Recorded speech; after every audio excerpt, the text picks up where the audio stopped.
Okay, I think we're about at that time.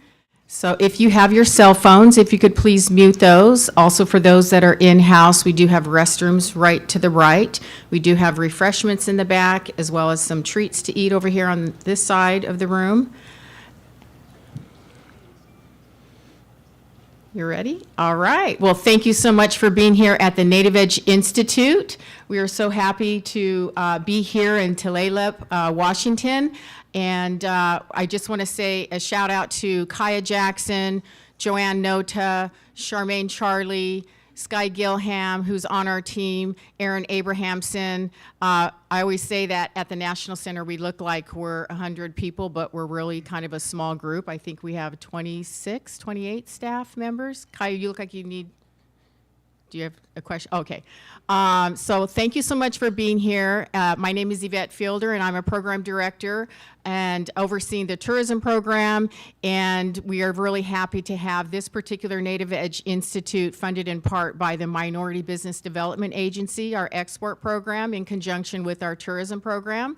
And I'd like to introduce you to our first Good Morning Welcome panel, who is our prestigious team here with Mr. Derek Watchman, our chairman of the board with the National Center, Mr. James Allen Parker, executive director with the Northwest Native Chamber, who also is partnering with us for our Northwest region that Sky Gilham is overseeing for our tourism program. So thank you so much for your partnership and collaboration over the years of working with us. And so you'll see their brand on the agenda as well.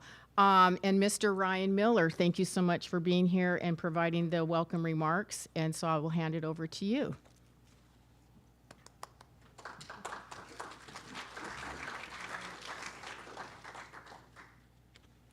Igwitseed, thank you. I want to start us off in a good way with a prayer this morning. So if I ask you all to please stand up.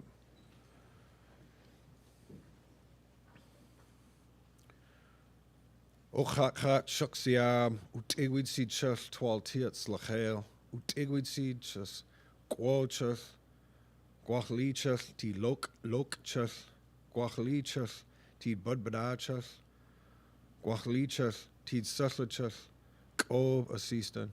Creator, we thank you for this day. We thank you for allowing this gathering. We ask you to please bless our elders and our children, and please bless the food that's been prepared for us today. Bless all those who traveled here and protect them. So be it. Ochli Gulapo, Hash Siaya, Iishad, Ryan Miller Teeds da, Shtahobschud, Stokwabufchud, Twalchud Duflelap. Hello, honorable friends and relatives. My name is Ryan Miller. I'm a Snohomish and Snoqualmie descendant, and I'm a member of the Tulalip tribes. I'm also the Director of Treaty Rights and Government Affairs for Tulalip. I want to welcome you all to the homeland of the Shtahobsh people and their successors, the Tulalip tribes. I'm happy and honored that you have all traveled here to be with us on our lands today. And it's truly a privilege to share the remarkable journey of the Tulalip tribes and our economic endeavors with you. The Tulalip people have a rich history that spans thousands of years in this place.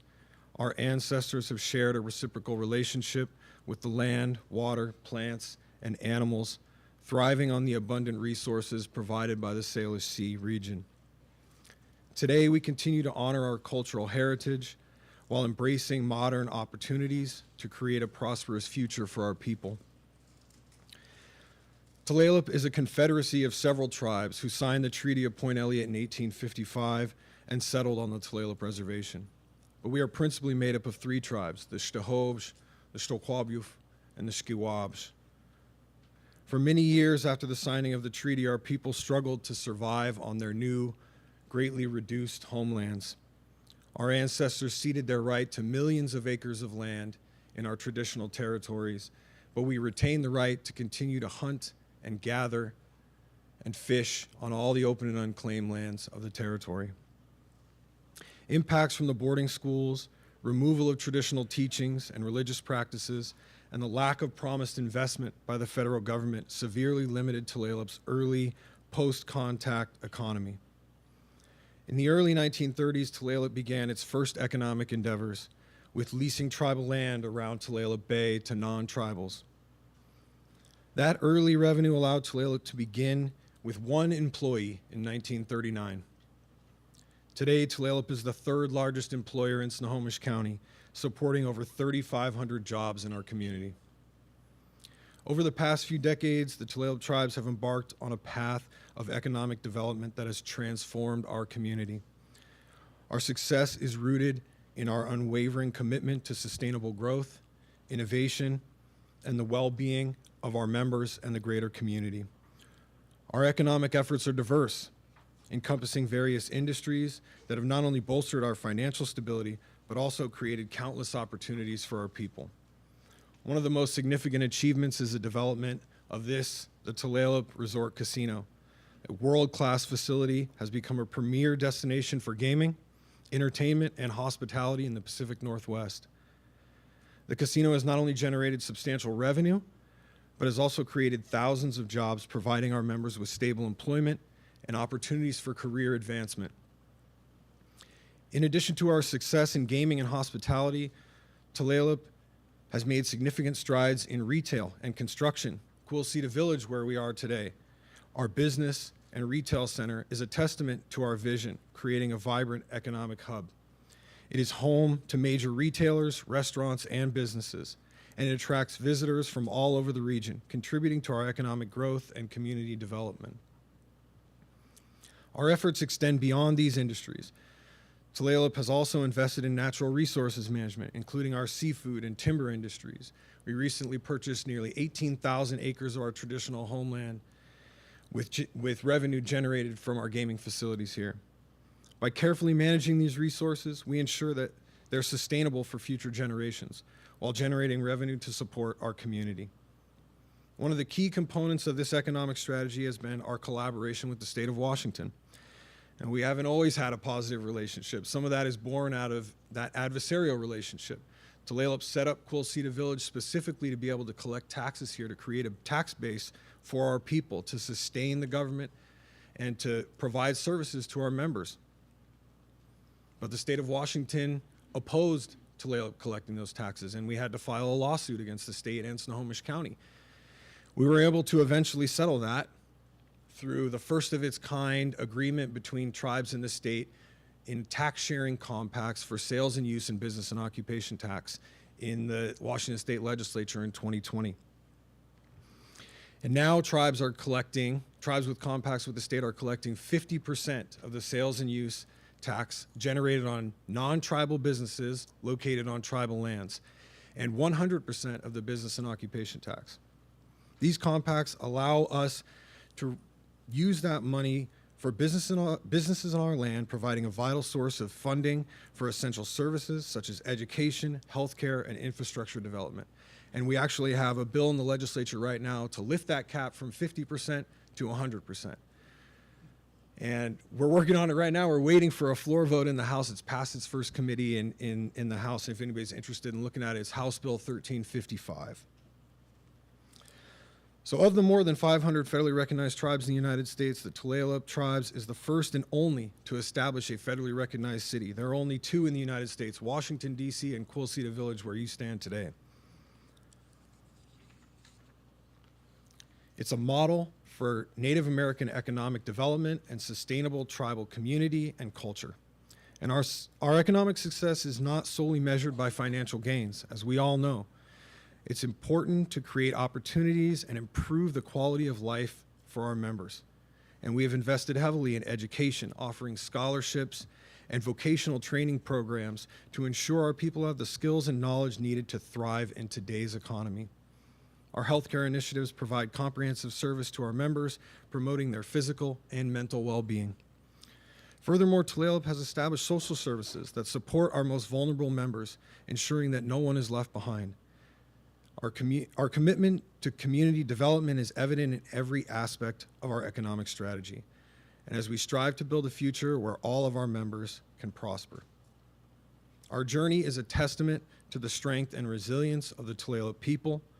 We have faced numerous challenges, but through determination, vision, and unity, we have overcome them and emerged stronger than ever. Hopefully, our story serves as an inspiration to tribal communities across the nation, demonstrating that with the right approach, economic development can be a powerful tool for self-sufficiency and self-determination. I want to thank you all again for your unwavering commitment to the advancement of Native American economic development. Together, we can build a brighter future for all of our communities. Igwitsi, thank you.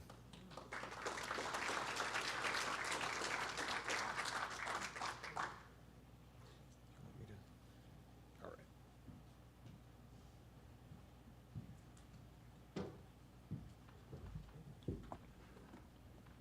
Very impressive.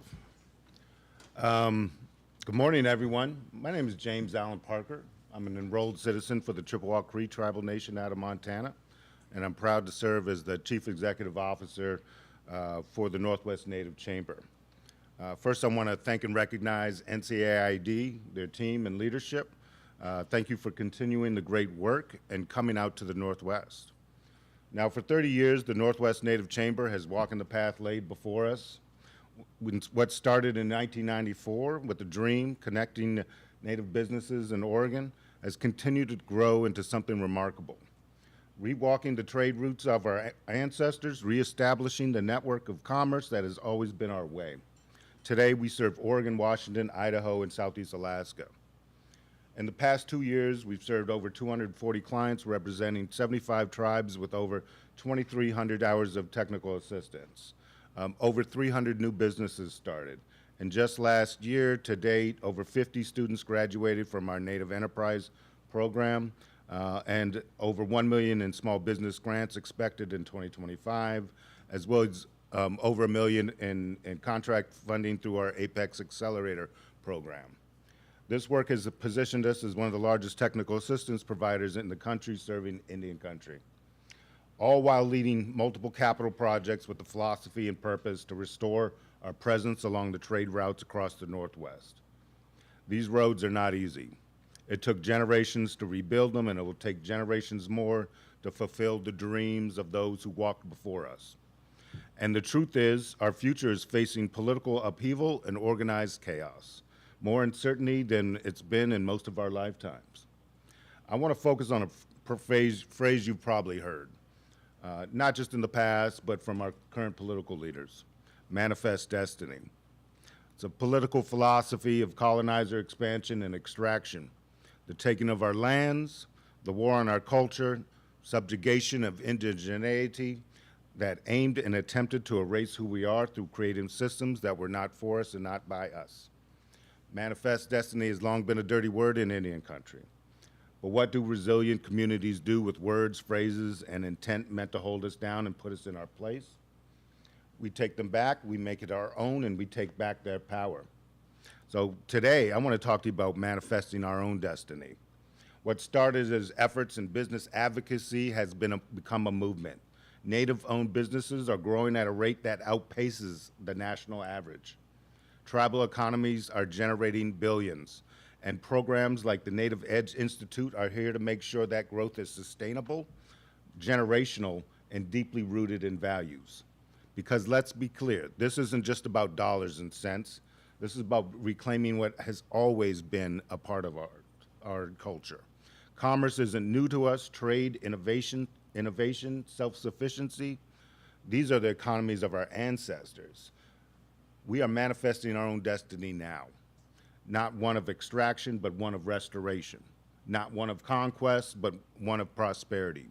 Not one of erasure, but one of resurgence. And that's why we're here today, to sharpen our tools, to build connections, to manifest the economies that serve our communities. Let's build the world of our ancestors dreamed of, the world our communities deserve, and thank you to each and every one of you. Thank you for NCIAD for inviting me, and thank you to Tulalip for hosting us on your beautiful land. Thank you.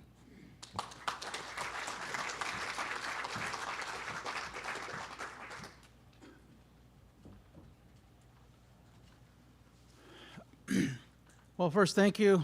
Good morning. Yat A. Abene Shea Derek Watchman. I'm the chairman for the National Center for American Indian Enterprise Development. I joke because we're known for res, and so I say I'm Derek with the National Center, they say who?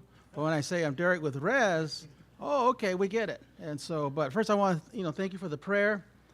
Thank you, Ryan and James. I echo pretty much all that they're saying. I think it's very, very important. And so, but on behalf of the National Center, I want to say thank you for joining us. And why are we here? We've been honored to get supported by some of our funders, and so this is one of many of our Native Edge Institutes that we've been hosting around the country. And today's theme is strategies for growth. And so if you look at the agenda, we're going to talk about unlocking your resources with partnerships. We're going to talk about tourism. We're going to talk about the loan programs. We're going to talk about creating innovation through leadership. We're going to talk about procurement opportunities, financial strategies for many of you that maybe are interested in international business. We're going to talk about cybersecurity and things that go, involve with working with the government. And then just basically marketing fundamentals. And so I've been to many of these Institute sessions, and I always come out with something new. I'm a small business owner myself. My company is Sagebrush Hill Group, LLC, and I'm originally from a little town called Navajo, New Mexico, and that's my other joke. I'm a Navajo from Navajo. And so sometimes I say that and say, yeah, okay, we're from Navajo. Well, actually, we do have a little town called Navajo, New Mexico. And that town actually was created, started back in the 50s when our Navajo Nation created one of the first tribal enterprises. That town was the location of the former Navajo Forest Products Industries. And so I and my friends and a lot of our parents were associated with the lumber mill. And so because of the endangered species, unfortunately we had to shut down that town. That town is now, I call the bedroom community for our capital, Winter Rock, Arizona. And so, but I'm a small business person. I help create, and I actually run a gas station now in a little town called Navajo, New Mexico. So I'm an entrepreneur, a small business owner. I do a lot of consulting, and I'm fortunate to be the chairman for the National Center Board. And so that allows me, to work on many fronts. One of the biggest things that we're working on through the National Center is how do we deal with the national agenda. We talked about, the new administration and some of the things that we're doing. And so through the National Center, we're working hard to identify, I guess, opportunities. Obviously with issues, there's opportunities. And so that's what we're looking for. How do we create opportunities for Indian country, for our brothers and sisters, for all of us that are entrepreneurs, affiliated with tribal enterprises, affiliated with the community? Because for me, growing up in the little town of Navajo, my dream has, and I grew up in a political family and a business family. How do we support our own? How do we grow our economies? For me, how do I grow the little town of Navajo, New Mexico, where I grew up? And so I've been fortunate to get an education and move on, but I still have a lot of old classmates and friends that still live in the area, and they're a vibrant part of the community. So for many of us, how do we bring opportunities to them and to others in the Indian country? So today, I encourage you to, first of all, shake hands with everybody, get the business cards, and pay attention to a lot of things that we're doing. Like I said earlier, I don't know it all, but sometimes I know it all. And so, but I do pick up things from these sessions. And so for us, this is also the opening for our upcoming national conference, Reservation Economic Summit 2025. And that's actually going to be our 38th annual Res 2025. It's going to be the week of March 10th through the 13th in the city of Las Vegas, or for some of you, Clark County, Nevada. But in Las Vegas, Nevada, we're going to hold our 38th annual Reservation Economic Summit. It's a 4-day show, packed with a lot of information, good people, a lot of contacts. And I'm going to date myself, but this is Res 2025. My first Res was Res 1987. Yeah, so my goal then was to meet people, but I was a grad student. I was working on my MBA back in the day. And so my goal was, I had my resume, and so I'm going to use that as an opportunity. So there was a gentleman talking about access in Wall Street in any country. I think that was his theme. You know, so back then it was it's still challenging, but it was challenging back in the 80s to get capital, to get Wall Street to recognize Indian country as a solid place to invest, a solid place to lend money. And so that was my goal, and still is. You know, how do we open the door so that we can improve access to capital? So there was a speaker basically saying, you know, there's ways to do it. So I went to him and said, I want to do that. So as a result of Res 87, I landed my first job, and so I was fortunate I spent a little time on Wall Street, you know, with Prudential Capital. And so that opened my eyes and my doors to, you know, I guess the fantastic and good career that I've had in the last 40 years to allow me to do what I'm doing today, and that's to help support Indian country. So I encourage you, you know, to, you know, listen intently, exchange business cards, put on your calendar, Res 25, and come out and meet the team. I also want to acknowledge our team. You met Yvette, but Chris James is our president CEO, and he's doing a fantastic job with supporting Indian country through the National Center. The National Center, by the way, has been around since 1969. So we're you know, a multi-year nonprofit organization. We actually got started. The story is that back in the 60s, you know, during the civil rights era, there was a group of spirited entrepreneurial natives in the LA area, LA County. And guess what? They were getting locked out of business. You know, they're getting locked out of business opportunities with the city of Los Angeles, the county of LA. So they formed what was then UIDA, the United Indian Development Association. And so from there, they're able collectively, coalescing together, we're able to demonstrate that, you know, we do have the strength, we do have the entrepreneurship, we do have the business capabilities. And so over time, the National Center, or the UIDA grew into the National Center for American Indian Enterprise Development. Our headquarters is in Mesa, Arizona, right in the middle of Phoenix. And so it does get hot in the summer, but it's, you know, great this time of the year. And so, but from there, we do have a lot of programs, NEI, the PTAC, tourism. We do have a CDFI that we're trying to launch. And so we're here to support all of you, the chambers, the enterprises, you as small business owners or entrepreneurs. And so I just want to say thank you for being here, number one. Number two, I encourage you again, you know, to go and leave. Make sure you have several business cards.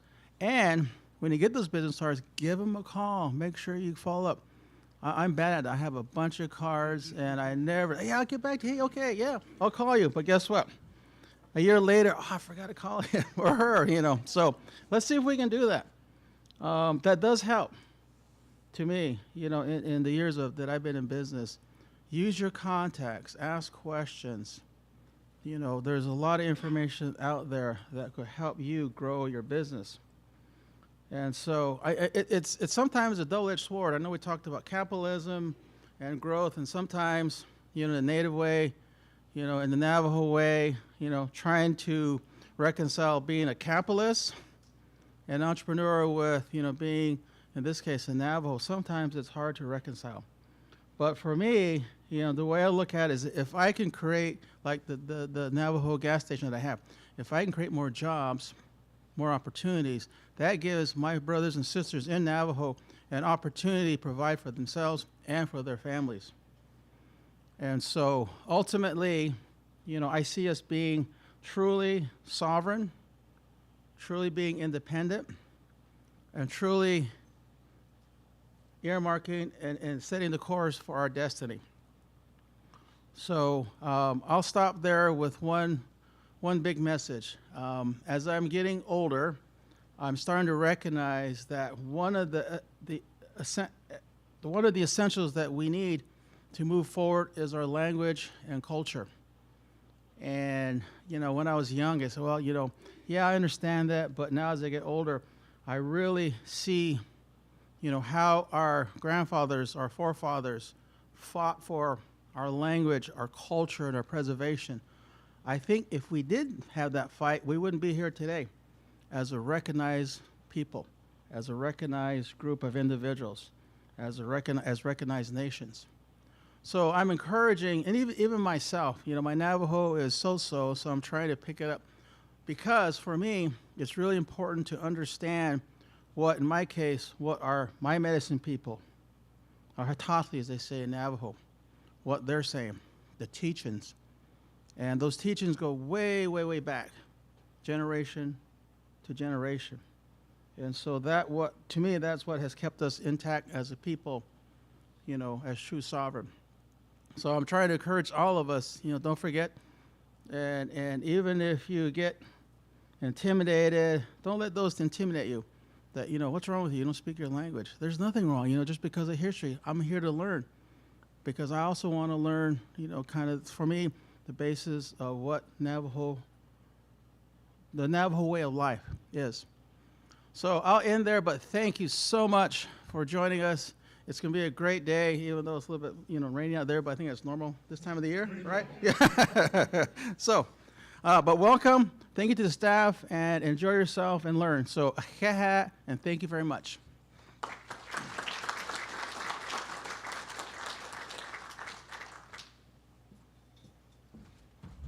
Great, thank you, Derek. Next up, we have Kaya Jackson, who is going to introduce our next speakers. Thank you.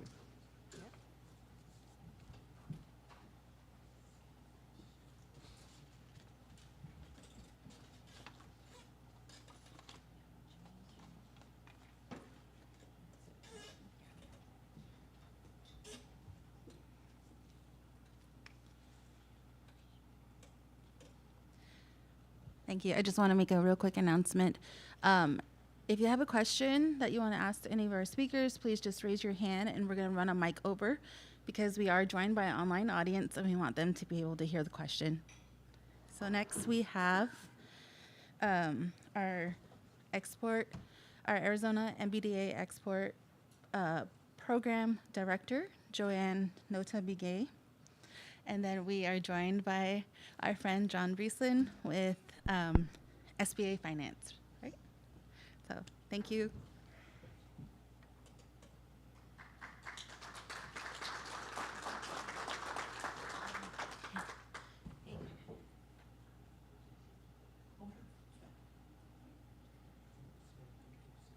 You can do either one. He's going first. Whichever one works for you. All right. Thanks for having me this morning.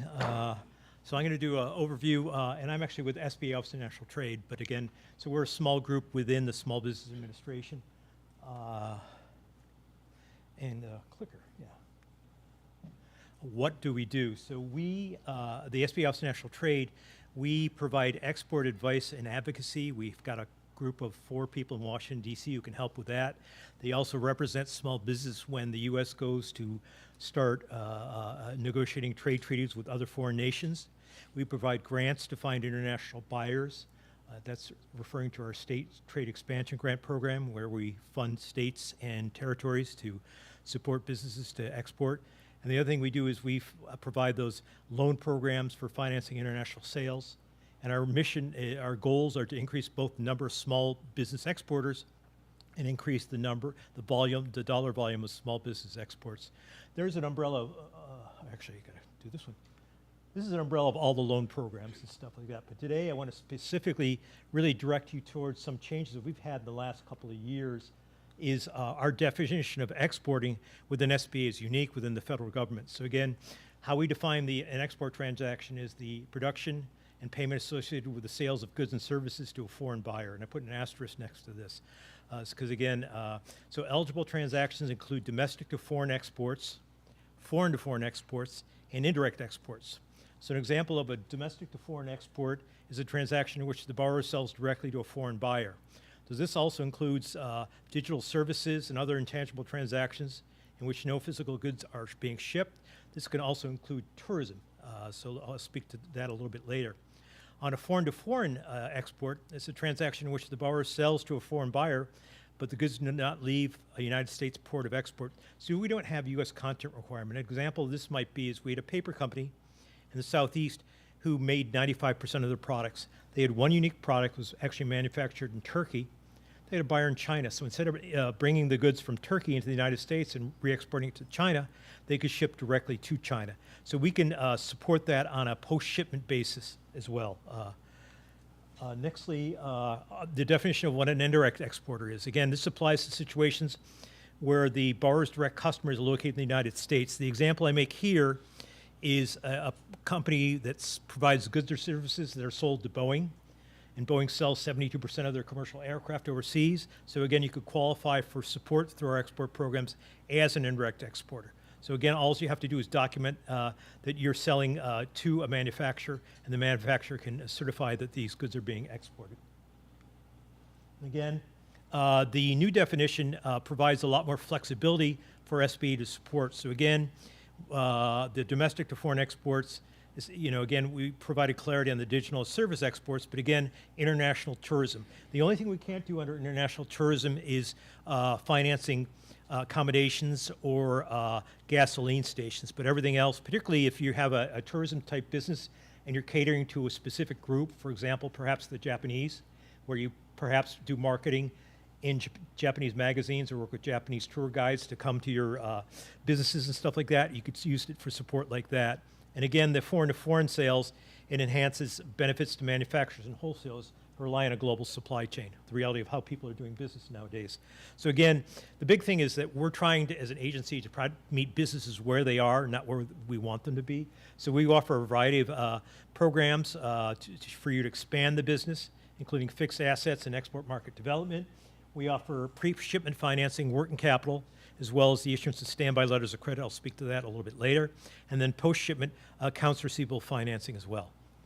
Again, but my main topic today is I'm going to be really speaking about working capital because, again, this overlaps both exporting, tourism, as well as anybody who's selling in government procurement channels and stuff like that to either the level of government or perhaps a large corporation and stuff like that. So again, I'm speaking about working capital, which again is the company's liquidity and short-term financial health to be able to take advantage of sales and growth opportunities. And again, don't mind this guide. So again, basically when you look at this, the first line is the company's fixed assets, and then that's the permanent working capital, and that between the pink and the brown is that short-term working capital, the cash they have in hand to support orders. Well, oftentimes your orders as a small business are small and you have enough to fund it, but as your orders get larger or more frequent, you have a gap where you need that line between the pink and the top, where you need that revolving loan to be able to tap into to be able to finance transactions. Oftentimes, I position you guys as being David, where you're selling to a Goliath. Could be a large corporation, could be a government entity, where you need access to additional capital to be able to fulfill those sales. Because again, through sales, you're going to grow your company.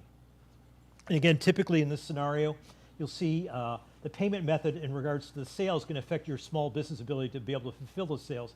So very often, you're selling on open account terms to your buyer. However, you have cash terms with your suppliers, so you have that trade finance gap. So again, the questions would be is when will the small business have to remit payment to their suppliers? Oftentimes it's cash in advance, versus when will the small business receive payment from their buyers? Very often it's on open account or credit terms. And again, the working capital life cycle again, which is pretty easy to understand. You receive an order. You have to advance again what either your cash that you have or against a line of credit to purchase the inventory and services to produce the product and service. You deliver that, and then you invoice for the payment, then you pay down the line. So this is a self-liquidating cycle, which is typical to a sale. And again, SBA offers a variety of loan solutions. We have the SBA Express and Export Express, which are unmonitored lines of credit up to $500,000. We have our cap line working capital and our export working capital. Our export working capital is for exports only. Cap line can be used for domestic and foreign. But what we did is we took the best features of both programs and we developed a new working capital pilot program, which I'm going to speak more to in a minute. And again, the working capital pilot program is our newest program. It was launched in August of this year, and it's designed to basically meet businesses where they are. We did a survey of small businesses. We found most businesses, if they have export sales, it might be 5, 10, 15, or 20% of their overall sales. So we wanted to provide a one-product solution for a company to both have support domestic sales, support export sales, or for that matter, they can use it for importing as well. So again, if you're a company that's selling business to business or business to government, you can use it for all these purposes. So again, it's a $5 million line of credit. It can support both domestic and international transactions, including both exports and imports. And again, any 7A lender that's an SBA 7A lender, including community advantage lenders, can provide you with a working capital pilot program loan. And I'm working with those lenders along with the business clients to provide that. And then we're going to be launching a list of what we call preferred lenders who have delegated status to provide these loans more quickly. That list will be announced on April 18th. And again, parameters of the program, it's for a loan of $150,000 or more, it's a 75% guarantee to the lender. The maximum term is 60 months. Okay, the lender can reissue or refinance the loan annually, and you can extend it beyond the 60-month term. And again, the base rate is based on prime or the secured overnight funding rate, which replaced LIBOR plus 3%. And then the maximum interest rates are the base rates plus the spreads and stuff like that. So obviously, if you have a line over $350,000 or more, you can have the base rate plus 3%. That's the maximum interest rate. Again, the eligibility requirement is our standard core requirements, but typically we're looking for a business that has a history of at least 12 months of operations prior to filing an application. If it's an acquisition, then the borrower must have a history of 12 full months of operations prior to filing an application. And the applicant has to have the ability to produce timely and accurate financial statements, accounts receivables, accounts payables, agings, and inventory reports. These requirements, the first two requirements, can be waived on a case-by-case basis and stuff like that. So we can look at it. I've actually had one customer that was approved that is a startup business, but again, the people within the company had 40 or 50 years of experience and stuff like that. So we built the case for that. So it's possible to look at. And again, use of proceeds is for pre-shipment financing. So again, working capital to support a qualified project or transaction under a transaction-based loan structure, or we can use a borrowing-based certificate for an asset-based structure. And again, this is working capital to support those government contracts. So again, important thing, because again, I know a lot of you businesses might get involved with our 8A program, for which unfortunately none of my 8A business opportunity specialists are here today, but SBA does offer that program which can help you businesses support government contracts. So it's a great way of growing your company domestically, and eventually you can consider selling to foreign governments as well, which is exporting. So again, we can also offer post-shipment receivables financing as well. And again, it can be used for the issuance of standby letters of credit. Oftentimes when you have a sale to a government entity, you may be required to provide a bid bond showing that you have the financial wherewithal to support a tender when the government opens it up to bids. And if you're awarded that contract and stuff, very often they might ask for a performance bond demonstrating that you're going to have the ability to perform the contract over what time period stated. And then sometimes if they provide down payments or progress payments along the way, they want advanced payment guarantees to provide it in case you don't fulfill your contract. So again, typically under a scenario like this, you would either have to tie up your credit line or post cash collateral for 110% of that standby letter of credit. In this case, with SBA, the collateral requirements reduced down to 25%. So for example, if you'd gotten an advance of $100,000 from a buyer and stuff, you would only have to post cash collateral of $25,000, and you'd have that remaining $75,000 available to you. And again, it can also be used for debt refinancing. We can refinance other types of loans as well, including other federal agencies' working capital loans, like Exim Bank, for example, their working capital loan. Or you can refinance same institution debt. And again, ineligible uses of proceeds, you can't use it for floor plan financing or issuance of financial standby letters of credit. And those are things like facility leases, equipment leases, and warranty bonds. And again, we can finance post-shipment foreign to foreign, but we can't finance pre-shipment orders because, again, that inventory on a foreign to foreign shipment would be sitting overseas. So in that case, where the paper's sitting in Turkey, we're not going to finance that. But once the goods are shipped from Turkey to China and there's an account receivable, we can finance that account receivable. Oh, wait a minute. Okay, so again, let's speak about a transaction-based loan structure. So again, in this case, a transaction loan is advanced against purchase order contracts or invoices. The transactions-based loans don't require a borrowing-based certificate. The accounts receivable on a transaction-based loan may be paid to the lender through a cash collateral account. And a line of credit can be set up to support a single transaction or multiple transactions during the term of the loan. And again, it can be set up on a revolving basis or a non-revolving basis based upon the needs of the business. And again, the monitored pre-shipment financing allows the business to purchase materials, components, services, and other related expenses necessary to start a project. So here's an example of the advance rates against a transaction-based structure. So again, the lender can advance you the lesser of two, either 85% of the purchase order, contract, or transaction value, or 100% of the borrower's direct cost. That's direct labor and or direct materials. So two scenarios. First scenario, it's $1 million purchase order, actually for both. And the first one, 100% of the direct borrower's cost is only $600,000. 85% of the PO or contract value is $850,000. So in this case, it's the lesser of the two. The bank can advance you $600,000, which is going to allow you to be able to fulfill that whole contract. In scenario two, where the costs are somewhat higher, in this case, 100% of the borrower's direct costs would be $900,000. The PO or contract value would be 85% of that contract value would be $850,000. So again, in this case, they're going to be able to advance the lesser of the two, the $850,000. But that's going to provide you with the bulk of your financing. And again, benefits to you is this ability to access capital to fund direct costs related to a purchase order or contract, and it can support significant increases in working capital needs that are not otherwise supported by existing assets. So again, it's the capital you have to handle those orders in excess of what your current cash position is within your company. And again, I won't go through the example of this, because due to time. Actually, let me do it here quickly. So again, we have a company that XYZ Engineering, which won a large government contract in which they need to provide custom fabricated components for a multi-stage infrastructure project.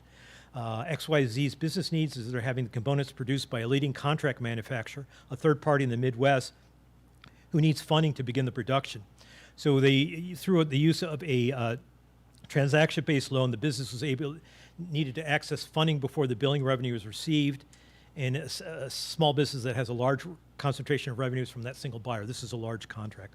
So in this case, a transaction-based working capital line of credit, the XYZ Engineering can draw on the line to fund the payments to their contract manufacturer partner and cover the direct labor costs involved with the project before installment payments begin to be received in 4 months. So it covers that. We always speak about that trade finance gap, which we support. And again, an asset-based structure is where it's a revolving line of credit supported by our borrowing-based certificate, which measures the collateral position. Normally, what we speak about there is the accounts receivable, both domestic and foreign, and the inventory, which includes raw materials, work in process, and finished goods of the loan. And again, AB loans are typically committed to 12 months and then renewed or reissued annually for up to 60 months. And again, under this, the lender must obtain from you, the business, updated financial statements on the borrower annually and perform a full credit analysis annually coinciding with any applicable renewal. The other thing that you're going to be required to do is provide borrowing-based certificates, typically on a monthly basis, showing what your inventory and receivables positions are so we can determine that the bank hasn't advanced to you and you're out of margin. Again, let's just go over the specific advance rates. For U.S.-based inventory, it's 60%. For overseas inventory, it's 0. For eligible domestic accounts receivable, it can be either 85 to 90%. The eligible foreign accounts receivable can be 70 to 90%. So again, this is a way of leveraging your balance sheet to be able to obtain financing. And again, here's an example. I'm not going to go through it, but again, it shows your domestic inventory, your foreign inventory, your domestic accounts receivable, and your foreign accounts receivable. In this example, you have $2 million worth of collateral, which a bank conventionally, without a government guarantee, could advance maybe $975,000. With the SBA guarantee, the bank could advance up to you up to $1.404 405 million. So again, about 50% more advance rates with the use of this loan. So more funding to handle those next orders that you receive. And again, benefits to you, the borrower. Again, it allows you to obtain a greater amount of working capital than what is typically available under an open revolving facility that a bank conventionally provides without a government guarantee. An asset-based loan provides you the flexibility to meet your current and future needs of a business. And an ABL loan allows borrowers to monetize their otherwise illiquid assets, your accounts receivable, and inventory to fund your upcoming purchases and overhead expenses. And an example here quickly, ABC Company manufactures and distributes medical devices throughout the US and Europe. Due to occasional shortages in surgical grade stainless steel, management has been increasing their purchases of raw materials to ensure that they have stockpiled for use throughout the year. An example would be during COVID, where the supply chains were disrupted, or perhaps a company wants to buy the stuff now in worries of a potential tariff on that product coming in from other countries. So again, the ABC Company needed to carry more inventory on its balance sheet, which constrained their cash position. Solution in this case was an asset-based line of credit, which allows ABC Company to access liquidity against their accounts receivable and inventory. And in this case, it's largely the inventory. And again, without this assistance, ABC Company would not be able to borrow as much against their accounts receivable and inventory due to the collateral requirements. So again, the lender in this case advances more funds against ABC's larger inventory with the support of SBA guarantees, allowing the business to access the working capital necessary to support the company's growth.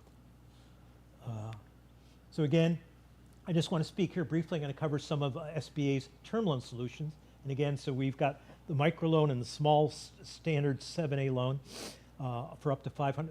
Microloans 50,000. SBA small loan 500,000. The Domestic Express and the Export Express can provide term loans up to 500,000, as well as the standard 7A and the international trade loan can be up to $5 million as well. So again, in this case, the microloan, again, like I said, it's a loan up to $50,000. Again, it's used by small businesses to fund a variety of purposes for the companies to expand, to rebuild, reopen, repair, enhance, and improve your small business. So again, some examples of use of funds would be working capital, inventory, supplies, furniture, fixtures, machinery, and equipment. And again, this is a great loan program for smaller businesses or a little bit earlier stage. But again, when you go to the Export Express, which actually is a hybrid loan program, it can be used for both a line of credit or a term loan, a revolving line. So again, you could obtain that standby letter of credit, which I spoke to before. You can use it for export market development purposes, so participating in a trade show, translation of products and brochures into a foreign language to go outside the United States. You could obtain that general line of credit. However, this has to be used at a minimum of 70% for export purposes, maximum of 30% for domestic purposes. You can perform service contracts. You could obtain transaction-specific financing. You can use it to purchase real estate or equipment to be used in the production. And again, you can acquire, construct all these things basically to increase your production capacity. And again, it can also be used by an export trading company or an export management company. Can be used for refinancing debt as well as financing indirect exports. So this is a great program that a lot of exporters get into sooner than later. And again, our international trade loan program, which is our marquee term loan, again, could be used for all those purposes that I spoke to earlier. It can also be used for permanent working capital, debt refinancing, and change of ownerships. That would be a complete buyout of the owners. And it can also be, it's available to both new to export businesses as well as currently businesses that are currently exporting. And again, it's also available to businesses who have been adversely affected by foreign competition. And again, we also offer that state trade expansion grant program where we fund the states and territories to provide export market development funds to a company to attend trade shows, and so that can help them to learn to export, participate in foreign trade missions, trade shows, design international marketing products and campaigns, support website globalization and e-commerce capabilities. You can pay for any services that you obtain from the U.S. Commercial Service and other federal agencies, including Exim Bank, which Mitzi will be speaking to later, and participate in trade shows. And again, Washington State was awarded $1.2 million this past year which they have their export voucher program, which Nicole Gunkel and Callum Cleary will speak about the program. We actually do have Carl Dahlgren here, who's from State Commerce, so you could speak to him about it. And Carl, why don't you put your arm up there? Great, yeah. So there's Carl. And again, that's a link to the program. And again, at this point, I'm open to questions. So sorry, I threw out a lot of information. You'll get a copy of the presentation. I'm a fast talker. I'm from New York. Syracuse, it's cold. We talk fast and get out of the snow, of which they have quite a bit lately. So does anybody have any questions? Yes, sir. Are these loans contingent off of personal credit, and if so, what is the minimum requirement? That's my first question, and I do have a second. Okay, okay, so the question was, is that, does, actually, Oh, do you want me to repeat it, or? yeah, it's going to bring in the mic to repeat it. Okay. Are these loans contingent upon personal credit of the business owner? And if so, what is the minimum requirements? Okay, I'll actually get you the number, to be honest with you, off the top of the head. They look at both you, anybody who has 20% or more ownership in the company, they're going to look at all the individuals. They're going to require personal guarantees. They're going to want to look at your personal tax returns as well as your business tax returns. We can potentially support startup businesses, or like I said, typically we see businesses that have been in 12 months in operation. Perhaps they're exiting, perhaps they're not. But again, we also have to use SBA's size standards as well. But again, I speak to companies specifically towards that. And again, if perhaps you're not yet qualified for a SBA loan, there's other loans provided by community development financial institutions perhaps could help. Or if you're working with a bank right now, I could have a conversation with you and your banker to look at that. Now, what's your second question, sir? If you are a qualified commercial and government entity already, but you may not have a contract yet, are you allowed to apply for this loan to prepare for a contract? Like maybe there's a requirement to have a certain amount of equipment or a certain insurance requirement that you may not have at the time, and you need to use the working capital loan to get that insurance requirement to apply for the contract. Are you able to like apply, preliminary apply and receive any funding before actually getting a contract?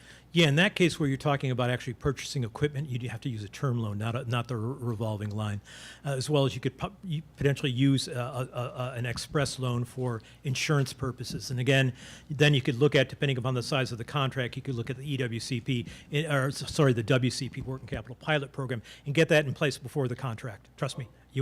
So you can probably, project what this contract's going to be, or perhaps if there's other contracts upcoming, and how much of a given line you have to have for that year. And again, the bank's only going to advance the money under the working capital pilot when you present a copy of the contract and stuff like that. So that kind of triggers it typically. So, yes?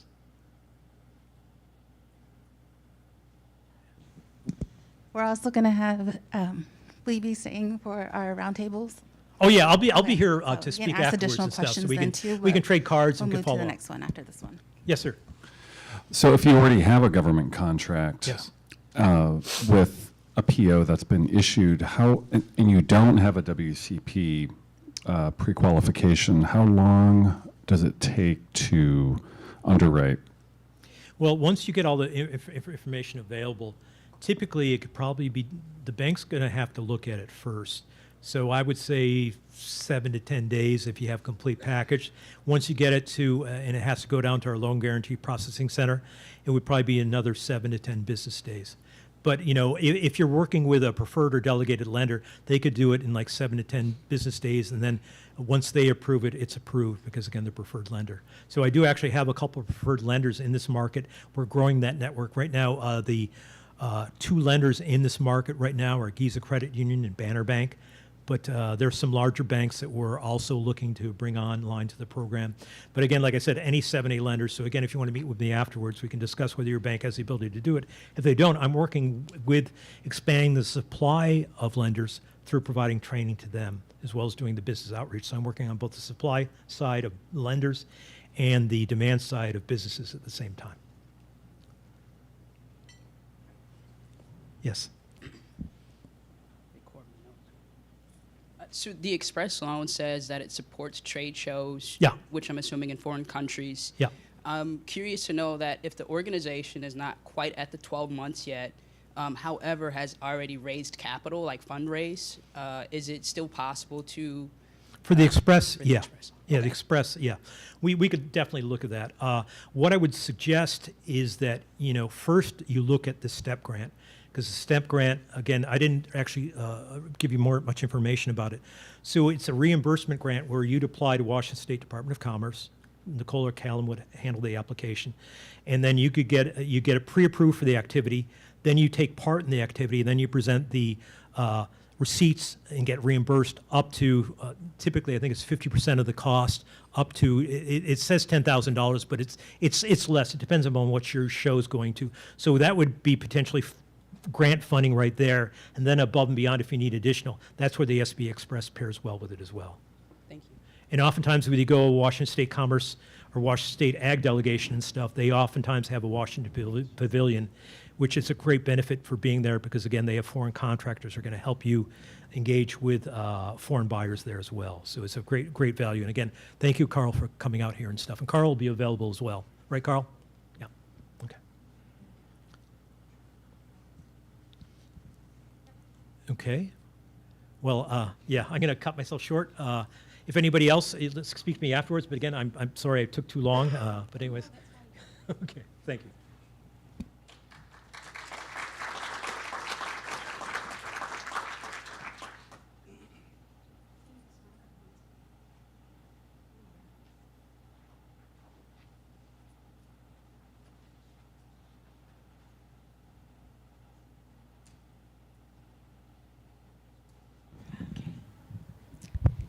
You're the tech expert, Kaya. Thank you. Yat e beneshi ya Joanne begay nota yinshe. She hin shlom ma idish gizni basichin. Traba e dashache dot kachini dashanale. Kin daslachi holyede dasha. Good morning, everyone. My name is Joanne Begay Nota. I just introduced myself in the Navajo way with our clan. With my clan, I'm from the Salt Clan people, which is my mother's clan. Born for the Maidishkishni, the Coyote Pass people. That's my father's clan. Tubahe is the Water Edge people, is my maternal grandfathers. And Kachitni is the Red Streak people, is my paternal grandfathers. I come from the community on the Navajo Nation called Kindalachi.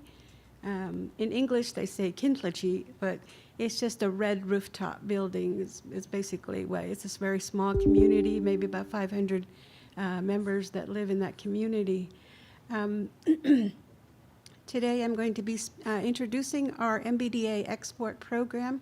MBDA is the Minority Business Development Agency that's under the U.S. Department of Commerce. So our export program was launched in 2021. We were funded for a 5-year grant period for $2 million.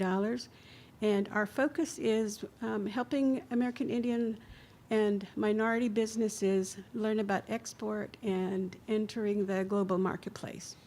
And so there are a number of MBDA business centers, export centers, as well as manufacturing centers and federal procurement centers. So there's over 160 MBDA offices throughout the country.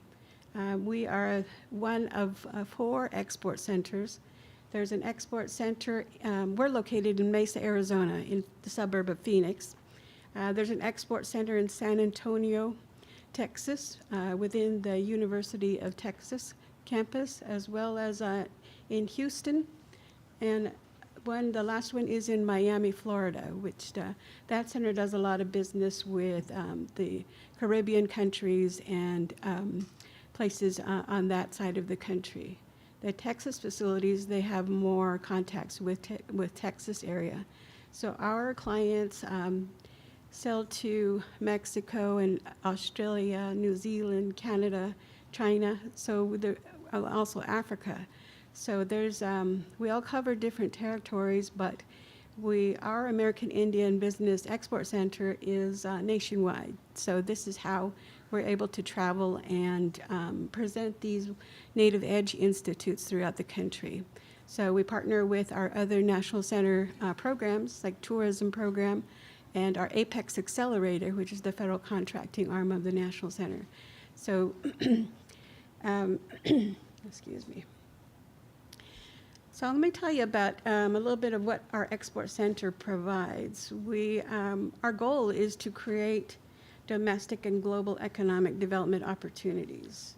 We advocate for American Indian businesses, Native Hawaiian businesses, as well as Alaska Native corporations for business development and exports. A lot of these organizations and tribal communities, some are in the export business, like some of our tribal nations, they have tribal enterprises that are recognized in all industries, information technology, there's agricultural products that they export, so a variety of different services, and the tribal enterprises are contracting with the federal agencies as well as exporting. So it's a very good way for them to grow their business opportunities, and we're just here to assist to market their programs. So we do our outreach through these Native Edge events. We also do a monthly webinar, which we will be restarting here very soon after we get done with our Reservation Economic Summit, which is our largest event of the year, which Chairman Watchman mentioned that it's taking place on March 10th through the 13th. So our export program, I manage the business matchmaking aspect of the event. That part is a one-day, on March 10th, we'll be hosting the business matchmaking. So I've got these flyers out there at the registration table. So all businesses are open to register for the business matchmaking. You can purchase the full conference pass or just the one-day event pass. It's an opportunity to meet one-on-one with buyers. So far we have 74 buyers lined up to meet with our small businesses, buyers from federal agencies, those that don't have an outreach freeze right now. But we also have tribal buyers that are coming. We have a number of buyers coming from my Navajo Nation area, so they're very interested in working with businesses outside of the community, as well as Alaska Native corporations. We have some buyers participating from there, and just corporate America as well, like the DoD prime contractors. We have a number of buyers from those organizations. So we have, since the start of the program, I came on board with the Export Center in February of 2022. And the first thing I did was to establish our client base as well as create strategic partnerships with other resources providers such as the SBA. We also work with the U.S. Commercial Services, who also have a number of representatives in other countries that give us important information about market research and information on industries that country is focused on, as well as just the opportunities for our clients in those areas. In fact, one of my clients was interested in establishing a business in Poland and really wanted us to help them research the area. So we looked for the criteria that they had set out, and the important thing was that there was opportunity for their business as well as a place that would be close to a port so that they can ship in their materials. So that's the kind of things that we work on with our clients. And but mainly because of our operator, the National Center for American Indian Enterprise Development, a large part of our client base are American Indian small businesses and tribal enterprises.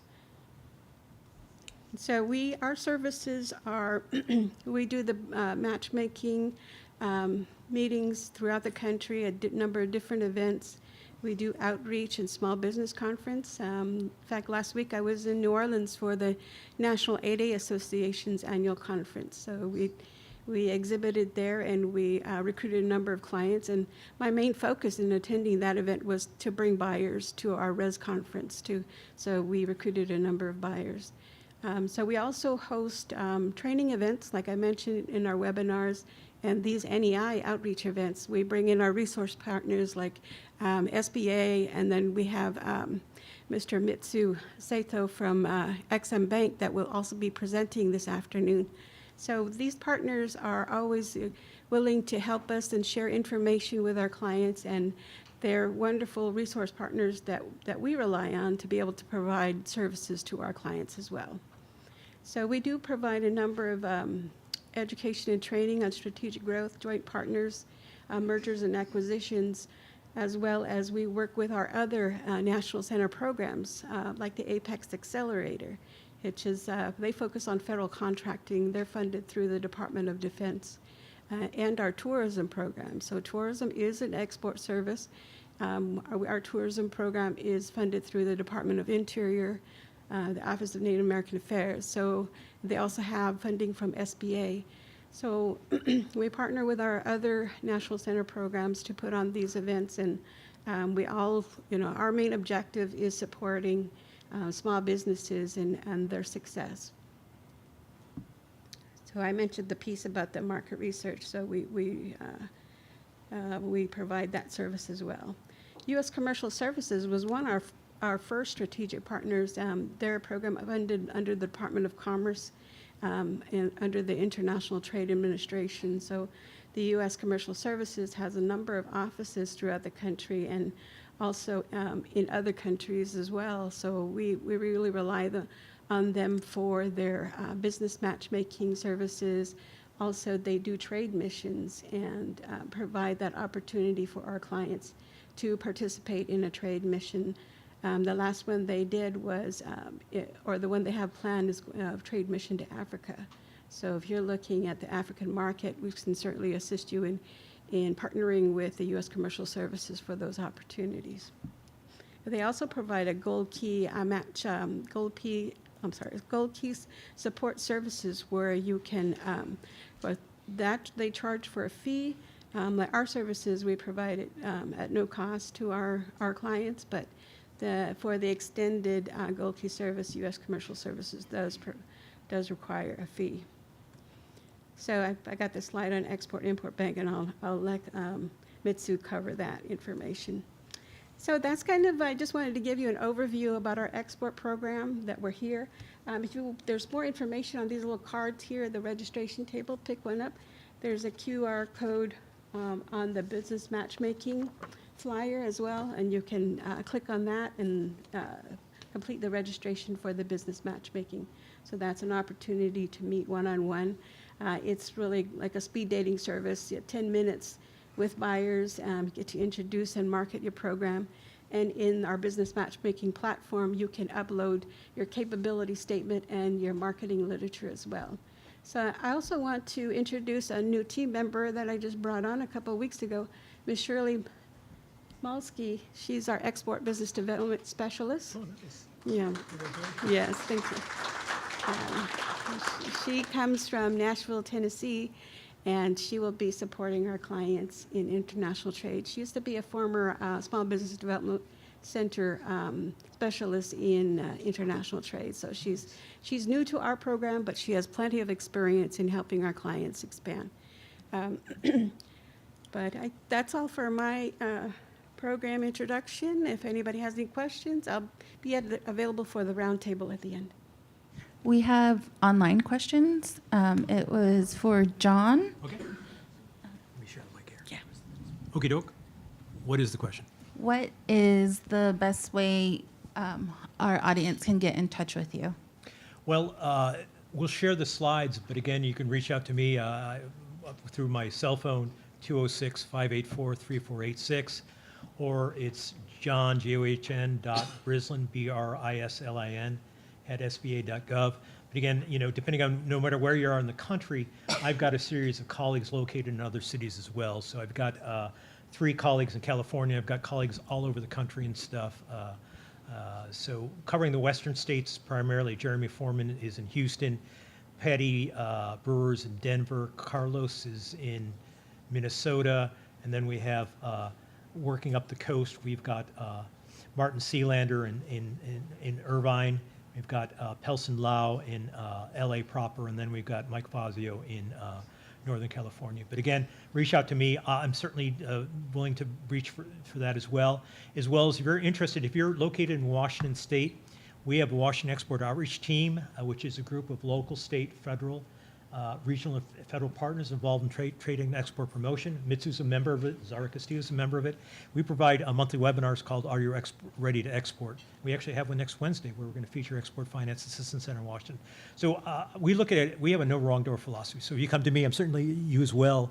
We're referring you to other agencies that can help support your business as well. We can be touching the finance side of the business versus commercial service, could be working on a foreign market, or Joanne here could be speaking with, connecting with individual buyers and stuff that she's aware of. So again, I think teamwork is really what you need to succeed in exporting. Once you line up your public sector providers to support, a lot of which is for free, some is for service, and then you line up your private sector logistics partners, cargo insurance partners, accountants and law firms and stuff like that, you're going to take all the guesswork out of exporting and stuff. So we're trying to make it easy for you, right? All right. Any other questions? I know you talked about the SBA STEP grant a little bit, but can you Yes. go a little bit more further into that? Yes, so the program's been going on since 2011, actually, I believe, was when it first came out and stuff like that. And there's a $20 million pie that SBA has. So all the states and territories, the governors of nominate an organization to apply for the grant. And so Washington State, we're fortunate, is one of the top states as far as getting STEP grants awards, as far as reporting bad export sales successes in terms of sales and stuff like that.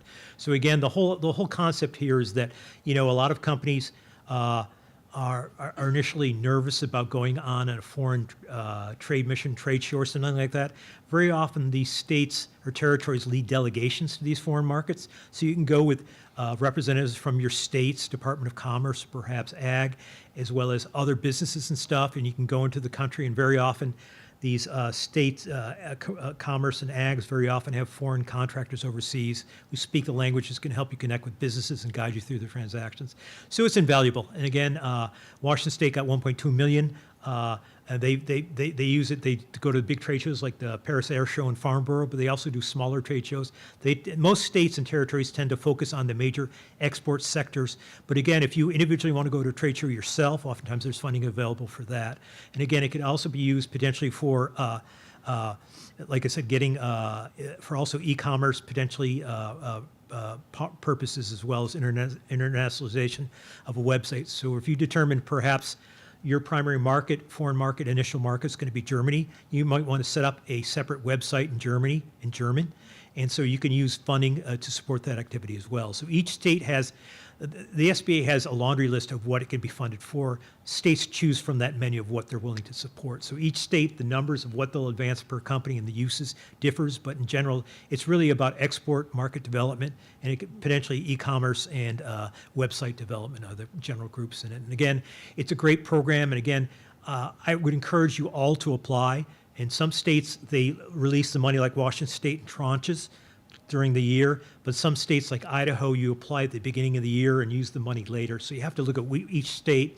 And if you go to the SBA website and you look up STEP, it'll list who the state awardees are for each state and stuff like that in territory. But again, you could reach out to me and I could put you in contact with them as well. So. Thank you.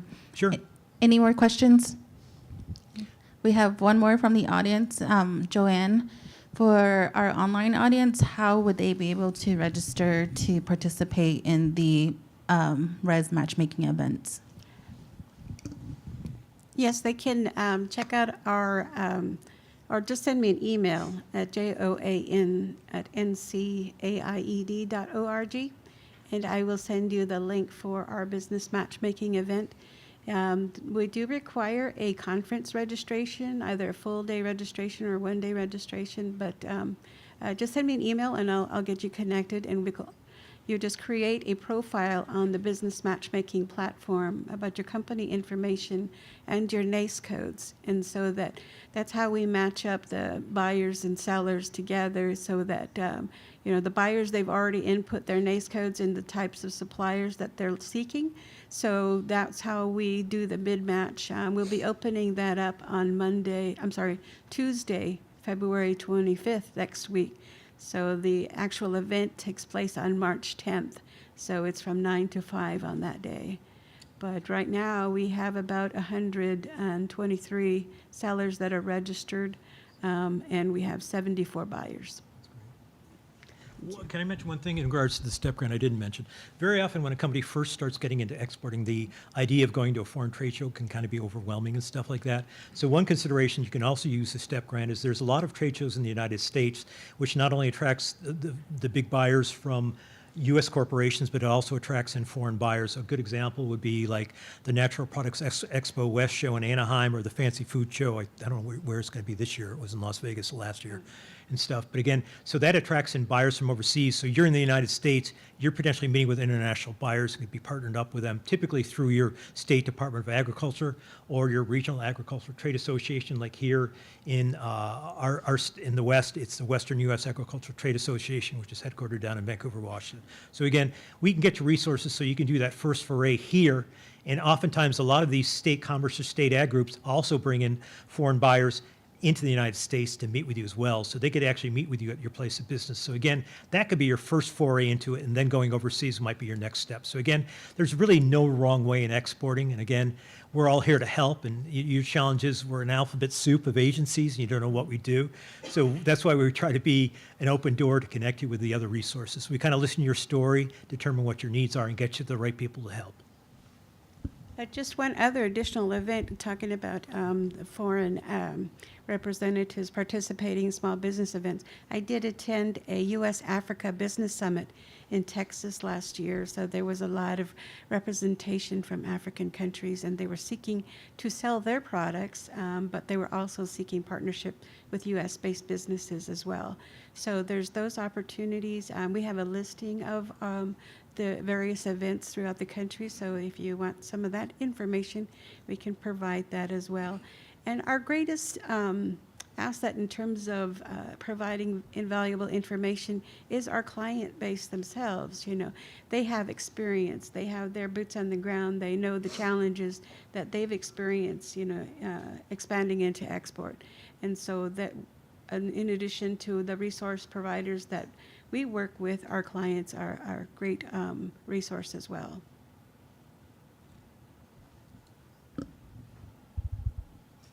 We got one question, and then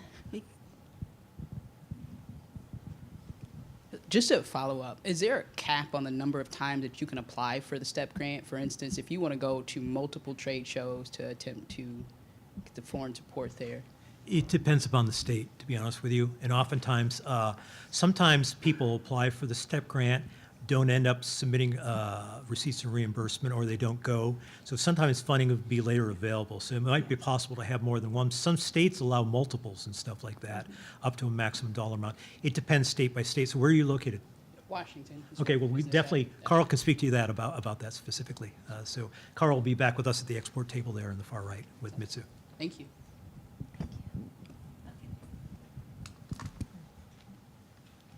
all right, thank you, Joanne and John.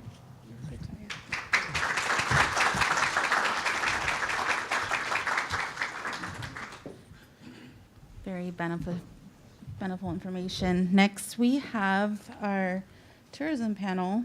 We have Ed Hall and Ashley Hemmers joining us.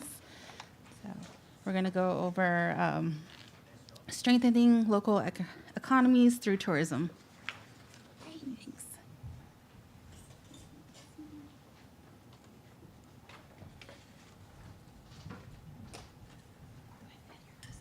Oh, no, you go first on the list. You go ahead, that way I want to talk about all of your stuff, because you got feasibility and all of that.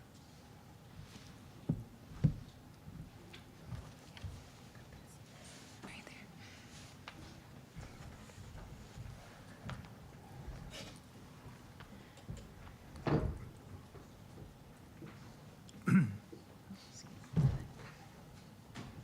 Do you want a water? I can go get you one. No, I'm okay. Okay. Good morning, everybody. How you guys doing? Good. A lot of information today, right? That was a jam-packed session. I'm so excited to be here. My name is Ashley Hemmers. Inyet pipa hamagavidum kamadhu. I am from the people of the river, which is the Fort Mojave Indian Tribe of California, Arizona, Nevada. Has anyone ever met a Mojave in this room? Raise your hand. One person? Right on. Did you meet us in our homelands? Oh yeah, because it's 125 in our homelands on a good day. So when I came here yesterday, I saw water coming from the sky. I was like, oh my God, what's going on, right? And then I was like, wow, my people's named People of the River. But I drank a glass of water here, and I'm like, man, my river's going through some things. Like, it was really good. So I feel really hydrated. I'm excited to be here. So if I seem a little bit high alert, it's because y'all have really good water. Today I'm going to talk a little bit about feasibility and tourism, mostly because the National Center has an exciting new tourism program where they're offering technical assistance to tribes throughout the United States, where we have 5 regional reps that provide technical assistance at varying capacities to entrepreneurs, tribal enterprises, cohorts of tribal enterprises, just to think about how we as tribal nations, as tribal people, interact and build commerce along our lands. And so a little pitch there, Beyond Boundaries is the theme for the Reservation Economics Summit in my homelands in the Mojave Desert. So if you guys are going to Las Vegas, anyone going to Las Vegas next month to the Res Conference? Right on, okay. Well, hopefully you say hi and I'll give you some of our dusty water and see how you like it, right? And so today I want us to think about how we use strategic thinking to create sustainable tourism. My background is in building sovereign wealth strategies. I started out in banking. I kind of followed the curve of not having any resources as a res girl and trying to find out how can I get resources back to my home, back to myself, back to my people, right? And then I got to capitalism. I'm like, this is not the business. Something's going on here, right? So I had to think more expansively about what capitalism is and how it interacts and engages with my ethos as a Native person. And one of the things that I like to think about when I'm doing this type of work is sustainable tourism or sustainable industry development. And I think of those things because when I think about how my people used to engage across our homelands, we had a diverse network of commerce markets all across the Southwest into Baja, through the desert. And like we say, boundaries crossed us and we didn't, we're kind of having to live with those boundaries to this day. And so when I think about how we can expand our thoughts, it allows us to incorporate cultural heritage, how we want to drive economic forces in our communities, and how we want to build ecosystems of empowerment. And so when we think about industry development at a sovereign wealth level, then we're thinking about how businesses interact and engage with each other, regardless of what type of industry it is. So for this conference particularly, it's tourism, and so I'd like to go over that a little bit. Can we go to slide 2? I don't have a clicker.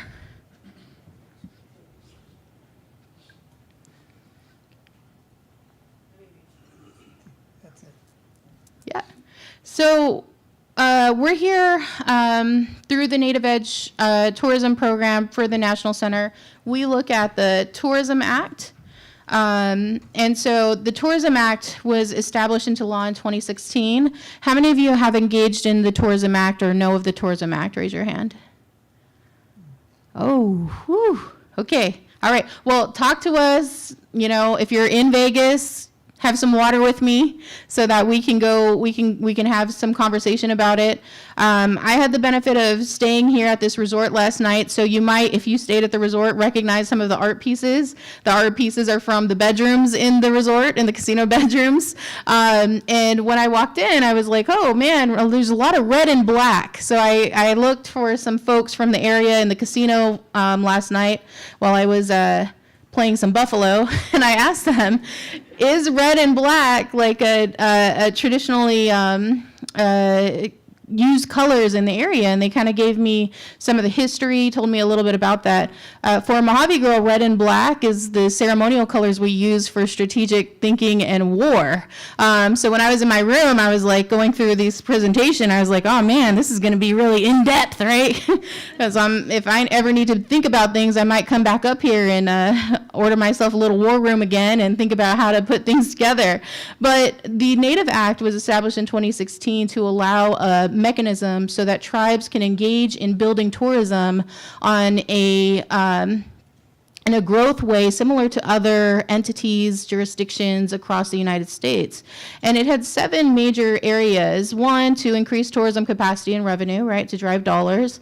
2, to create jobs and improve living standards. To promote self-sufficiency, to develop infrastructure, to enhance and integrate native tourism, to expand cultural tourism opportunities, and to include the national tourism tribes into the national tourism effort. And so for me, when I look through the law for the Native Act, I thought, well, shoot, if you just take out tourism, that's really what tribal governance is trying to do. We're trying to build revenue. We're trying to identify how we engage with other businesses throughout our area, how those businesses engage with us, the type of mechanisms we use so that we can be good partners, good relatives, or maybe just, box them out, buy the land. I don't know. I'm that kind of girl, right? I'm telling you, the red and black really got me driving last night. So when we think about tourism as an industry, it really is an opportunity to think about how we want not only others to engage back with our community, but what we want to set up around our community so that our community can engage back with others. And it really helps us to think about these things at a systems level. So, another poll, is anyone here from a tribal government specifically working in tribal enterprise? Okay. How many are just specific entrepreneurs, small business owners? How many are small business owners that work with their tribes? Right? So when we think about how this is, then you're components of that bigger, broader system, that bigger ecosystem of what feeds into your community through the actions that you take with your business, and how people engage and understand your community through your business as well. So for instance, you may be super successful as a small business owner, and because you're representative of your tribe and people are going and they're buying from you, you're engaging in that economy, then their reference to your homeland might just be you, right? And so as a small business owner, it's really important to think about, okay, well, what does that look like, right? That ground up strategy. What does that representation look like when I think about what I want people to take away from me as a business to think about my tribe and my homelands as a culture, right? And it's important because sometimes as entrepreneurs, and even myself from a business background, I have the honor and the privilege of working with tribal leaders in my homeland. I've done it for quite a while, which is why I drink so much water, but also because when we think about those things, sometimes we only have policy windows of opportunity where somehow things hit just right, where our leaders are on the same page, where there's a constant, a stability, so that they can be strategic in terms of how they're thinking about moving the group of the whole people through what the future might be, right?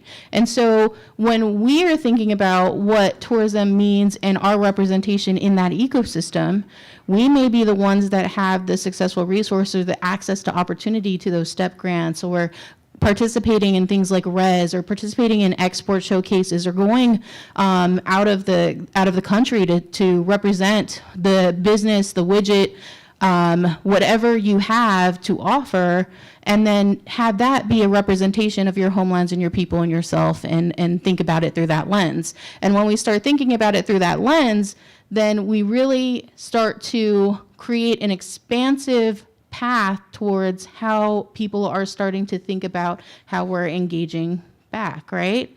And so I like to put that there because sometimes when we as tribal people start out as entrepreneurs, especially if we're not working or engaging with our tribe directly, it can sometimes feel overwhelming. I'll just say the truth, right? I have those conversations in my dinner table or with friends. God, why do my people do that? Man, I'm not going to vote for them. No, I'm just kidding. Right? And so, those are the things that we can think of as actors of tourism, because really you're the frontline folks that people get to think of when they come to places like this nice resort. And luckily, because of the fortitude of the leadership that came before us in all of our tribes were fighters, right? We're building cultural centers. We're rebuilding and establishing sustainability programs. We're incorporating our language. I saw on the room key, there's language. I don't know whose language it was. It was beautiful. And so I went to the website. I learned a lot about the history, the treaty history, the 1855 history. Is anyone from this tribe here in this room? Any of the tribes here in this room? Man, I'm going to go to the village and find some people then, right?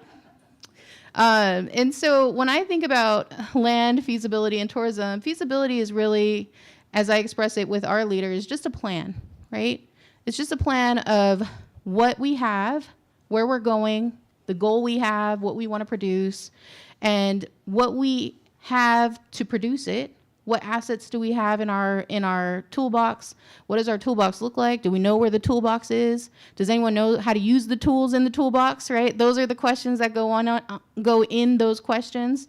And then what we will face when we're trying to build what we're trying to build, right? So that's what feasibility is in the most basic understanding of the word.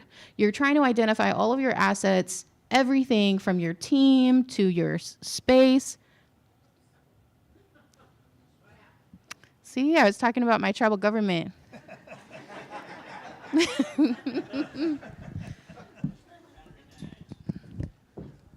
always batteries, I think.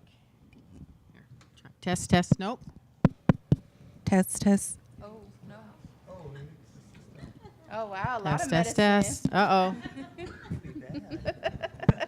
Told you it's that water. Have to use our outdoor voices.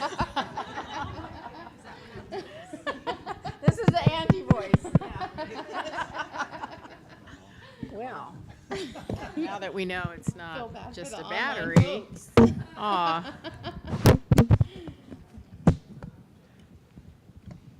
Now I can't get it back.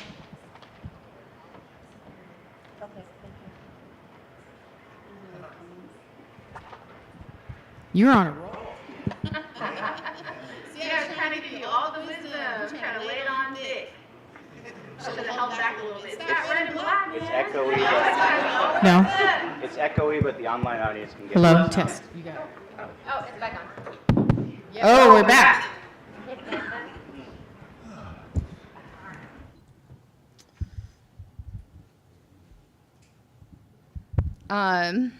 Just to add a little, this is the first time I've ever seen so many commercials for Starlink. They don't really do that in my area. So I don't know. That was unusual to have all the mics go out. So I don't know what's going on around here. Not going to say anything, but I think you get the gist of it. So when I was talking about feasibility, it was really about talking about the types of plans that are necessary, or the types of components that you have to think about what tourism can do and how that can build an industry that supports your local economy, but also supports what you want to represent as your business, what you want to represent to your customers, and ultimately what you want to build for the legacy that it is you built. You go into business because you have a purpose, right?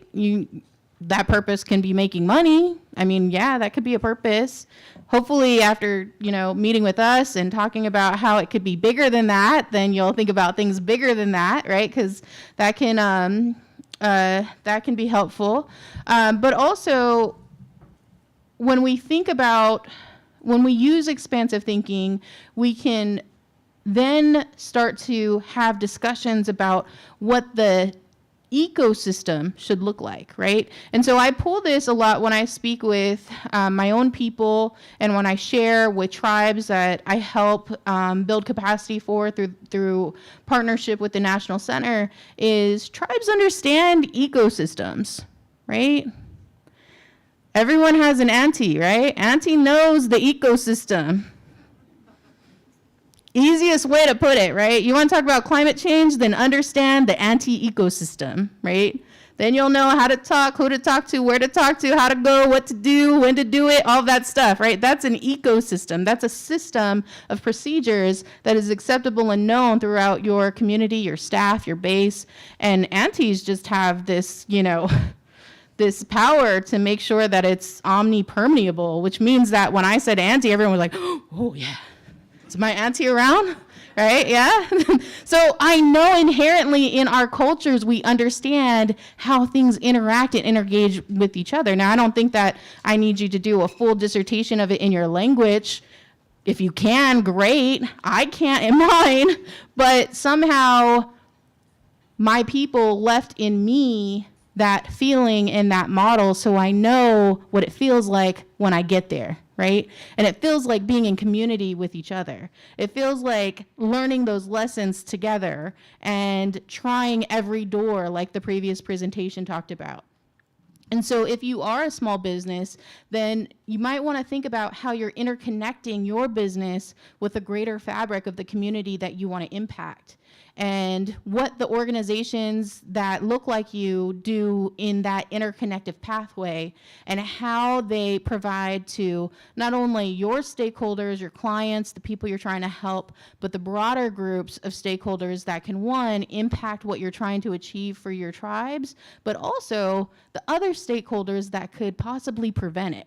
Right? Because everyone talks about moving to the future, but they forget to talk about the drag back, right? When I'm going to the gym a lot, I could walk up a flight of stairs and I'm like, oh yeah, I got this, no business, right? If I have not been going to the gym a lot, I'll get up there, but it's gonna be, a couple minutes for this auntie now, right? So that drag back is important when we think about that ecosystem, because if you have too big of a drag, then it's going to prevent your ability to create that impact forward. And now if you are a small business and you have one solution for the client that you have, then you are at the optimum space to be as strategic as possible to think about the pros, the cons, the benefits, the limitations, all of those things, because you have the ability to target and focus, right? When we think about expansive thinking and how those businesses interact and engage to build cycles of commerce, like here at this resort, then we have to think about that times 10, because we have to think about how that interacts with your business, but also how it interacts with their business and how you two communicate together. And sometimes leaders, tribal leaders specifically, because we've had to deal with some of the circumstances of our environments and histories, don't have the time to have those conversations back and forth. So the fact that you're in this room and you're thinking about these things, then it allows us to take that conversation and kind of ground it up so that we have a pathway of discussion and engagement that you will be very strategic when you're able to talk to a leader about the benefits of your company in a way where you can describe it because you've been communicating laterally, right? It's really hard to describe something if you haven't spent time doing the work trying to communicate that to others and understanding what those conversations from others back to you are, right? Because leadership, we're thinking about all of the stakeholders, right? So they may be meeting you for the first time, but they may have years of experience with the other business, right?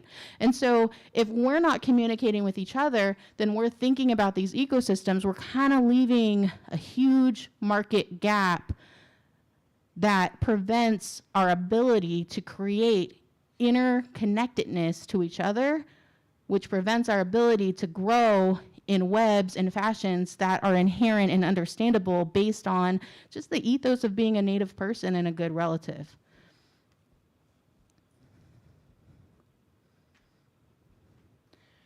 So one of the things that I want to leave you with is to think about your business through a lens of strategic decision making. What I mean by that is through a lens of intentional design.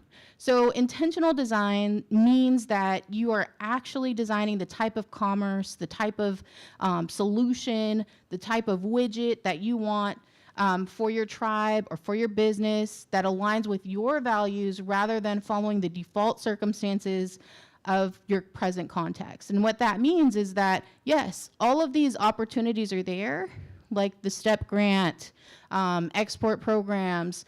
One of the challenges that we have as tribal people is because we have to do so much in such a little piece of time, right? Like for me, I want to rebuild my tribal nation. I want to make sure that little Mojave kids on the res can grow in drug and alcohol-free, nonviolent environments. That's not going to happen in my lifetime, right? But you guaranteed all of my employees know that vision. All of them. When I ask them, and it's taken 10 years for them to say it and regurgitate it back to me in the way that it did, but everyone knows that vision because it allows us to be intentional about what that means. Because if we have that, then I know that that means that we have to have jobs, that we have to have places where people have fun, that we have to have clean water, that we have to have housing, that kids have to have the ability to dream and think about how to go to college or not go to college or become entrepreneurs or become artists, that parents have the ability to drive their children wherever they need, right? So those are the expanse of places it can go when you build upon an aligned strategic decision-making model. And so what I wanted to leave from my portion of the presentation was the question of how you intentionally design how others will engage with your business, with your nation, with your people in your region, right? And so I wouldn't be me if I didn't give a little exercise of the day, right? Because we all like to come to presentations, give our business cards out, but the real success is in the work. So I see a lot of you guys have computers and notebooks in front of you. Chairman Watchman just said that this will be, I believe, the 28th Reservation Economic Summit, the 38th? The 38th Reservation Economic Summit, right? So that means in 2 years, Res is gonna be 40, right? So I want you to think about what an ideal day looks like in your business today in 2 years when Res is 40. Because a few of you are going to Res. So if I see you in my homelands and I know that you are from the place of the nice water, one, I'm gonna ask you if you brought me a bottle.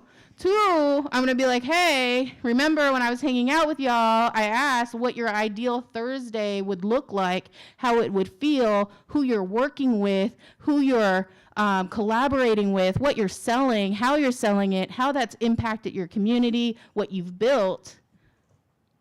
I don't wanna hear, well, we're working towards getting a grant, right? Because those are things we can do. We can take those actions. The strategic decision-making forces us to live in an expansive mindset, to think about the types of areas that we're building, how people will engage with us, how we will engage with them, and if we do it right, how they will respect and honor our homelands. And that really is tourism, right? Because in my ideal world, I wouldn't have to worry about people encroaching on the desert and trying to take my water, right? Now, if I have to build from that, a lot of stuff has to happen, right? But through tourism, I can start to build the systems necessary so that the people who are engaging with my region understand how to, understand why, and understand those boundaries. And that allows us to not only hold the line, but think beyond them to what's important for our own people. All right, so let me give it to Ed.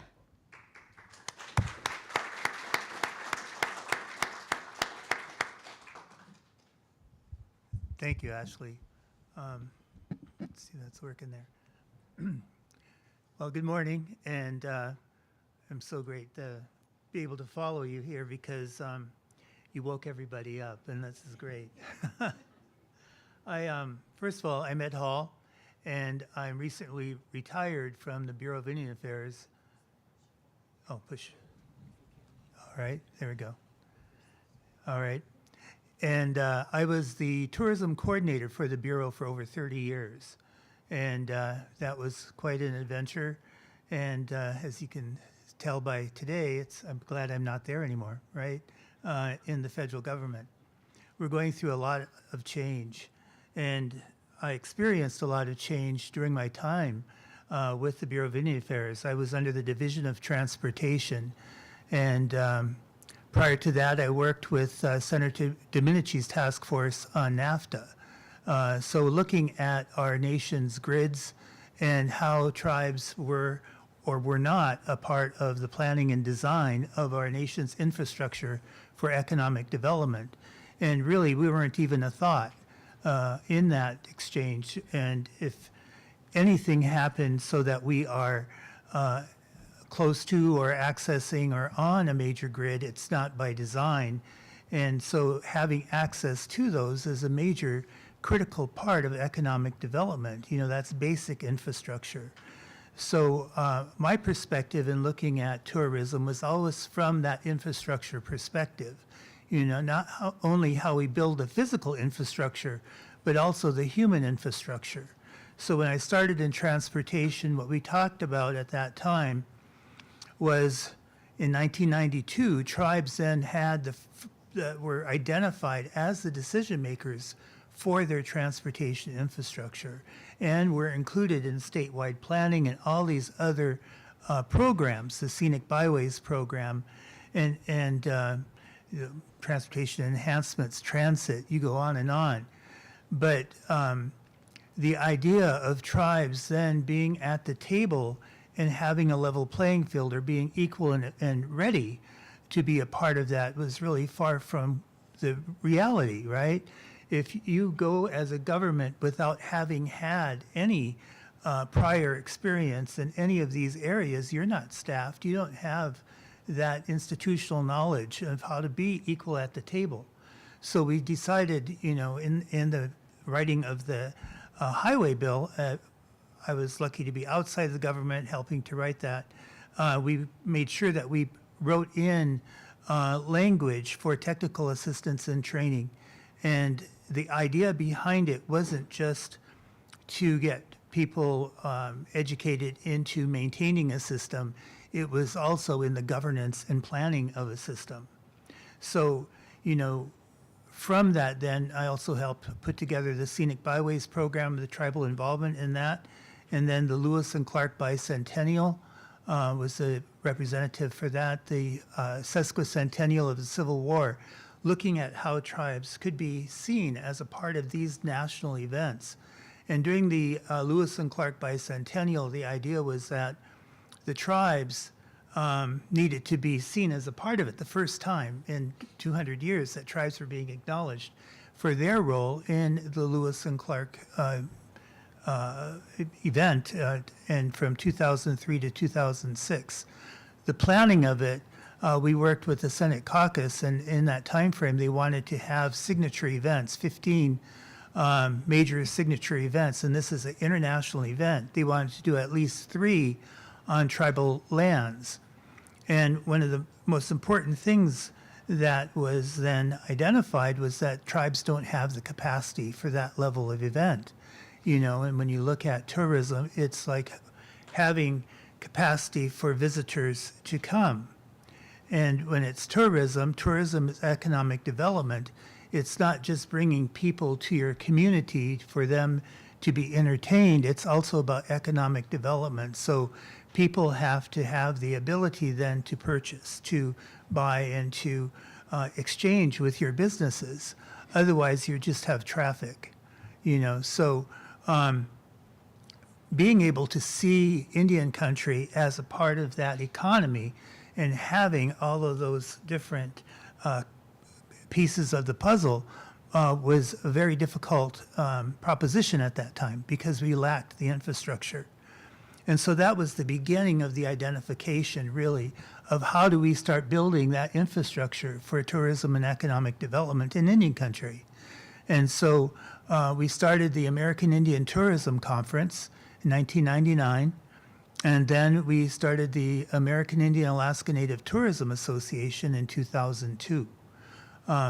From that, then, we started building out and working with our federal partners, with the federal government, because the federal partners were a key part of the Lewis and Clark Bicentennial and the Sesquicentennial of the Civil War. You ratchet that up to 2013, and onto 2016, we put together, I worked with Senator Schott's office to write the Native Act. As Ashley referenced, the Native Act then is that pivotal piece of legislation that really is intended to provide the framework for tribes to build that infrastructure, that capacity to be part of the a tourism economy. And so when we looked at that, writing that act, we looked at how not only do we make federal assets available to tribes, but realizing how tribes access those assets.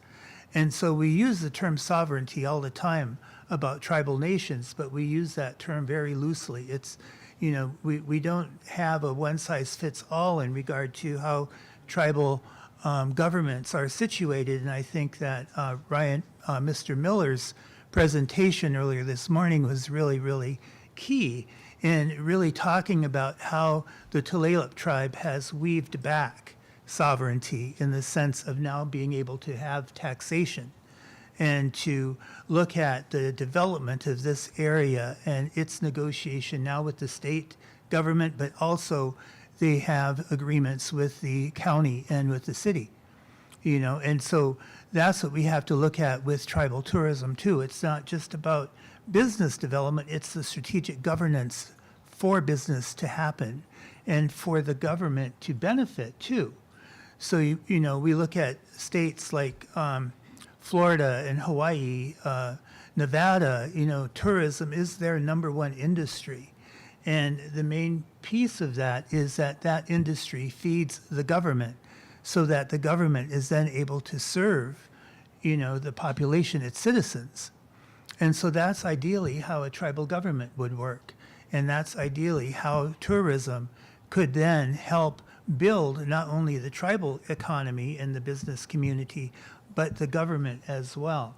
And so looking at how we could use the Native Act then to start, you know, strategically weaving back all of these pieces, right? The governance component as well as having the tribal government seen as a central force for private sector development, you know, so that they're able then to be key in providing access to major infrastructure like roads, you know, like your broadband, your utilities.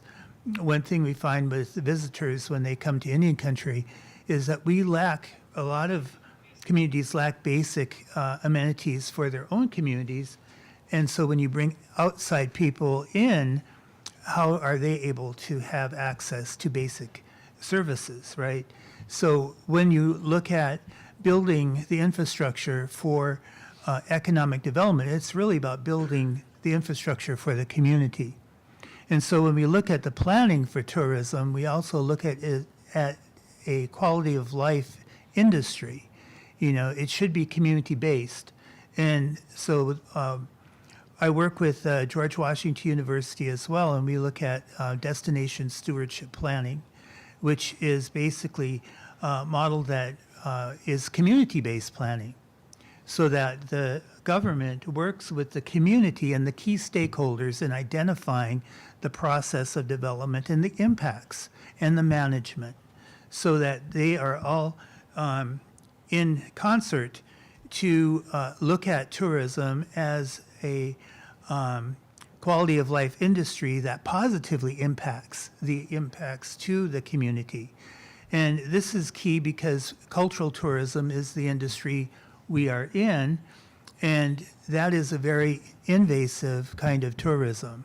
You know, right now you see a number of places around the world like Barcelona who are reeling at over-tourism, you know. So you may have seen where people were going after tourists, sitting in outdoor restaurants, shooting them with water pistols, you know, because the community just didn't want that impact. We don't want to see that happen either in Indian country. So planning in advance so that you are able to bring people in and manage it is key. And so now we have taken this next step in working with the National Center for American Indian Enterprise Development to really work in concert with the federal agencies to coordinate assets and resources to tribal governments for them to be able to build that infrastructure, the physical infrastructure, the human infrastructure, and the governance infrastructure. And so how we are able to integrate that and then work with our regional coordinators to deliver that to you is what we are putting together now. And I'm so thankful that Ashley is a part of that team because she's great at putting a lot of those pieces together. And so one of the other things that we talked about is the idea of tribal tourism is all about visibility. And I work with the Indigenous Tourism Collaborative of the Americas. That's the indigenous peoples of the Western Hemisphere. And visibility is critical for us to be able to engage in economic development and tourism. Our audience is the international audience. And so that is the most desirable sector of the industry, and Indian country is one of the major draws.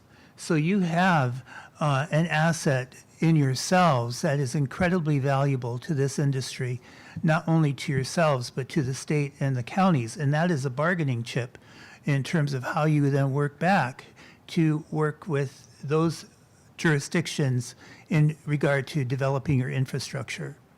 So we're here to help in putting that together. And then on a final note, I'm also working with the company to do the first ever tribal destinations TV show. And so that will be looking at tribal destinations throughout the country. And, of course, it's about having the capacity, right, to welcome visitors, and so it's going to be very important that, we work with tribal communities that have a level of infrastructure and management so that they are ready for that level of visitation. So we'll be here at the end with the one-on-ones at the table. So I look forward to visiting with you. Great, thank you so much. Round of applause. We do have some questions, though. Oh, okay. Yeah.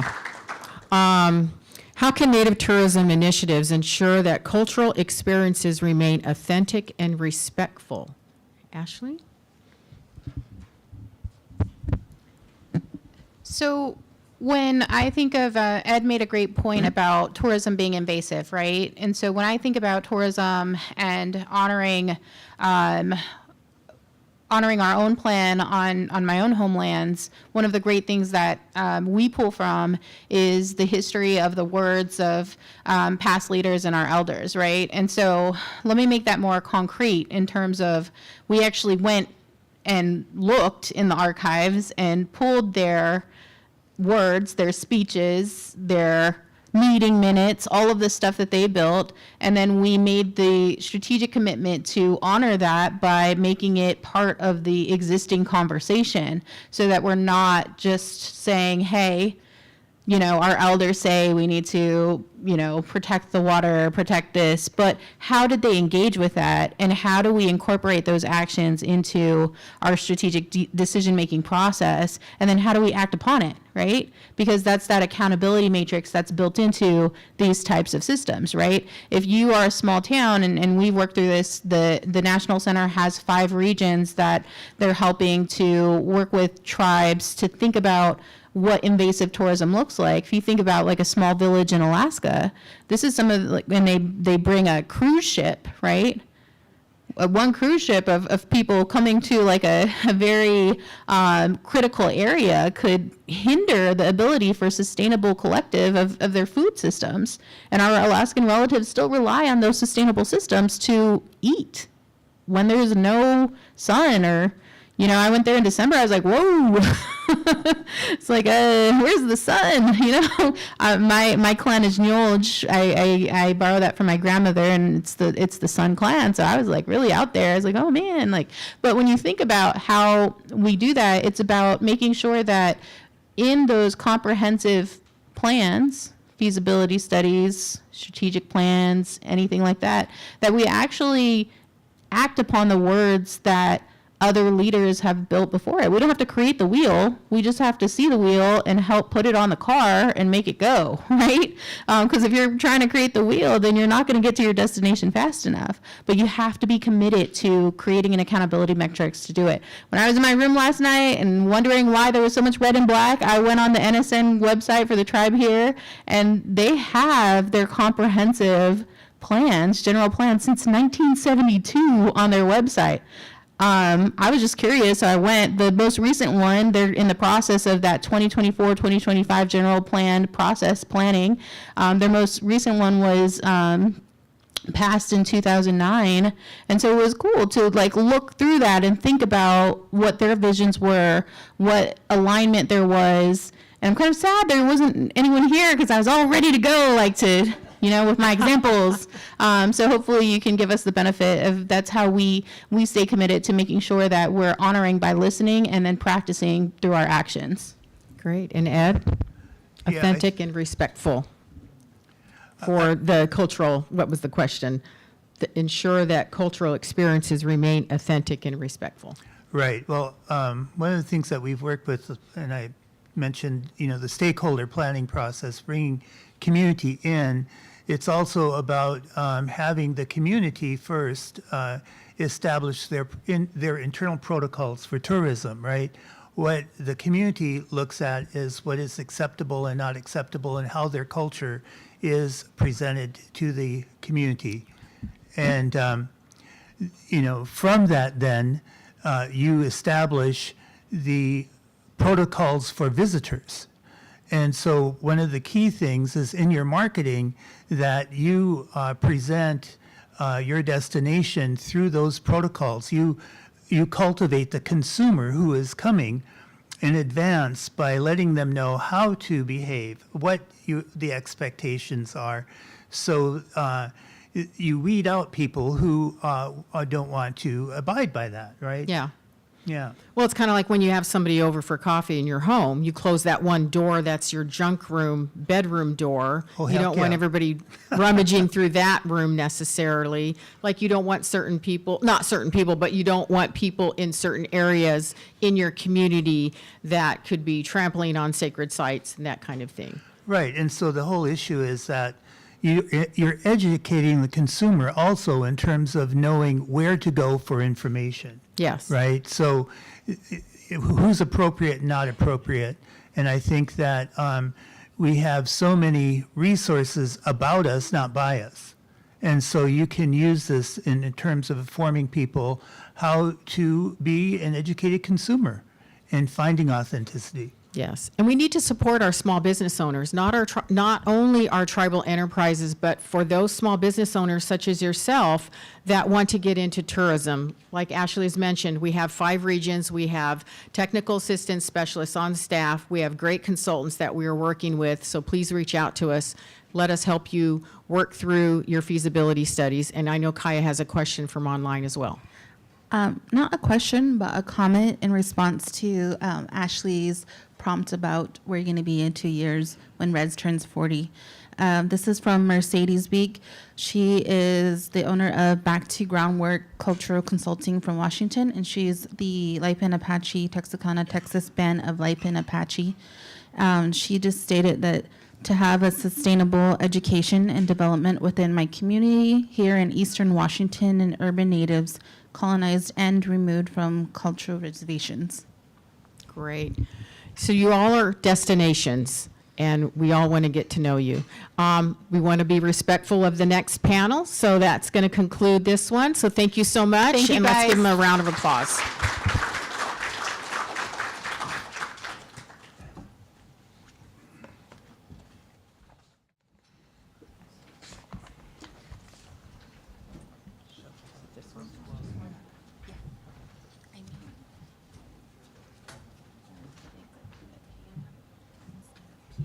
Oh.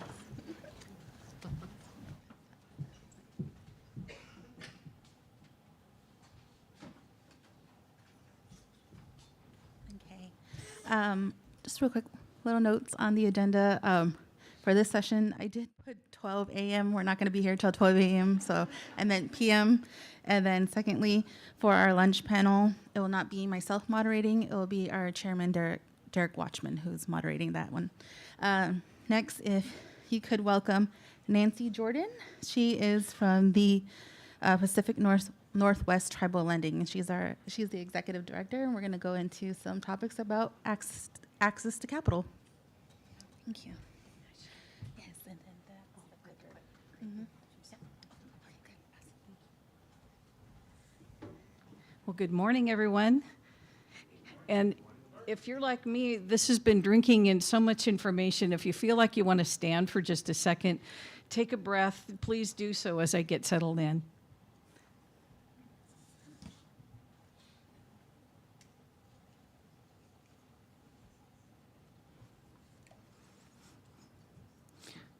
Well, good morning again.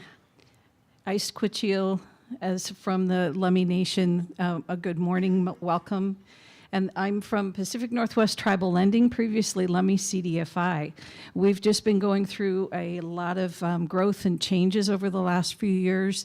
And so we've grown from the focus that we had from Lummi Nation into a larger footprint. So you'll be hearing a little more about that. I want to say thank you very much for having this opportunity and for NCAIED for welcoming me to join the conversation. I want to acknowledge the fact that we have two of our other staff members here this morning, Francis Sellers and Kelly Johnson, and you can always ask them questions and learn more about things too. I know Kelly was at an event last night with Christina up at Swinomish and had a wonderful event there, so we can always talk about things that are going on in lots of different places. Okay.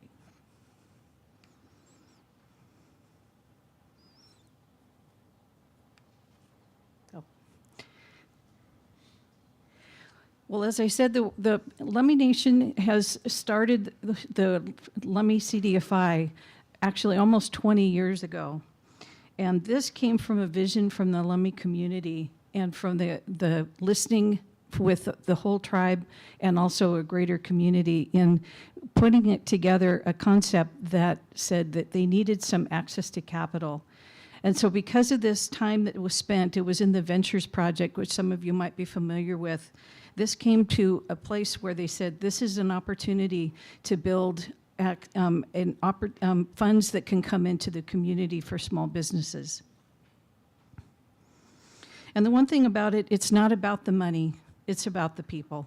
And this is one thing that our colleague Adib Jamshidi always talks about, is the fact that it's, as much as it is that we have a technical assistance and a tool that you're able to use, money and access to capital is actually just that. It's a tool. And so learning how to access it, build on the benefits of it, making decisions around it is really the reason why we're here.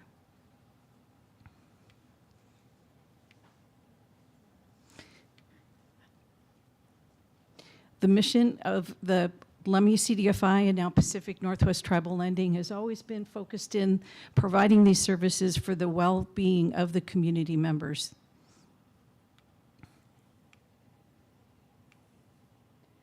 And these are some of the core values that came up as a result of our branding process just over the last couple of years. Listening to the community, listening to our board of directors, and honoring the fact of what we've learned over the last 18 years. Lummi CDFI came into its origination in 2006 and has been building on what it's been learning ever since.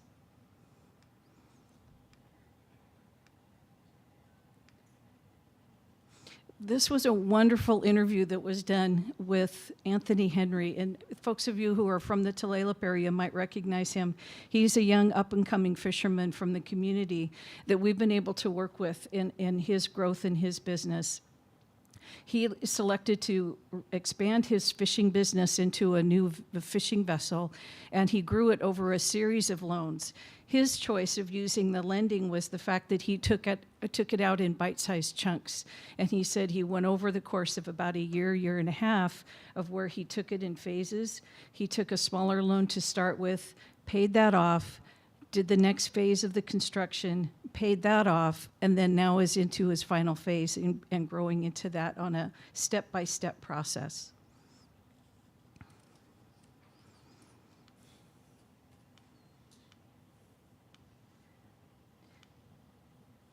I'm getting used to this. I didn't time it well. I should have just had them all go on the same click with the timer here.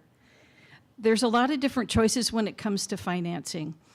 The one thing is that there's choices that come from mainstream lending into just really using your own funding. And I was thinking about putting my notes together today, and technically, we could pass the mic around and every one of you could be filling in and talking about this very topic. Every one of you has had to deal with your own budget, your own cash flow, your own understanding and what it is you're going to be doing, even for your families, and then as you grow your business. So there's a lot of different aspects that go into the features of choosing what kind of financial institution and what kind of opportunities you have available to you to select from. And there is a laundry list of banks. I think you all know several of them. One of the things we'll talk about is from the larger institutions, the credit unions, venture capital.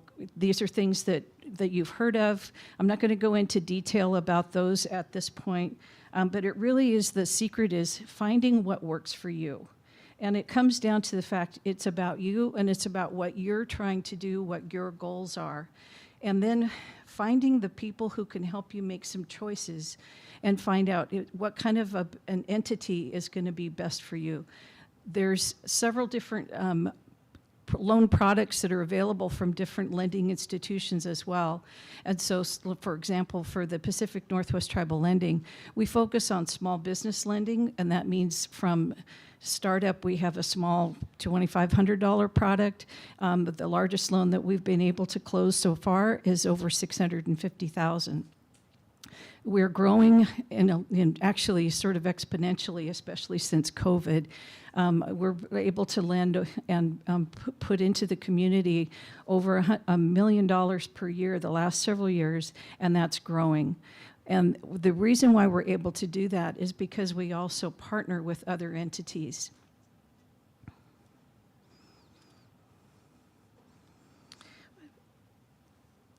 As we've been growing over the last few years, thinking about it, there's been actually a lot of influences that have pushed us into different places.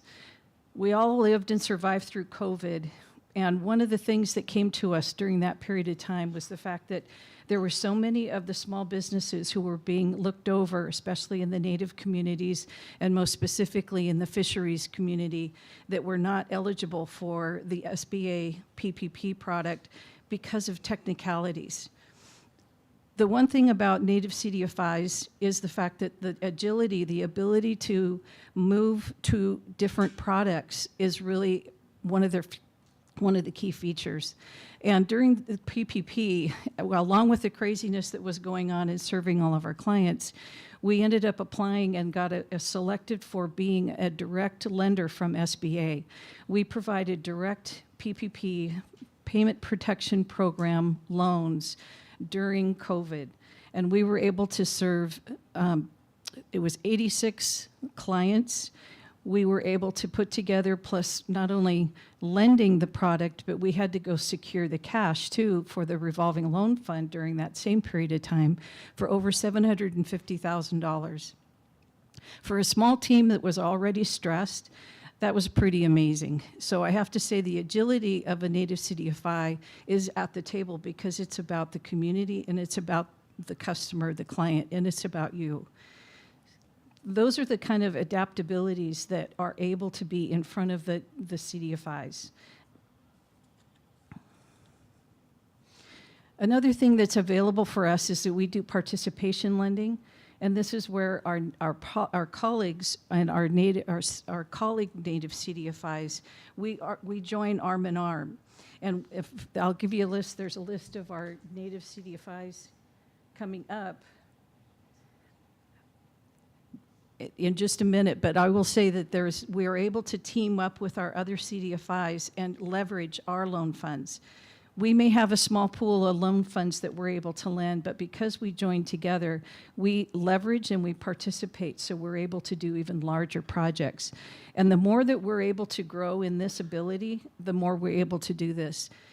The Native CDFIs really started about 25 years ago in real earnest, and about 20 years ago, 15 years ago, you'll see more and more coming online. There's about 64 Native CDFIs across the country, with several more that are emerging or growing into being that certified level. And because of that, the ability to serve and bring products is growing as well. You might have heard the Greenhouse Gas Reduction Fund has come out with billions of dollars. Unfortunately, they might be being looked at right at the moment, as we all know. However, these were years of planning, coming out with these dollars, and especially targeting into the Native community. We are part of the team that's looking at this and joining with Native CDFI Network for one in their Clean Communities Accelerator Initiative. And so we're partnering to add another product when it comes to the clean communities. So again, being able to add new products is part of the agility of Native CDFIs. Oh, actually, I'll go back. This is another one of, I'm thinking I'm pressing. This is another one of our clients, Levi Johnny. He has been a up-and-coming concrete business, and so he has taken on over the last few years the ability to lay concrete, do foundations, do pads around, sidewalks, and this one is a pool project that he put in. And he's another one of our growing clients that has really figured out how to take a product and build success. He had his first loan a few years ago, and he just came in a couple of months ago because he needed another piece of equipment. So we were able to move quickly enough to get him a small piece of equipment. For him, it was a big piece because he then was able to take on a much, much bigger project. And without that piece of equipment, he would have had to said no.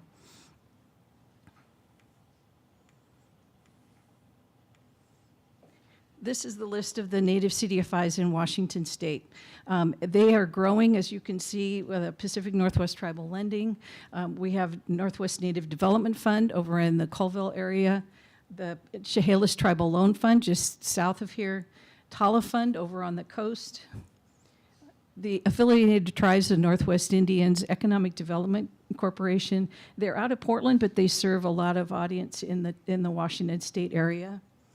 Native American Bank is a new partner that's now branched out from the Montana area and is now setting up offices here in Washington State.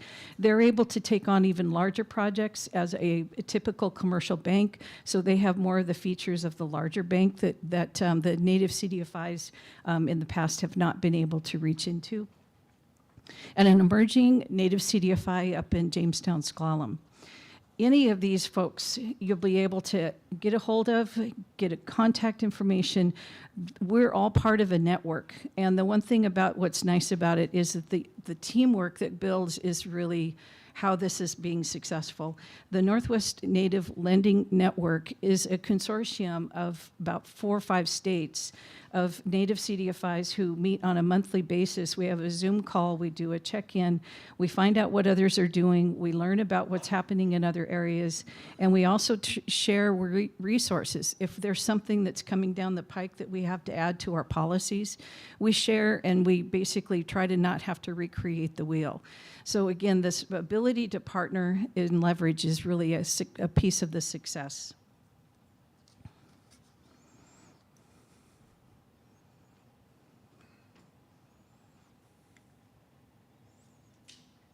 This is another one of the success stories of the Pacific Northwest Tribal Lending. Johnny Felix has been a fisherman for over 35 years. He's grown from day one and has built his business. He actually employs over 35 fishermen every summer. And he's an economic engine in himself. He has several vessels. He's now branched out into California, Oregon, Washington, and some of our fishermen are actually going up to Alaska at this point. So these small businesses are actually, we're trying to say, let's not use small. Let's just talk to them about business, because these are endeavors that are really impacting the communities, their employment, and they're a trickle out because they're also mentors for everyone else that they work with.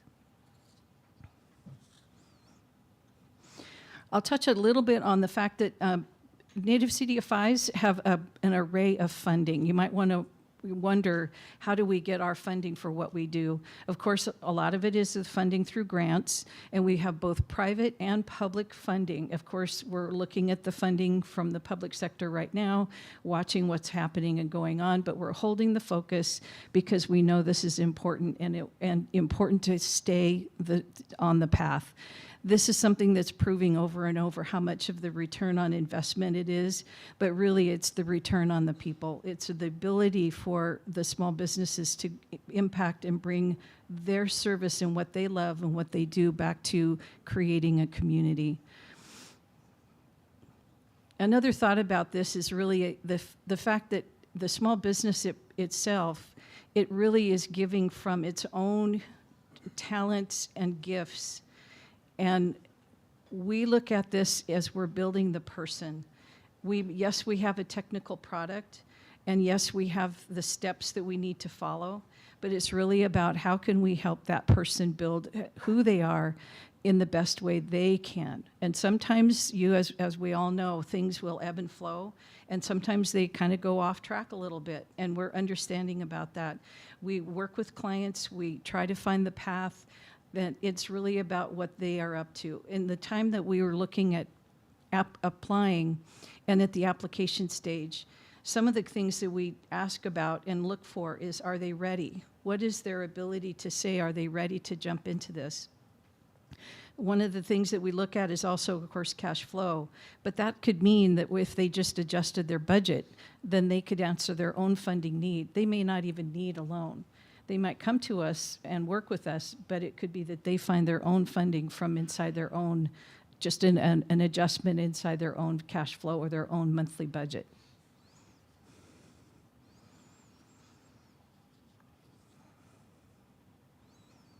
I think one of the best things that was happening is that our team was able to work with the Lummi to Thiessen Center.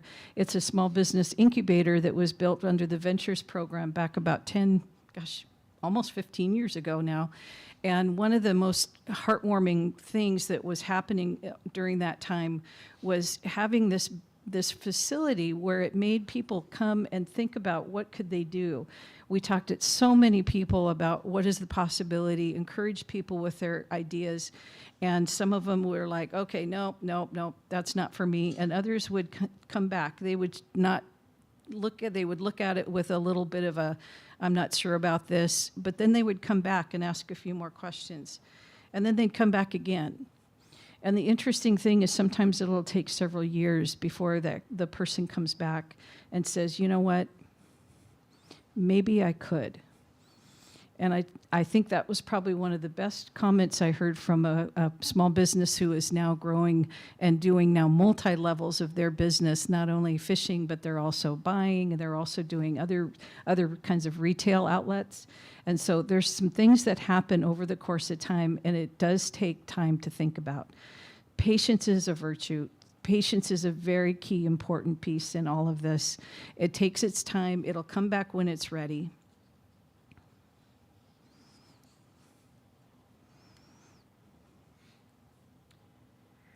One thing, as I look through my notes, here's our contact information, and you can always get a hold of us on our new website. We still are at lummicdfi.org, but we will be at pntl.org, so bear with us while we do our little growing phase at this point.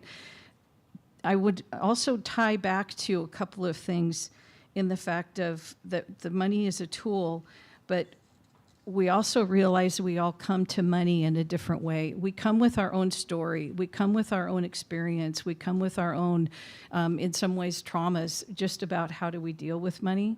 And while that patience is very important, we also come with an eye of understanding. The fact is that everybody comes with their own ability to work with this thing called money, this tool, this ability to use it and access it and build on it.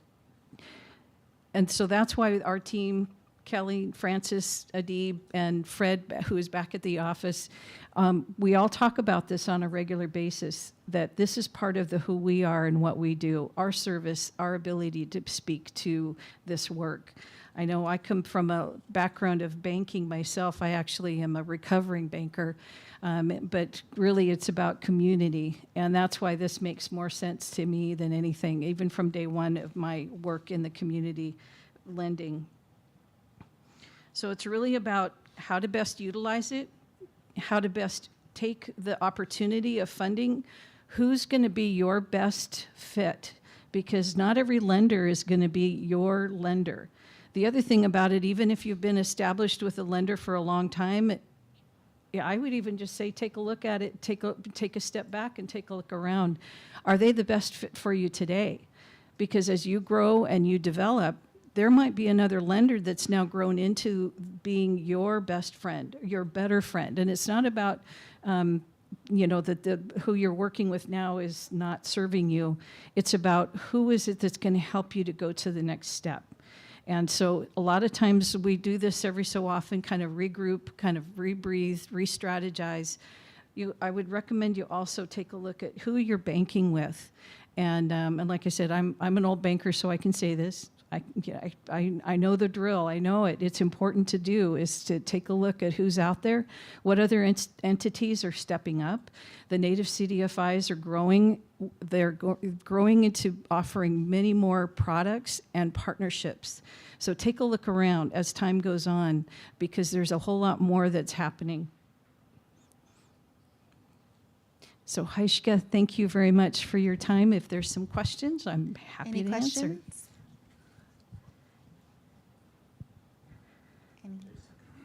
Hold on. Or you might break for lunch a little early. Oh, yes.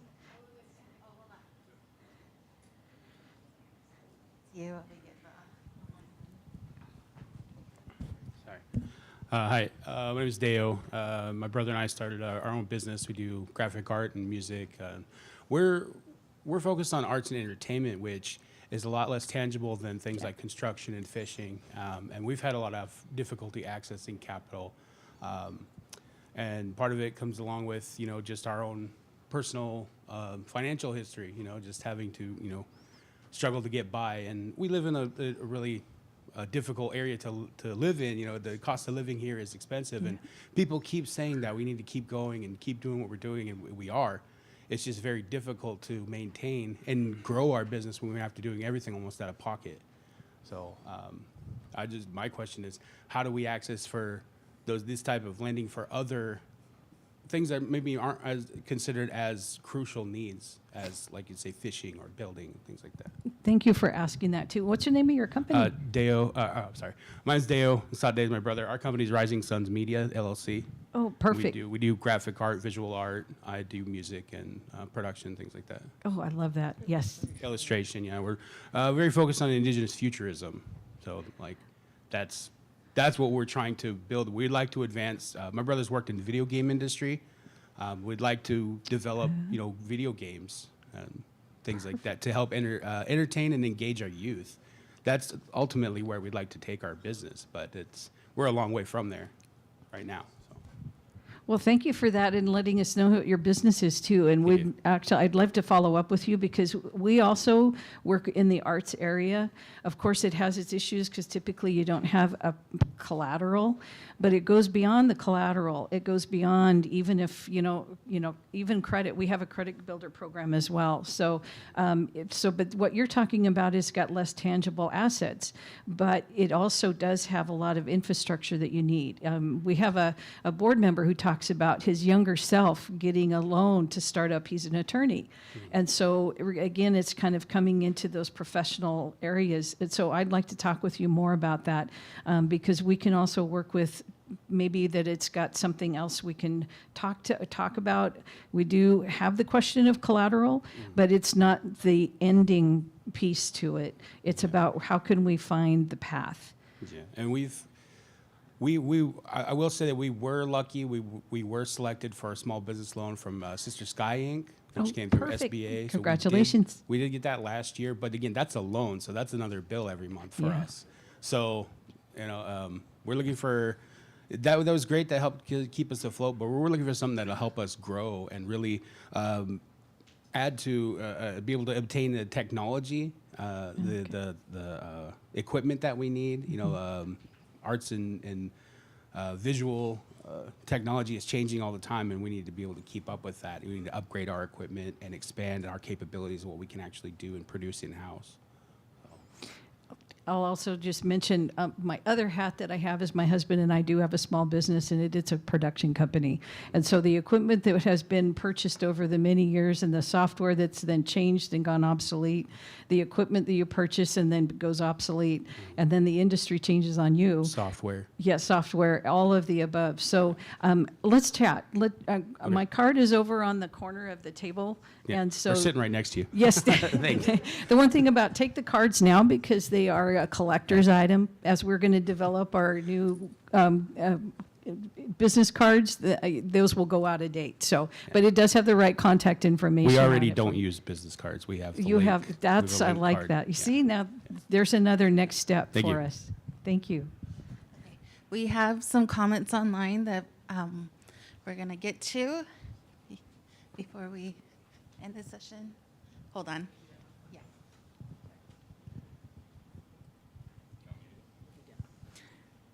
This is from John. We are a native metal modular housing manufacturing firm.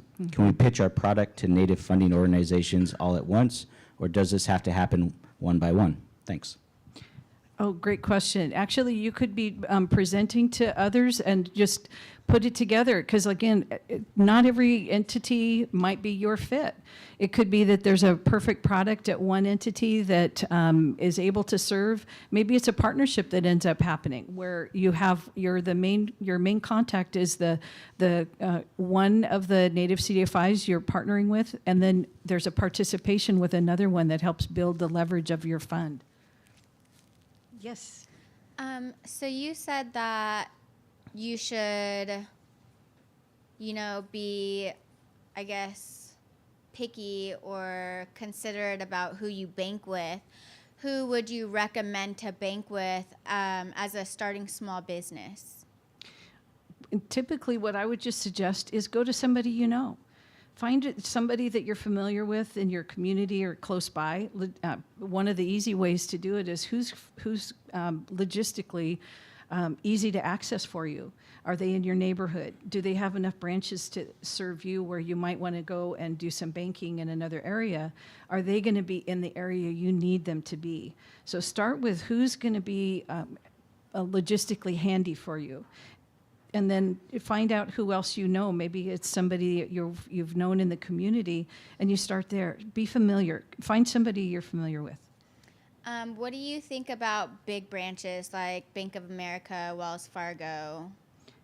They can certainly be a good access, especially starting up. Sometimes you might just use a credit card for a period of time. Biggest thing is knowing and understanding a credit card so you don't get into that loop of where you get caught into a high interest rate. That's one of the things that we would help coach with. But I would say sometimes a credit card is useful. It's just knowing how it fits with you. And that's who you get those bank credit cards through, is through the big banks. Right. We have yet to get the credit card in the tribal communities. I think it's on its way, or it's being developed as we speak. But I'd say that's a possible tool. Yep. Okay, thank you. Mm-hmm. Native American Bank out of Denver, Colorado. Yes. And one last question, then we're going to break for lunch, and you will be available at our roundtables. Yes. Hi, good morning. Good morning. I do suicide and intergenerational trauma workshops. as it pertains to the boarding schools here and the residential schools up in Canada. And I've got dual citizenship. So I've done multiple workshops in the United States with different tribes. And I'm wondering, as a dual citizen, is it possible to access funding? Yes, we've had that question as well because of our proximity to the 49th parallel, which of course was drawn. We have a lot of cross-border activity and actually dual citizens also. And so let's talk, we can consider that. And one of the things about native CDFIs is we have a target market, which is our primary area, but we have a wiggle room that says our target market needs to be 50, 60% of our portfolio. But then we have, when it makes sense and you're living here, building the economy here, then we have wiggle room to work with you as well. Yeah.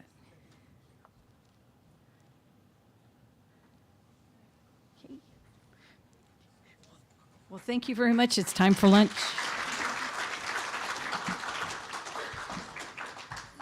Thank you so much, Nancy. So much good information. Before we break, I just wanted to let you know we are going to give away 2 Reservation Economic Summit 2025 tickets. So we'll do one right before we start our lunch panel, and we'll do one later in the afternoon.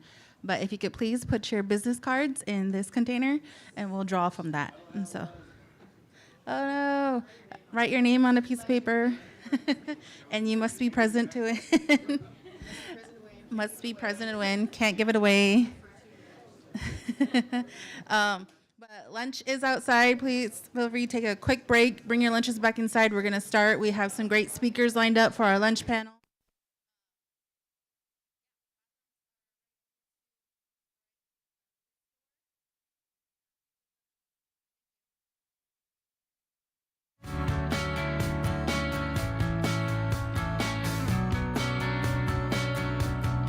I love the word knowledge share because it's not always just sitting in a room, receiving the knowledge. It's like you're also part of the conversation and sharing the knowledge as well.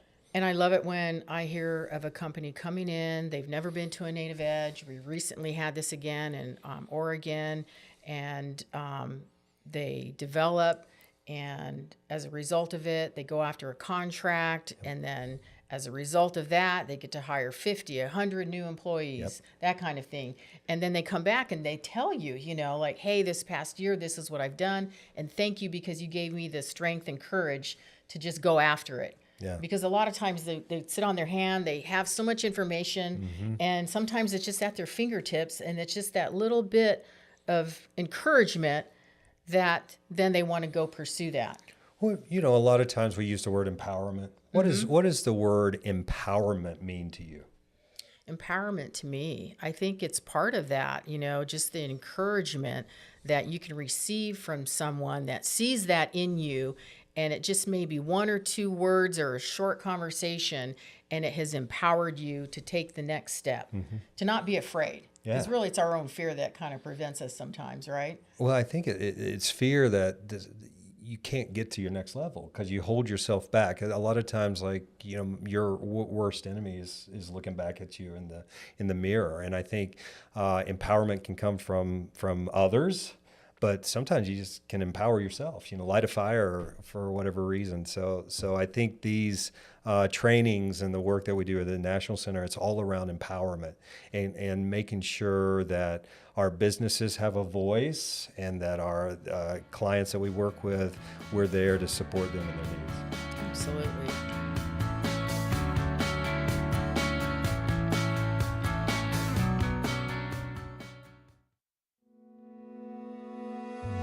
I grew up here in the community, lived here all my life. Our families were entrepreneurs, we had to be. Our entrepreneurial spirit, we used that to start small businesses that would bring jobs to our reservation. PCI Federal Services, we started with 1 employee. The exponential growth that we've experienced, we're hopeful that we'll cross that 1,000 employee threshold later this year. We continue to look for partners, and we continue to look for organic growth. Native Edge is a great way to do it. The Native Edge Institute, this is our 2nd time here in Alabama. business is complex. You're not alone. There's programs out there funded with our tax dollar.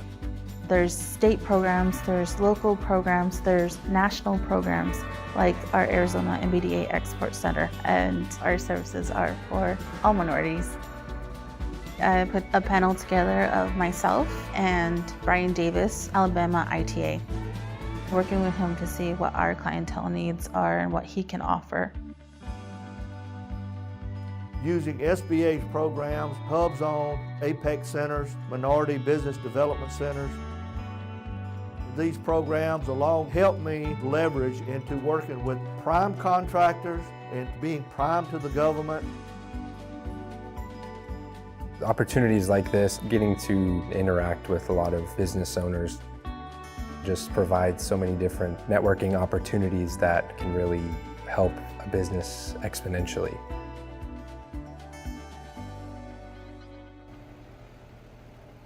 All right, here we go. I'm so thankful that all y'all wanted to go on the tour. Hopefully you'll be able to see some great progress that our tribe has made. PCI Federal Services was created in 2016 by the Porch Band of Creek Indians. It's funny the things you remember growing up, like we played in that ditch, you know? I mean, there was nothing between there. It's just amazing in such a short amount of time how far we've come. In 1988, we started to provide products and services to our federal government. And through that creation, it really started us to thinking about what we could do that would create revenues to bring back to seed our growth. PCI Federal Services, they've had this vision for this economic diversification. We have hotels all across the Southeast. We have 3 at Disney, 2 in Huntsville, Pennsylvania, Miami, Chicago, Aruba, Curacao, all across the United States. These are owned by individual tribal people. Each tribal member got to choose what plan they wanted. We built the house interest-free. Now there's housing and the new fire station and everything there.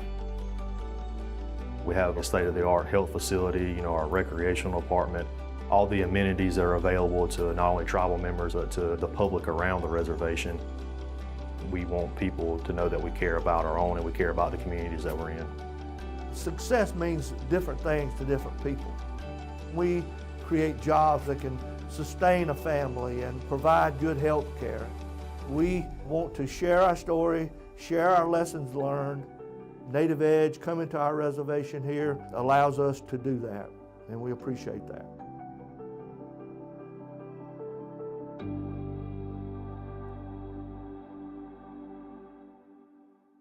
We just want to welcome you and thank you so much for being here in this amazing space. Thank you for joining us. Great information to improve Indian country. Today we're in New York City at the beautiful Hard Rock Hotel owned by the Seminole tribe. There's some lucky attendees that are here today. They're getting the first-hand experience of what a Native Edge Institute is. It's important to attend events like the Native Edge Institutes because of the resources that are here. Networking is always a big part of any event that we do at the National Center. We like to pride ourselves in being the #1 connector in Indian country and for Indian country. So we're able to connect these different tribal nations to each other because we're everywhere in contact with everyone. We see what someone on the West Coast is doing versus someone on the East Coast isn't aware. So person A has something that person B needs, and we're able to connect those people. And our goal is to expand globally. I'd really like to see our tribal enterprises and our Indian-owned businesses selling to the world and doing trade with the world. I've been with the National Center since 1980. We're one of the first Native American government marketing assistance programs to introduce the 8A program to the Native American community. We've pretty much been there since the beginning. And my tribe's super active with the National Center, calling, asking for consultation. They're looking into working with our export team on exporting rice and doing their agriculture. For me, the 39 tribes in Oklahoma, we all have tourism groups. It would even be more beneficial to us if we had a museum And the National Center, especially with the exports, could definitely get us there. They're going to Africa soon. They're doing great things. We're going to South Africa and we're going to Ghana, and we're going to be meeting with businesses who are looking into importing and exporting. This being the first mission is pretty exciting. We're going to see what opportunities there are, and we can bring them back to our clients. You know, economic development, we think about it as a circular economy. How can we share more of the resources that we have and expand on that and build it? Our goal is to create more opportunities for investment into tribal communities and Native-led nonprofits. And we do that by advocating and working with tribal leaders and Native-led nonprofits. Whenever you support a Native business or a tribally owned enterprise, that money doesn't go into the pocket of one person, of like a millionaire or billionaire. It goes into the pockets of the community. These tribes are assisting the local communities, the surrounding towns, the state that they reside in. Even though it's a sovereign nation within the state, they still provide financial assistance to the state by providing those jobs and supporting the local economies. A system that has made tribes dependent. If we're allowed to be creative and to bring into our culture, elevate tribal ecological knowledge, then the outcomes will look quite different. A lot of the communities that I went to when I was younger, you go there now and you see the growth, and that growth comes from the economic development that these tribes have done. Being able to provide resources and be an organization that can help move tribes and the businesses into their next level, that's something that I really enjoy. We have clients that have been clients for years, and they've just pivoted and grown their businesses into other arenas. So I would love to see small business owners just reaching their goals. And if we can be a part of that, sign me up.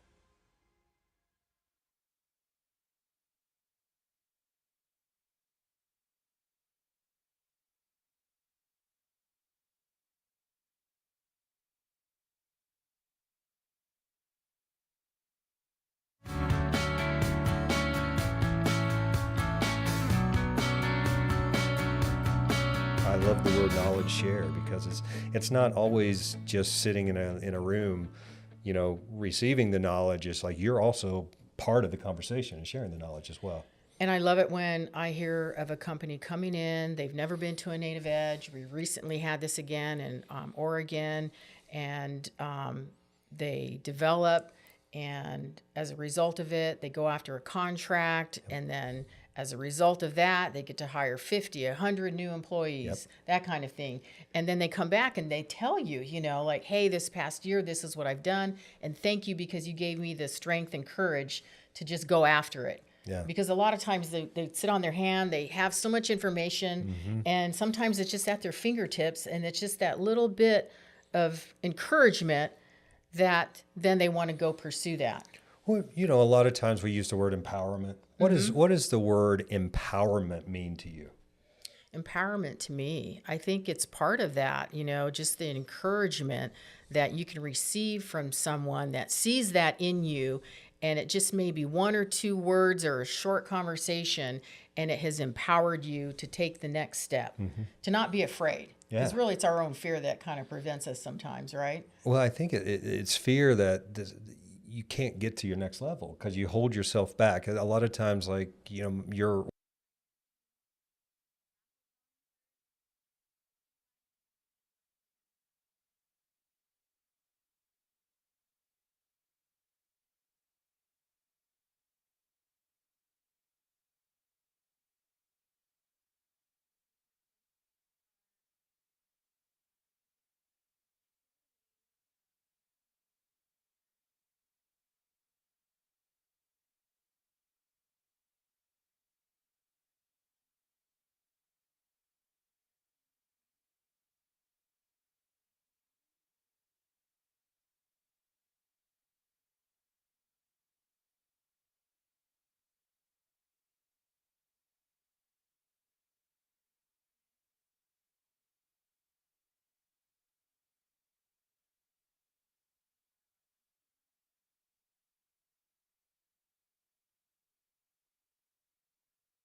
again.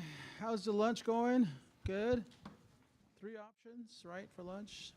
So, are we excited about what was presented this morning? Is it good? Are we meeting your expectations? I know some. Yeah, good. You know, like I said earlier, I usually get something out of it. Unfortunately, I've been on a bunch of calls, and so hopefully I'll get in this afternoon. So, but our goal again is to provide you with expert knowledge. You can tell by our panelists that are very well ingrained in the subject matter, and so be on the lookout for more of these. We're getting into 2025, and so each of our NEI sessions has a different theme. But you know, in some cases, if you didn't get it, you know, please reach out.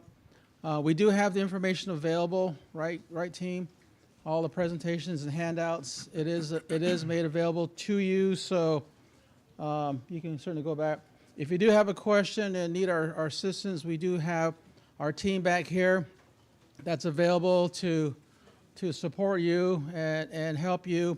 And of course, our speakers are available. You know, that's a part of the deal, so they're here to help you as well. So take advantage. Take advantage. I encourage you to do that. A lot of resources, you know, a lot of human power here to help you with your goals, your objectives, and your business planning. You know, because we certainly want to see as many natives as possible. I always forget the count, but nationally, maybe the staff can help me. How many registered or how many native-owned businesses are we aware of in the country? Is it 300,000, or does anybody have that number? It's fairly large, 300. So from National Center, we support about 30,000 clients, you know, which is a big number. Nationally, I think when I was tracking COVID and looking at, for example, what Jackson Brossi was supporting at SBA, I think they were throwing out something to the effect of about 300,000.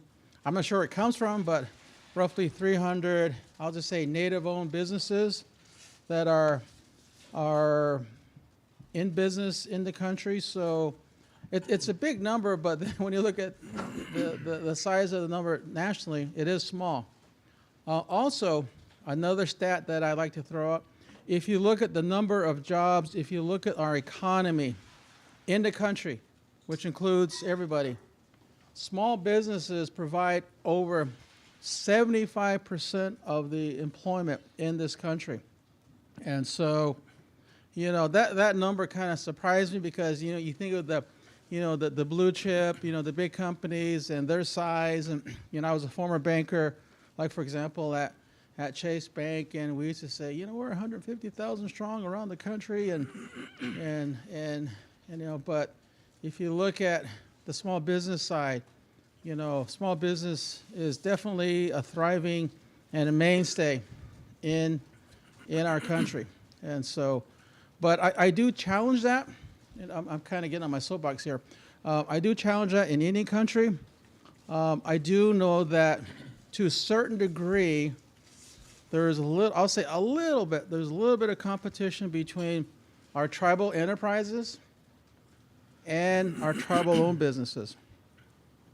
There's some competition out there, especially with the smaller, like, for example, you know, the coffee shops or the small mom and pop type of businesses, small retail. I know a lot of our tribes are out there creating enterprises, and they have a board. And so, and then we have our aspiring native entrepreneurs want to get into business, and so sometimes you have to deal with the council to get the permit or, you know, the go ahead to move forward. But then for them, as our leaders, they say, well, are you going to compete against our business or not? And so in some cases, though, the smaller tribes and their enterprises, if you will, that's probably, that's probably, you know, the only resource that potentially is available that's helping to fund the tribal government. You know, the tribes with gaming, the ones that are doing well, they definitely have a good resource. You know, the profits that are made from gaming enterprises help fund the tribal government. And so, but there is, I've seen it with some reservations where, like, for example, someone wants to start a coffee shop, and the tribe has a coffee shop. So, you know, as elected leaders, what do you do? What do you do, you know? You got to make sure that you got revenue coming in to the government, but on the other side, you know, you're there to promote development and business, and so, you know, it's a tough situation to be in.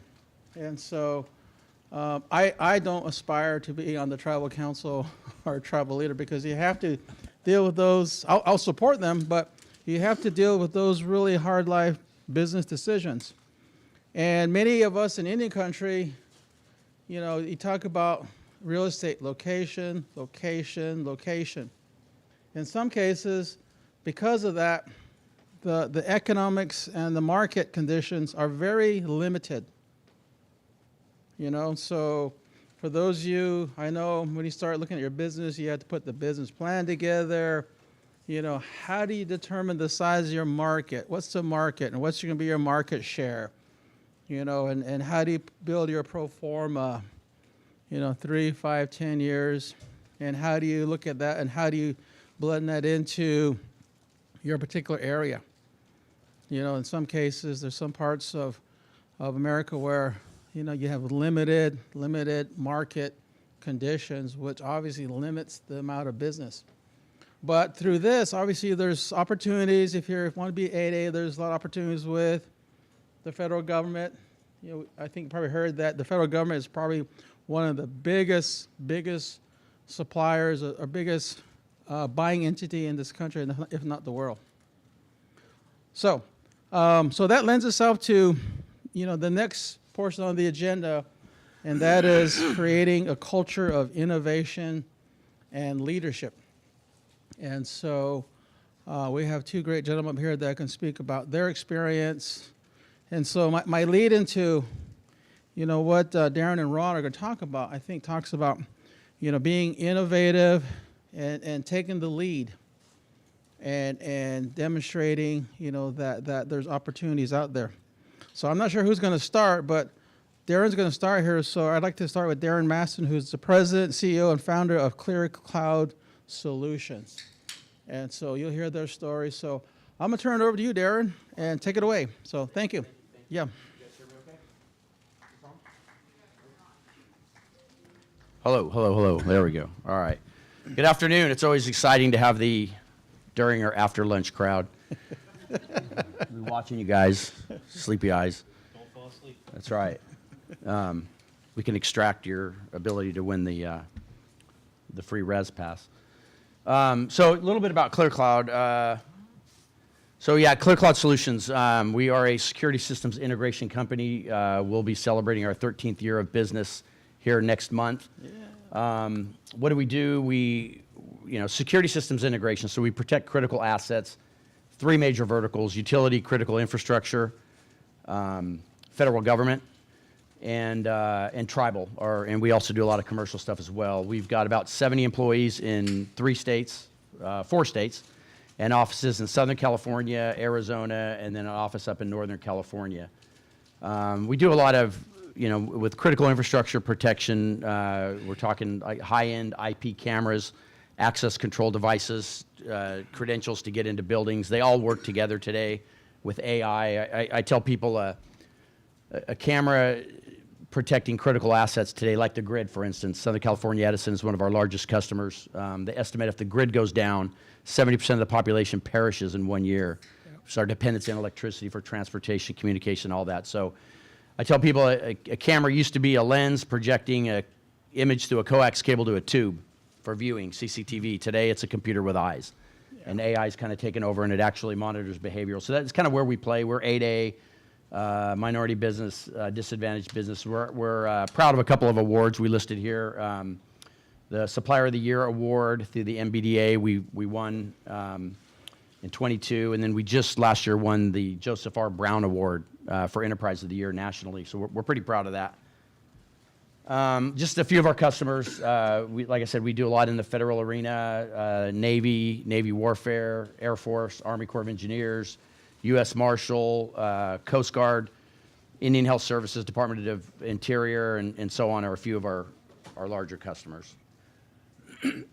So we're talking a little bit today about leadership and what it means, and I can tell you what it means for my company and what I think it should mean for your company. And this slide here kind of represents a lot about our culture. So yeah, it's a good slide to talk about leadership. It's a good slide to talk about culture, but quite honestly, this is really the foundation of our company, is all pretty much represented in this slide. I was driving my wife's hybrid the other day, and the panel's always showing you what's making the engine go forward. It'll show that whether the engine's working or the battery's working. It'll go back and forth. Why I need to know that, I don't know. But if you had a gauge for our company, this would be it right here. This is what powers us. And we integrate this into everything that we do. It's three simple things. It's integrity. It's living our core values, taking care of our people, and community, and giving back to the community. And it took me a long time to learn this, but today when we focus on those three things and then everything else follows suit, everything seems to be working out. This quick slide represents a lot of the stuff you learn at these type of events, and you'll learn the same things at Res. People will tell you that you have an advantage of being a DBE, a disadvantaged business enterprise, an MBE, a minority business enterprise. Native American Indian owned by Indian Act is a great opportunity, Department of the Interior. SBA 8A certification, you'll hear a lot about that, how to get certified. Usually that's a session here. It's not today, but a plethora of information if you go to Res on how to become 8A and all the advantages, the many advantages you see, including a hub zone, which is listed here. And I think sometimes incorrectly so, we give the impression that once you get these, everything's great. And the money's going to just start pouring in, and the contracts, you're going to be beating them off. And it's not always the case, because, you know, if you look at the horizon, what you'll see is beneath the water are the lurking things that cripple companies. And these are just a few that are listed. Poor management, leadership, hiring the wrong people, no business plan, the wrong business plan, operational inefficiencies, inability to get capital, a lot of things we're talking about here today. So we're going to focus a little bit in the next few minutes that we have here on you know, trying to avoid that first obstacle, landmine, pitfall, whatever you want to call it. So it's just some stats really quick on the success and the ability to perform and achieve your goal as a small business owner. And they estimate that a third of all businesses will fail within the first 2 years. And only half the businesses will actually make it 5 years. And within 10 years, 70% of businesses started in the U.S. fail. And there's several reasons for that. I just listed a few, but I think if you were to ask me, you know, one of the biggest ones we see in failure is poor management, poor leadership. So we have a picture here of Dan Campbell. We got any football fans here today? We got Detroit? Normally you'd have a bag over your head, but not anymore. You know, I was embarrassed to talk about that, but I'm not a Lions fan. I'm a Raider fan. I'm not gang affiliated or anything, so I don't want to insult anybody here. But so why do you know? I'm in no way a fan of the Lions, but I am a fan of Dan Campbell, and here's why. This is an organization that failed. They pretty much were the definition of failure in all sports, including the NBA, Major League Baseball, hockey, and football, with the longest drought of any team making it to the playoffs and a national championship. And this last 2 years, they've come within a stone's throw of the Super Bowl. And if you think about what was different over the past 30 years in that organization, and you're probably looking at it right there, and it was leadership. It was probably the number one thing that turned that company around. And in our company, we talk about things like integrity. You saw it on the previous slide, which is one of the main, I guess, three-legged, you know, stools legs that hold up our stool. And when we talk about leadership and we talk about integrity, and we have this conversation from the time that you interview with us, and we talk about it throughout all the things that we do, but it doesn't mean just don't cheat, don't steal, don't lie. I think those are all givens. Those are all absolutes. What integrity means, it goes far beyond that. It's a little bit more about your character and who you are. And the best word that comes to mind for me when I try to describe the integrity of our company, it's humility. Or as a business leader, how I can portray that integrity. not just in the obvious things that you see us do, but I think it's in humility, and I think it's it's an important word. You know, I grew up on the Hoopa Valley Indian. By the way, I'm a member of the Hoopa Valley Indian Reservation. I probably should have mentioned that. Up in Northern California, we're at the far remote area of Northern California on the western side of the Trinity Alps. And I grew up with Indian pride. And it took me a long time to learn that humility does me a lot better than pride. We talk about things like, and I think it's important to recognize within your company that I know when you talk about ClearCloud and the successes, and when people ask me what it is that makes ClearCloud successful, I will tell you it's a very easy answer, and it's our people. It's not me. It's our people. Hiring the best, training the best, retaining the best people that you can have is critical, and I think it's your leadership that keeps those things all in order. Bringing the right people on the team. We talked about that. And then giving back to your community. So it's a quote. It goes along. Faith's really important to me. A lot of the stuff that you've heard me say already, and the stuff that I'm talking about really my faith makes that easy. I was really happy to see this event started off with a prayer. You know, my faith and our success is a big part of it. When I learned as an individual to put God first, others second, and then myself, things seem to fall into place. But this kind of wraps it up. It's from Luke 14:11. It says, "For all those who exalt themselves will be humbled, and all those who humble themselves will be exalted." So what are we talking about here with, you know, living integrity and living honestly? I mentioned, you know, the roadmap to success is if you want to be successful, you surround yourself with successful people, but you got to leave those people. Always keeping things simple. And when we talk about humility, we talk about taking ownership. It's human nature to argue your point. It's human nature to want to be right.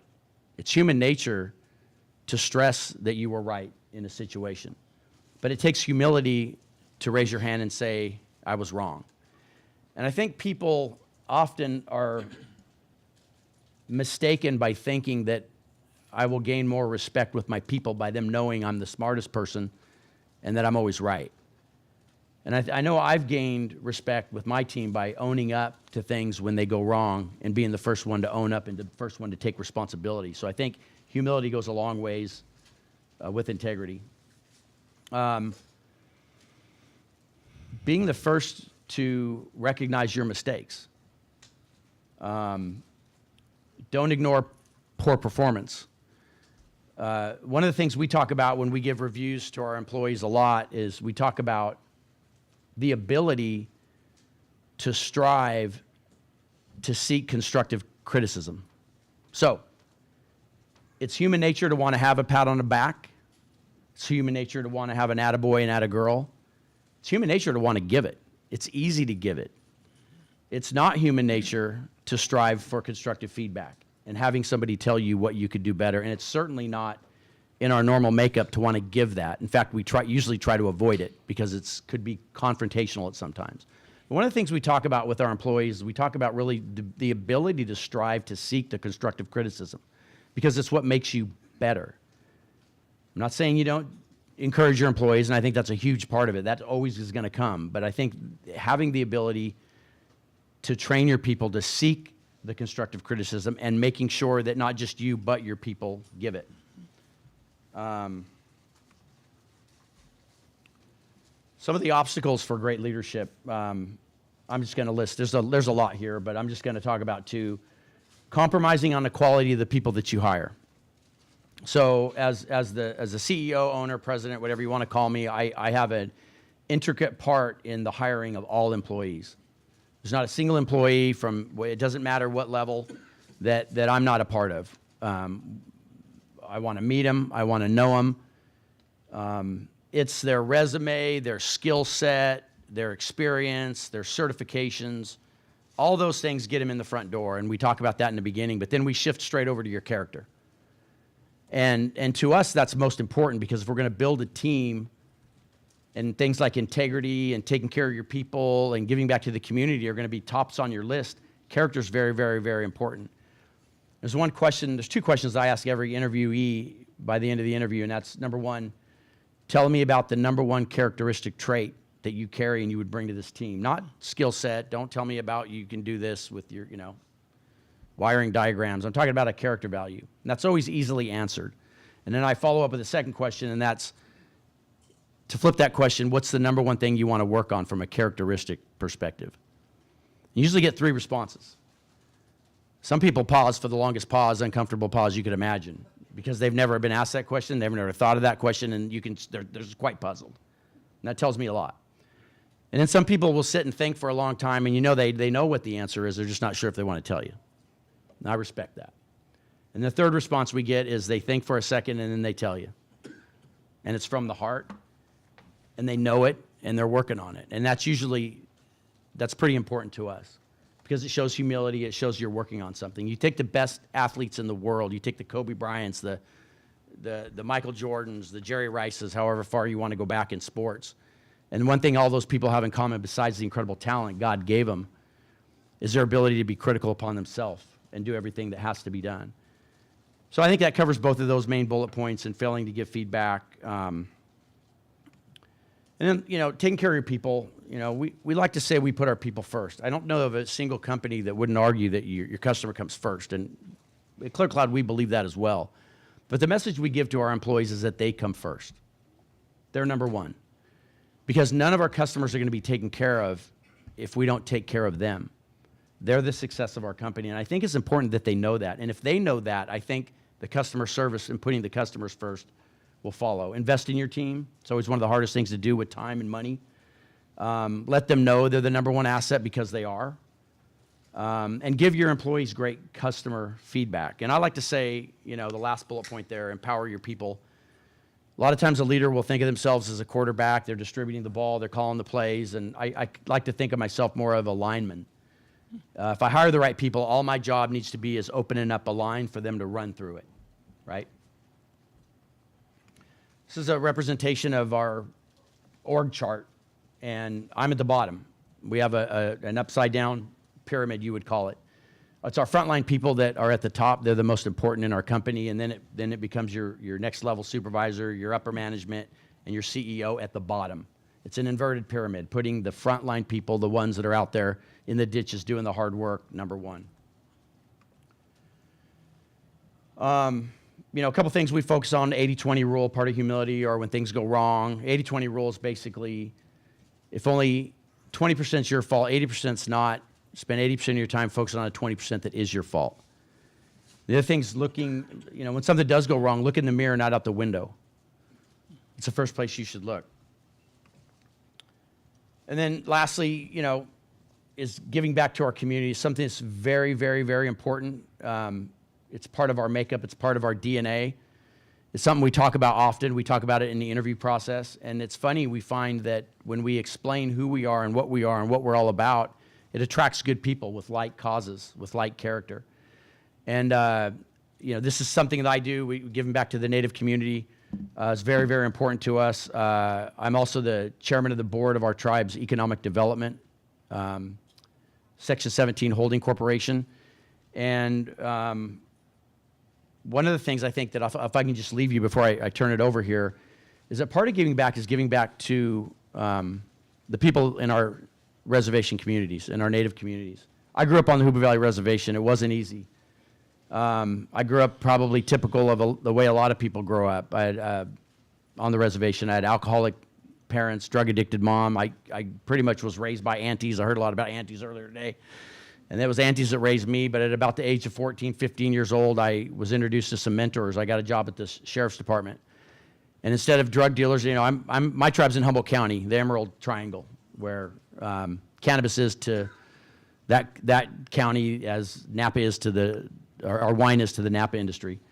So my mentors were drug dealers. They were the guys that had the Harleys and the nice cars. And again, by the grace of God, at about the age of 14, I got a job at the Humboldt County Sheriff's Department, and all of a sudden there were mentors put in my path.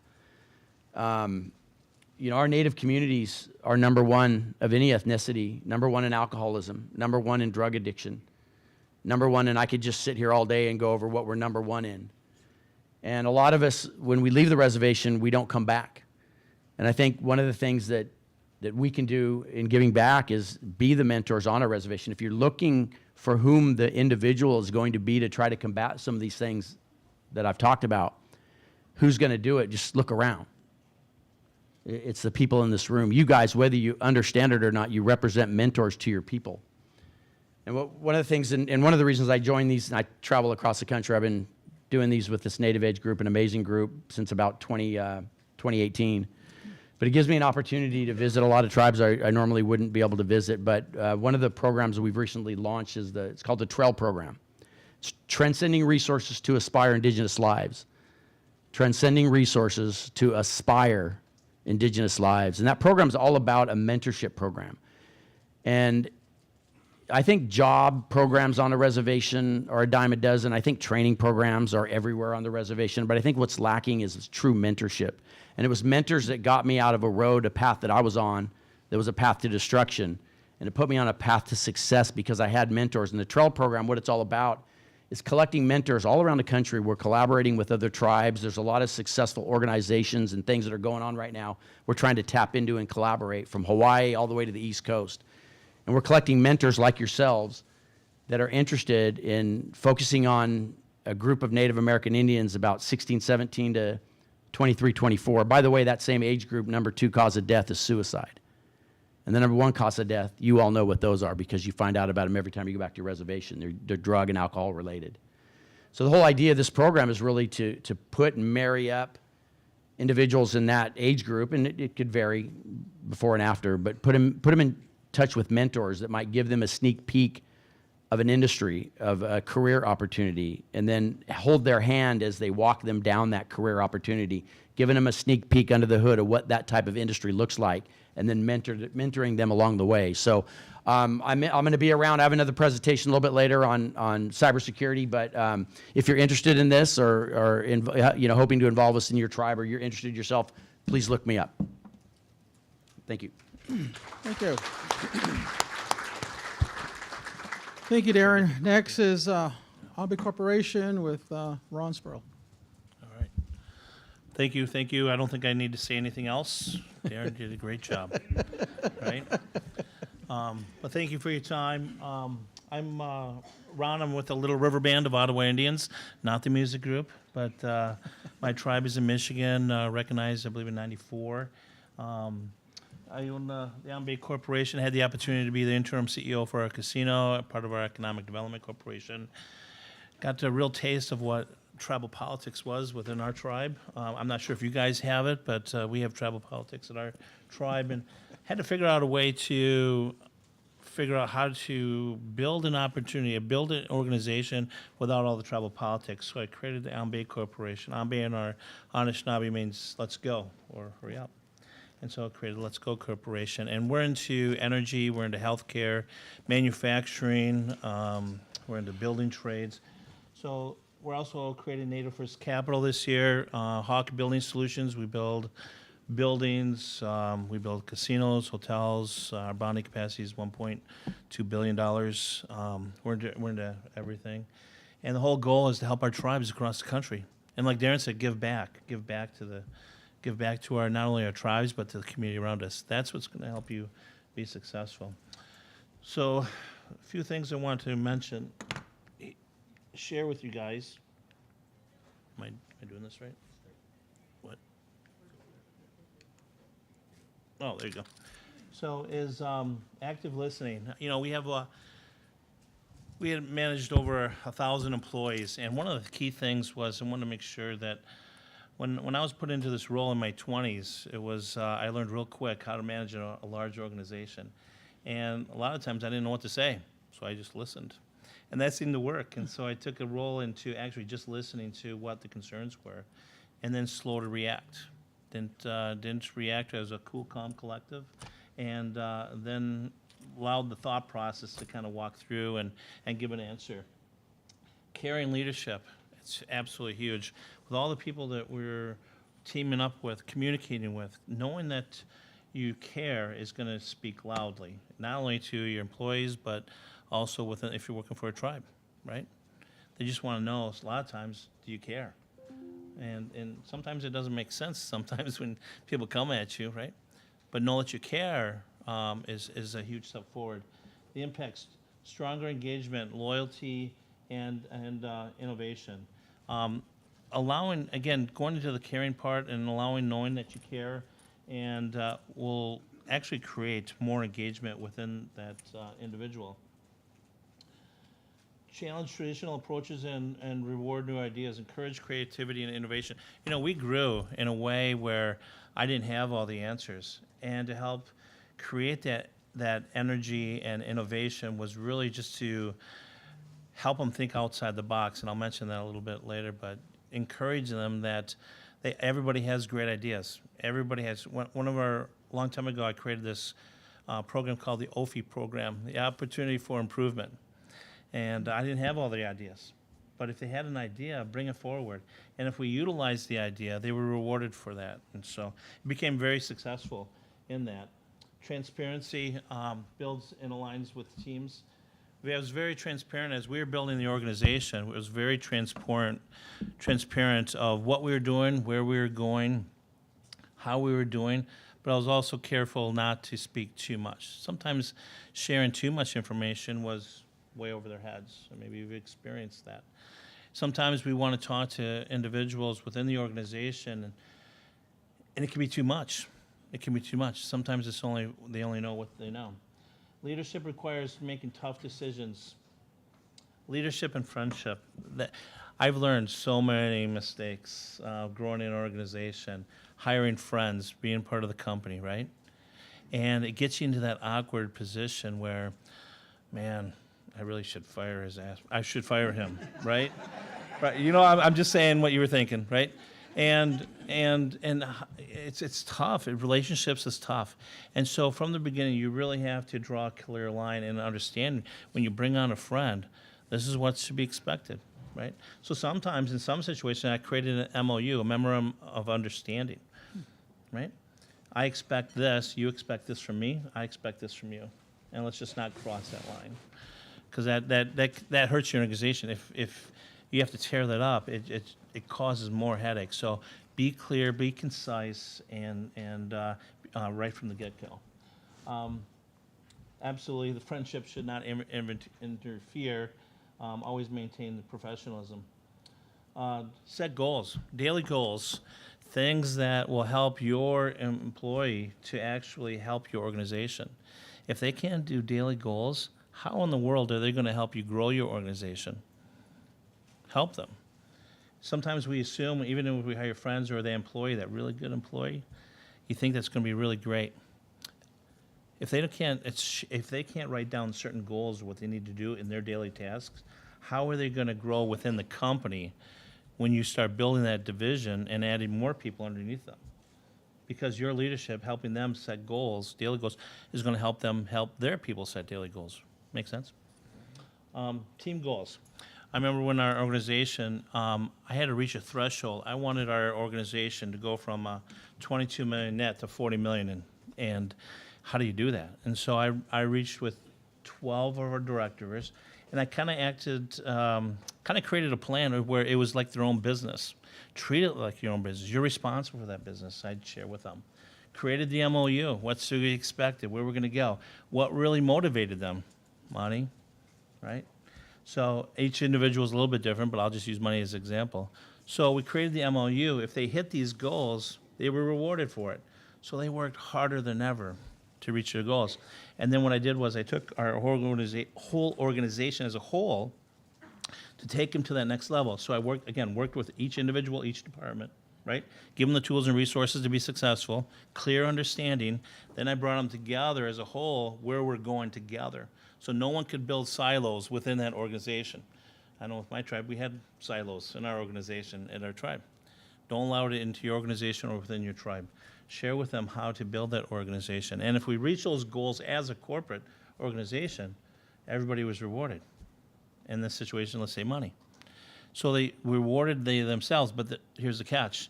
I gave them extra in order to provide it to the downline. Kind of what Darren was saying, you know, we led from the top here, but we worked with the front line. So that way they could lead, and then from the front line, we were supporting the leadership saying what a great thing they're doing if we reached our goals within a department. See what I'm saying? So now it's full circle. So it's just a way of communicating and actually strengthening your organization and edifying your leadership as you grow your organization, even if you're within a tribe or whichever. Edify them. Sometimes we don't want to, right? Sometimes I really don't want to vote for that person again, but yeah, you know what I'm talking about. But you know it. But to me, that says opportunity to reach out to them. Look, we're all not perfect, right? But together, working together, learning from each other, we're going to be a stronger organization. We're going to be a stronger tribe. We're going to be stronger in leadership into our community. And it begins with you guys, just like Darren was sharing earlier.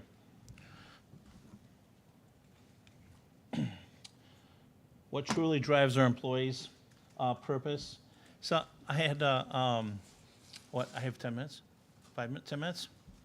10 minutes? So I have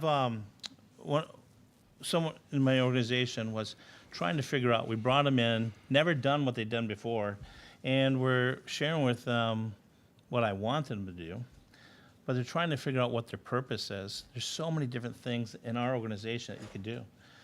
And I said, you have to look at it from this way, and I encourage you to look at it this way.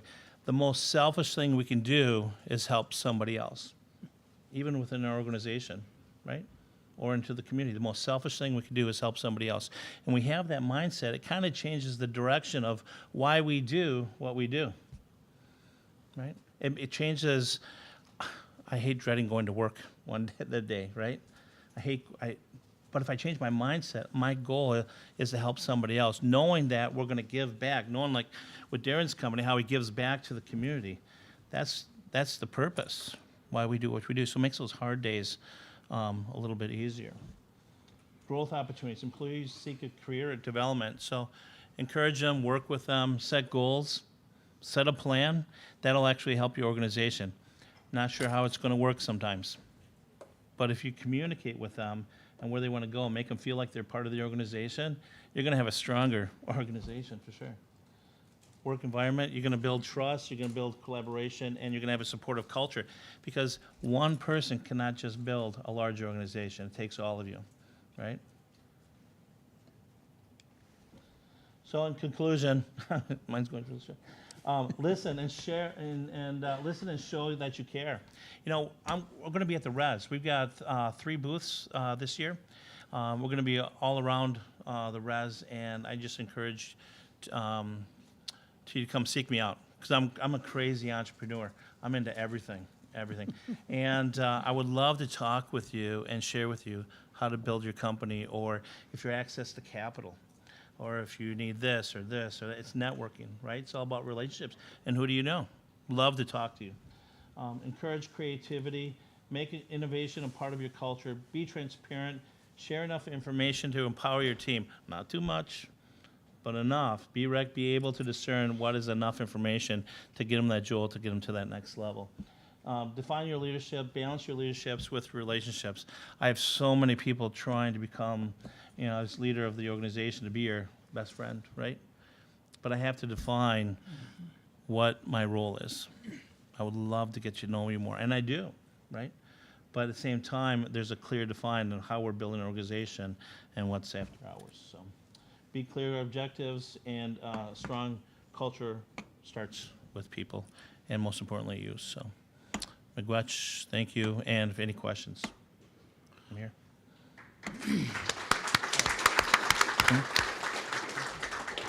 We have 5 minutes left, and so questions. We'll start right here.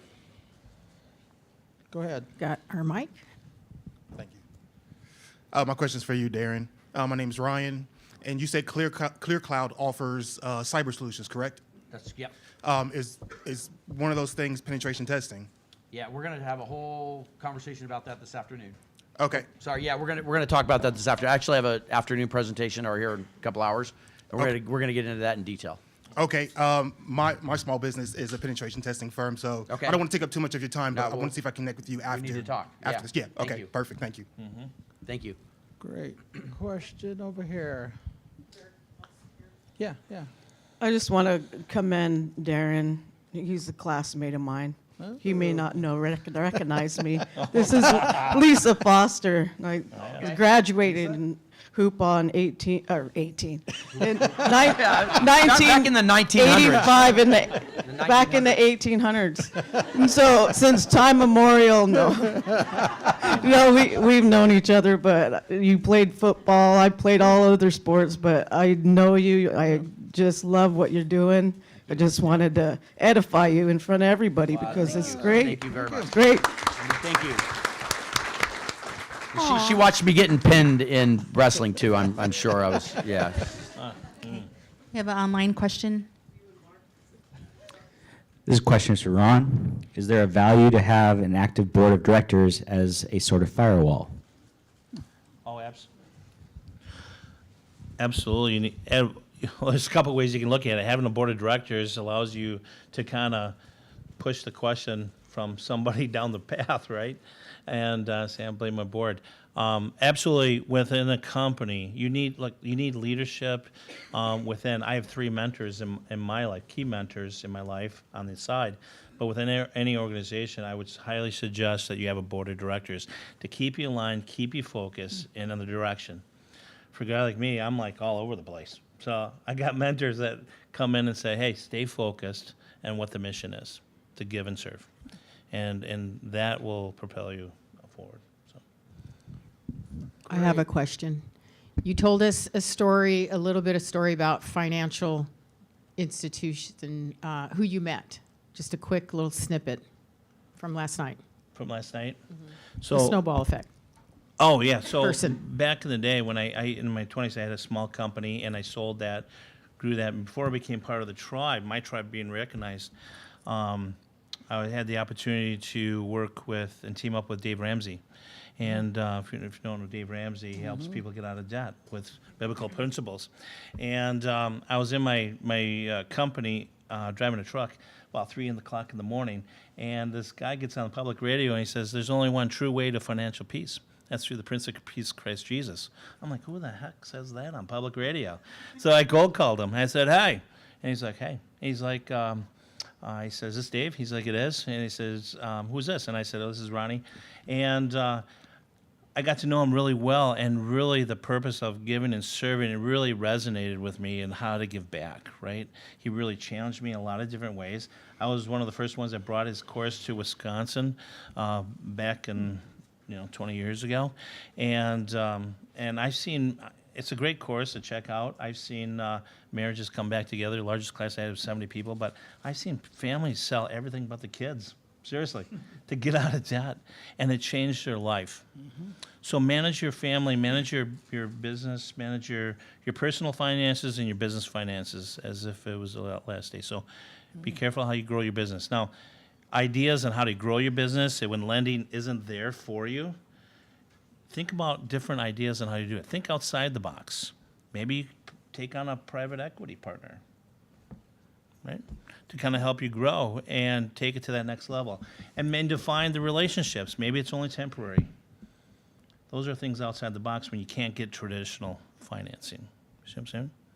But surround yourself with good people, and that's going to help propel your business. You're not alone in this. That's the amazing thing.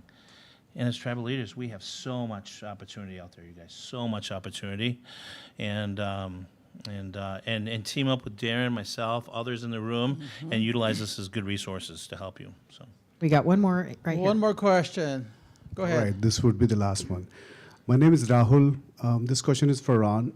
Ron, I am a co-founder of a local nonprofit which serves communities of all sorts. We do a lot of programs, including free healthcare and schools and education, and we serve homeless shelters. My question is that in the leadership role, what would be the collaboration opportunities that my organization can take to the tribes, or vice versa? Because this is something entirely new for me, and I would love to get some leadership on this. Well, I think everything's about networking, right, and finding the right partners. I mean, we're in healthcare as well. I mean, we own a pharmaceutical benefit management company, a PBM, but we're also building and financing clinics, and we're the primary care, OC Health, pharmacies, distribution, delivery drugs, we're everything. in order to give back to our nonprofit, our 501c3, in order to use services like yours to help the underserved community, right? So really, it's about relationships and networking to get your foot in the door and then come up with strategic way. But when you do that in the relationships and you create a business partnership, make sure that the terms are set up front up first, the foundation set up first, so that way there's no crack in the foundation as you begin to grow and help serve. Okay, and I'd love to talk to you after that. Yeah, So. great question. Let's give our panelists a big round of applause. Thank you. Okay, next program. So thank you, everybody.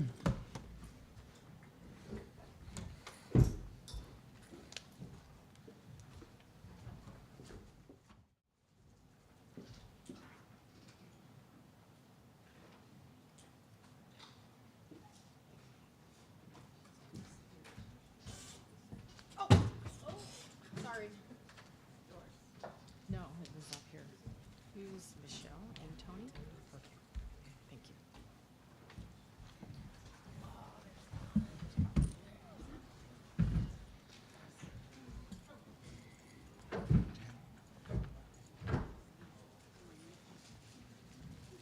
Thank you.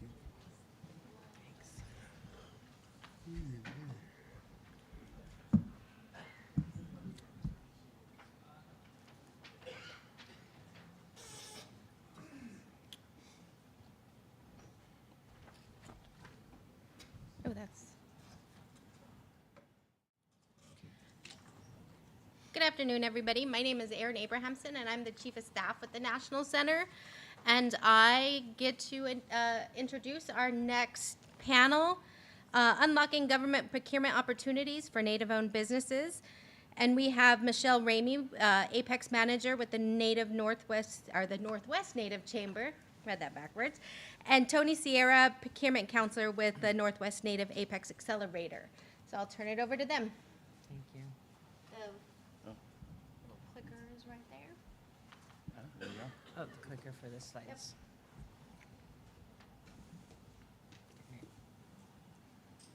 Well, hi, everybody. Did you enjoy lunch?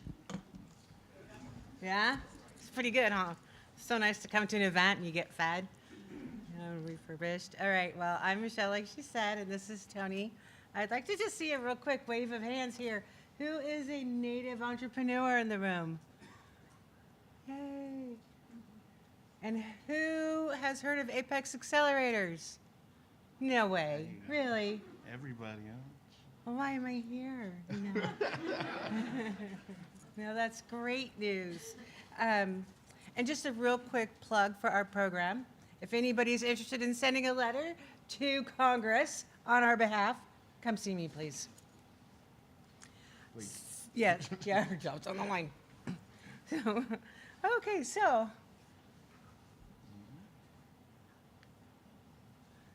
Our mission at the Apex Accelerator is committed to assisting all Native American Indians to achieve self-sufficiency by assisting in the development and expansion of Native American private sector, making a positive impact on reservation communities, and establishing businesses, relationships with private industries, federal, state, and local and tribal procurement offices, making the tribes and their families, as whole as we can help them and be self-sufficient.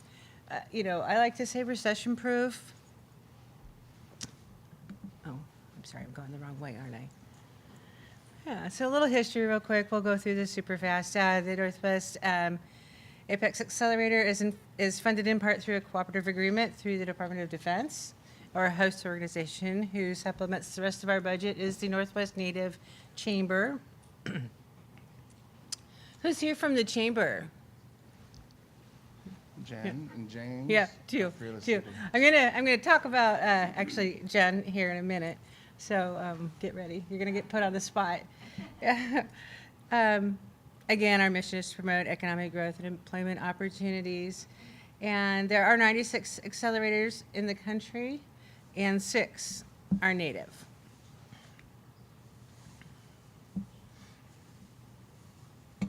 Did you go? Okay. What is an Apex Accelerator? So we provide one-on-one counseling and training. Those are the two main priorities that we have. During our one-on-one counseling, we find out where you're at in your business, what do you need.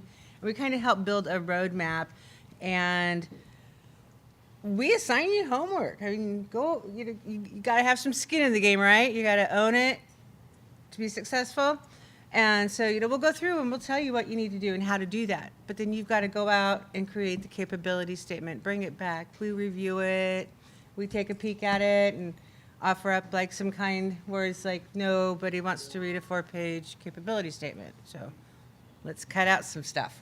And facilitating, getting some of those contracts, whether it's tribal, state, federal, and getting through those and explaining what is the contract, how to figure out if you meet the prerequisites for it, and what is it that they're asking you to submit so that you would be awarded that certification or that award. We also do outreach, hybrid training events. Our clients a lot of times will come and ask us, well, I don't understand SAM. And I'm like, who the hell does? But, if you want a training on SAM, we'll do SAM. And is there any SAM lovers in the room? SAM.gov? You are. Bold, man. Dude, courageous right there. Yeah. Well, okay. I don't love SAM. So it's cumbersome at best, right? And so that's what we're here for, is to help you get through those valleys and to get back up on that peak again and keep going with your progress and just moving forward. We also provide bid match. Bid match is provided at no cost from Native Apex accelerators only to our Native clients only. I'm getting there. I see that look of what is bid match, because I want it. It's free. I want it. I'm sure it's good. And it's amazing. So we go in, you set up your client profile in our system. You know your NAICS codes, what your business is all about, CAGE code, PSC codes, any of the codes that you have, areas that you want to work in, certain states, or different locations. It's just, you can drill it down as wide or as narrow as you like. And what it is after you add all that stuff into this database, you receive an email every single day with the contracts that are in there for feds. Sometimes there are state ones and local ones as well, that come to your email address. And then they've come to you based on a word you've used or a NAICS code you've used or what have you. And then it's up to you to drill down to see, do I really fall in line with meeting the prerequisites of this award? And, we're not going to tell you, no, we're not going to help you. We're going to tell you, heck yeah, come on, give us a call. We'll get a meeting and we'll go through all this stuff and make sure that you can do it. And we'll explain, the language that they're using so that we all know what they're talking about. I just want to say this right quick. I prefer my trainings and webinars to be more interactive. I don't want everybody to hold their questions. So I like to be interrupted. I enjoy people asking questions in the middle of when I'm saying something, because I don't want you to hold on to it and then forget later. So put y'all on the spot. Who has a question right now? Anybody? No? Okay, well, feel free to holler, okay? We're going to have fun. We're all friends. Hybrid training events. Basically, all of our events are hybrid. We always go on site, and then we offer it via Zoom. We realize that entrepreneurs are in the field. I mean, they have a job to do, right? And if they don't successfully complete that day to day, they're not feeding their family. So, you've got to join via Zoom, out plowing the fields when you're doing that. And, we've had people do that. And we've had them turn the camera on because it's kind of cool. Like, a lot of us haven't seen that. So, I'm not changing.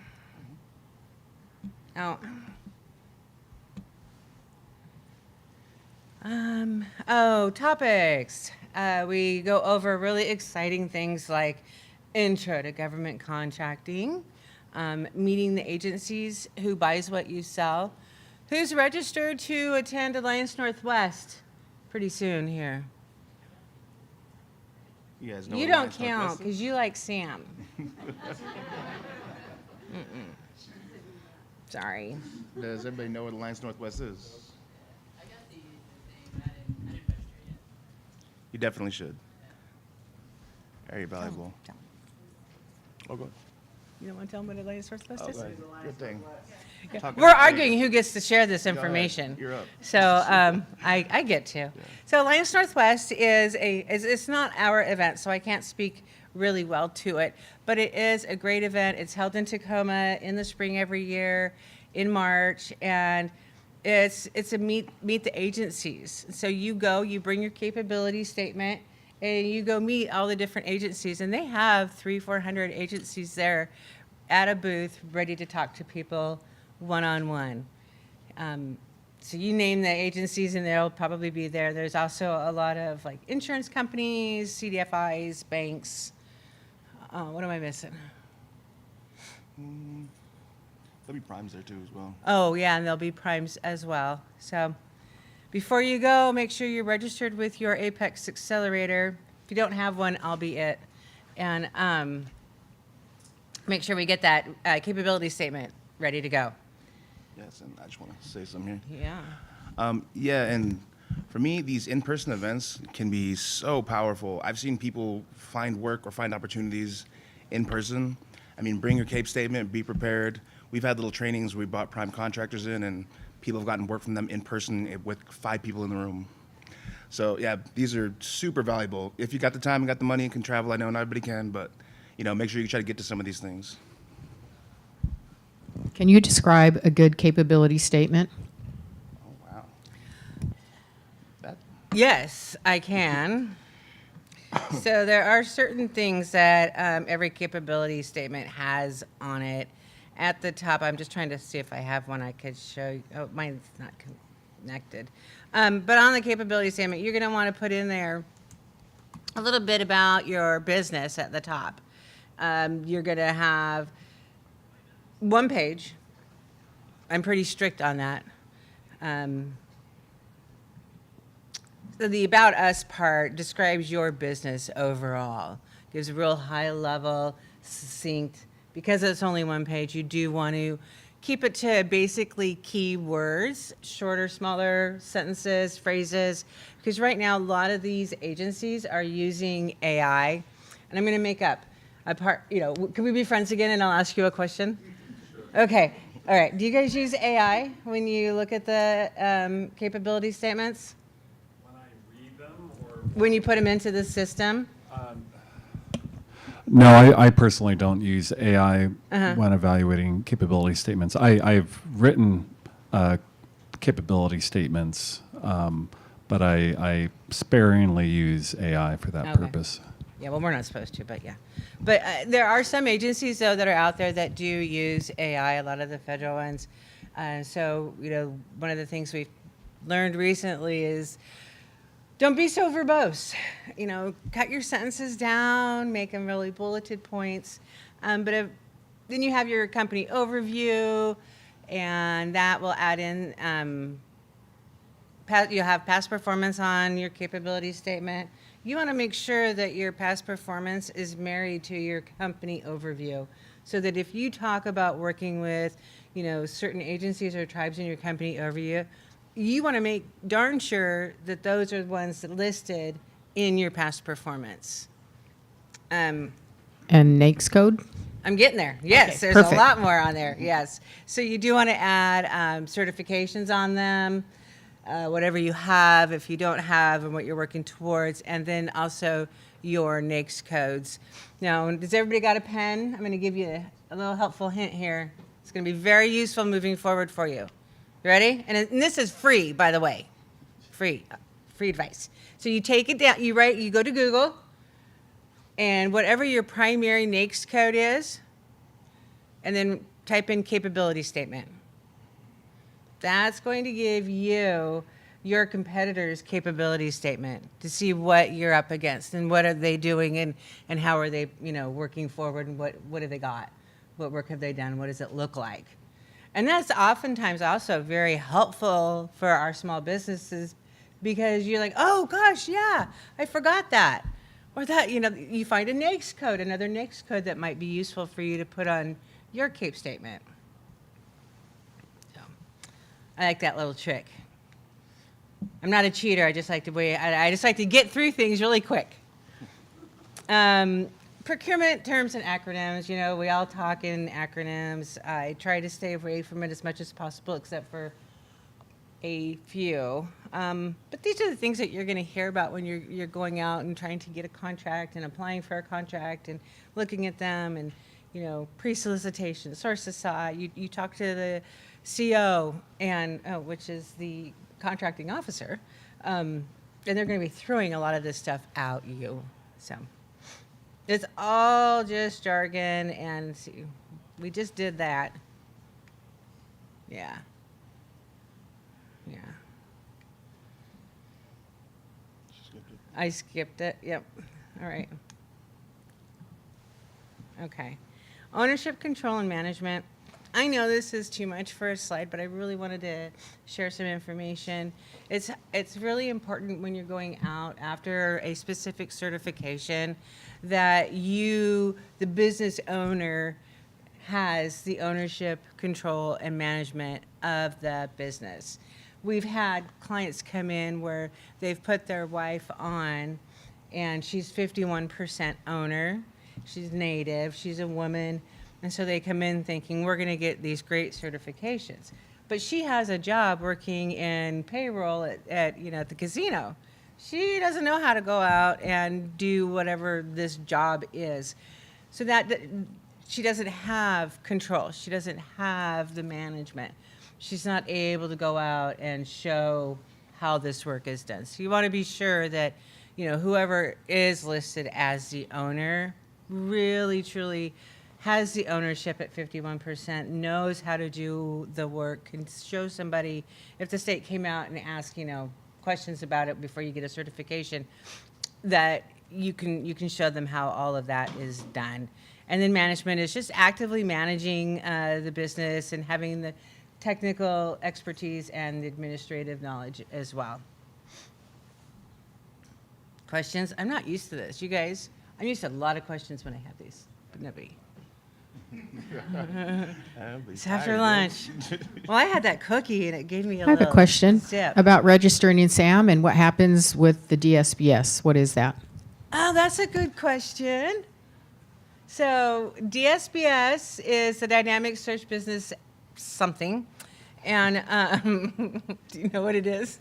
Something. I got 3. I got 3 out of 4. But you go through SAM, you register in SAM, and then the DSBS is what's that word?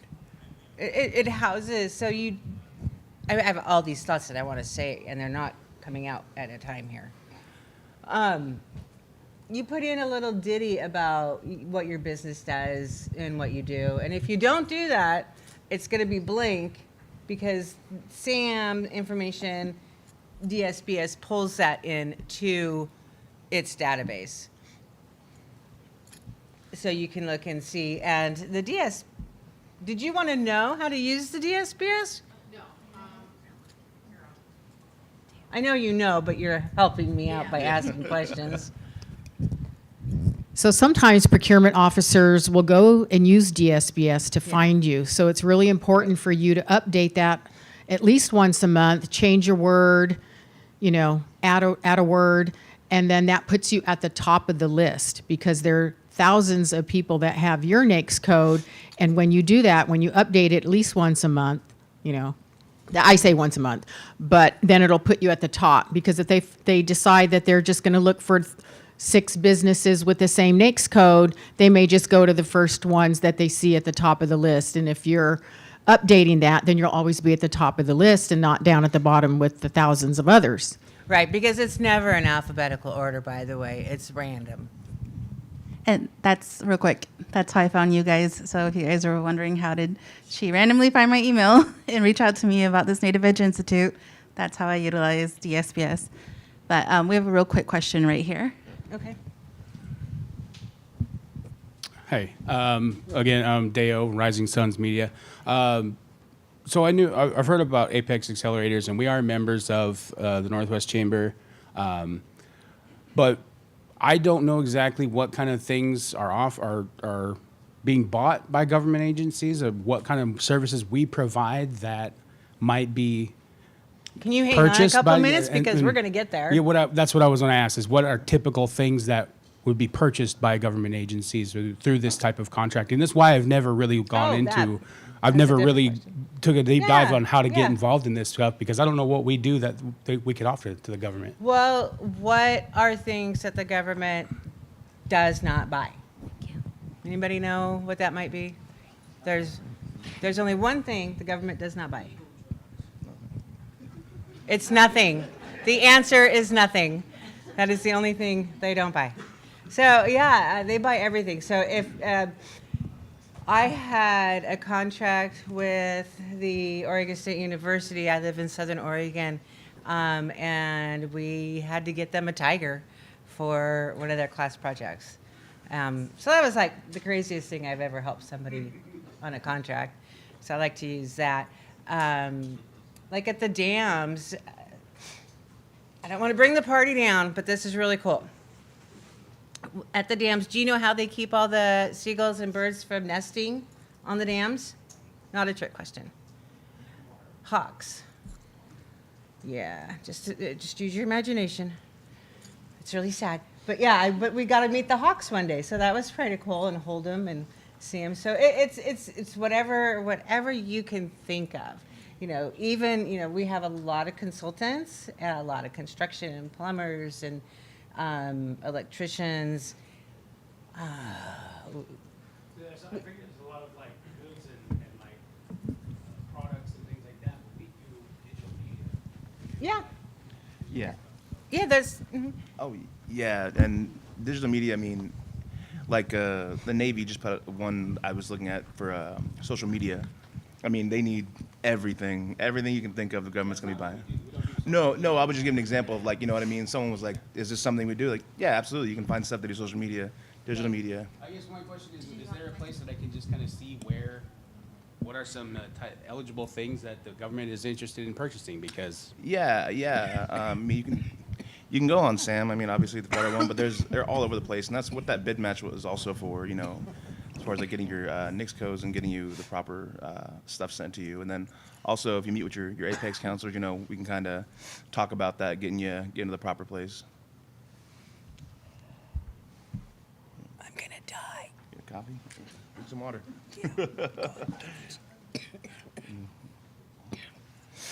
All right. Oh, bid match is the next one. We can skip it. Unless, do we have any more questions on bid match? Or who in here is an entrepreneur, native entrepreneur in Washington that doesn't have an Apex Accelerator that they work with? Okay. 1, 2, 3, 4, 5, 6. Okay, you're all my new, this is my water too, thank you. Yeah, you're all my new clients. I'm sitting in the back. I got my business card. We're going to get you hooked up, all right? It's free. We're going to do it. All right, great. So let's move on. We've talked about this a little bit, but isn't that the most beautiful email you've ever seen? It says so much, yet so little. Yeah, so that's what you get when you sign up with Bid Match. That's what one of the emails looks like. Now, after you get it a few times, this is easier to read and understand what all that is. But you're not going to click. It makes you look, I mean, the bullets at the bottom, you assume that that's where you go. But you're not. You're going to click the highlighted blue, My Bid Match, and that will then open up an even uglier screen than that. And it will give you, like, all the dates and how many that are in the past. And then you can go from there as well and pick which ones you want to look at. But we'll go through them all with you. Good. Oh, my favorite slide. Oops. Yeah. Who knows the answers? Just shout them out. What's the right one under business name?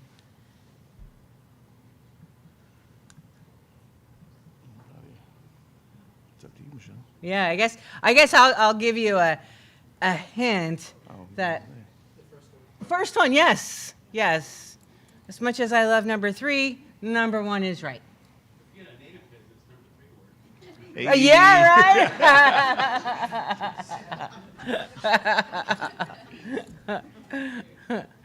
Yeah.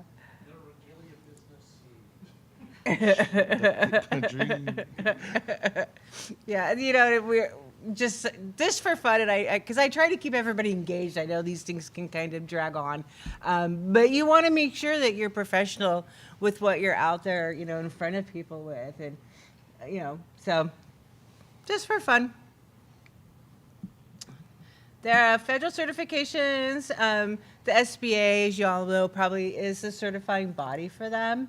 However, the Apex Accelerator will go through and will, you know, help you figure out what ones you want. Typically, people want more than one, which is great, and we always say, you know, do that, and then get the hardest one first. Apply for that one, because all the other ones that are smaller kind of trickle down below, and you've already gathered all of that information already.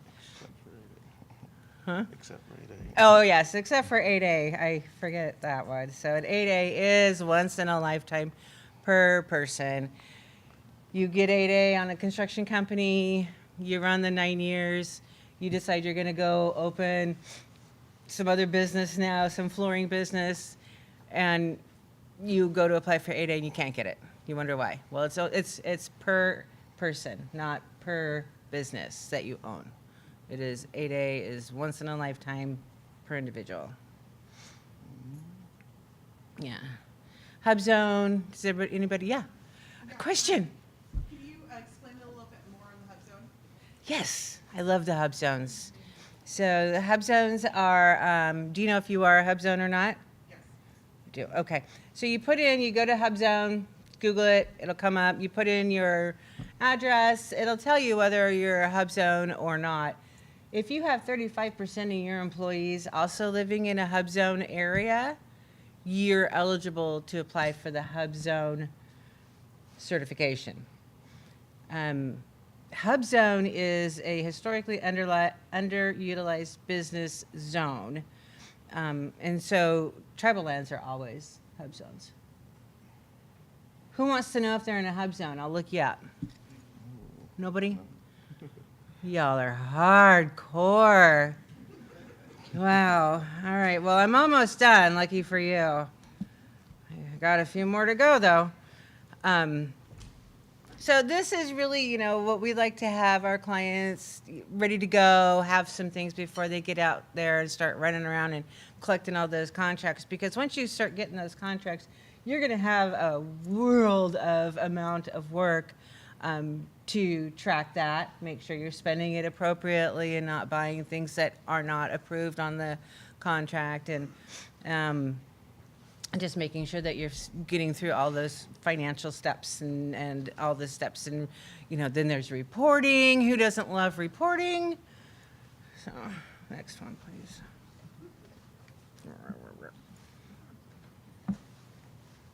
What is this one? Oh, yes.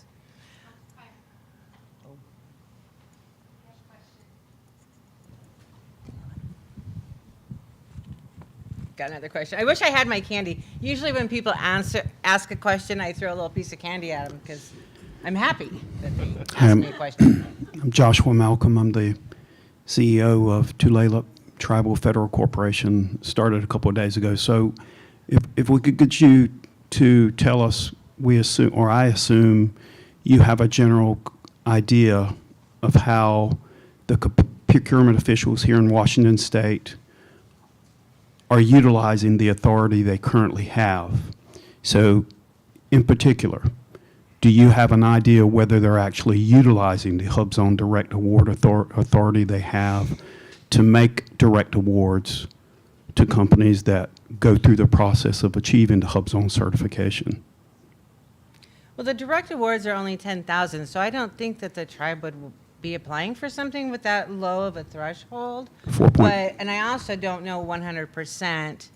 I wish you were at my thing yesterday. We had someone from DES there Cedric. If you want, I can get more information on what they're doing with those. Is it just HubZone that you're interested in? No, I'm interested in knowing. I'm interested in knowing whether here in Washington State, and the threshold's much higher than 10,000. What's the first one is the 0 to 10 for direct.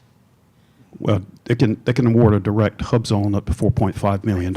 Yes. So To a I'm- tribe. To a tribe. We got to keep Sure, remembering that. sure. I'm just wondering, in this part of the country, I come from the East Coast where the contracting officers are doing that quite routinely, especially in the DC metro area, Quantico and places like that. So here in this part of the country, I assume because you guys have been here, whether it's a tribal or whether it's these guys, jumping through the hoops of getting a HubZone certification, if it's worth the squeeze. Do you have some sense of whether you all have been leaning on them to utilize that authority for these entities, whether they're STVSOBs, HubZones, or any of those special authorities? Can you give Right. us a sense of that? Well, we are new in the state of Washington, so I'm not real familiar. Tony might be, but we are new into Washington and getting clients in the door to see what that balancing act is. I'm not sure if anybody else would know anything. I mean, I can't fully speak for these guys, as far as Mike. I can't fully speak for them, as far as if they were absolutely utilizing those. I know there's a little bit complaining here and there, and maybe they aren't sometimes, but I do know there are a lot of advocates within the systems here to try to make sure that does happen. I had a good meeting with over in Oregon, with the procurement manager of Multnomah County, to try to make sure that's happening. A lot of people over in Washington as well that are that I have meetings with. They're like, they want to make sure those things are happening. So we can actually talk a little, later if you want. We can link up and definitely have a better conversation about that. But yeah, I said I can't guarantee it. There are, I know the frustration though. I hear it, a lot. It frustrates me as well. So. I want to skip the next one. I want to skip this one. Oh, you want next one? I want to go to this one. Which one you got?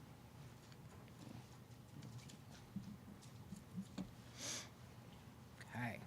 So, SAM.gov is always free. You'll never have to pay to register, pay to make changes, pay to renew. Once you're in SAM, you're going to get spam email constantly.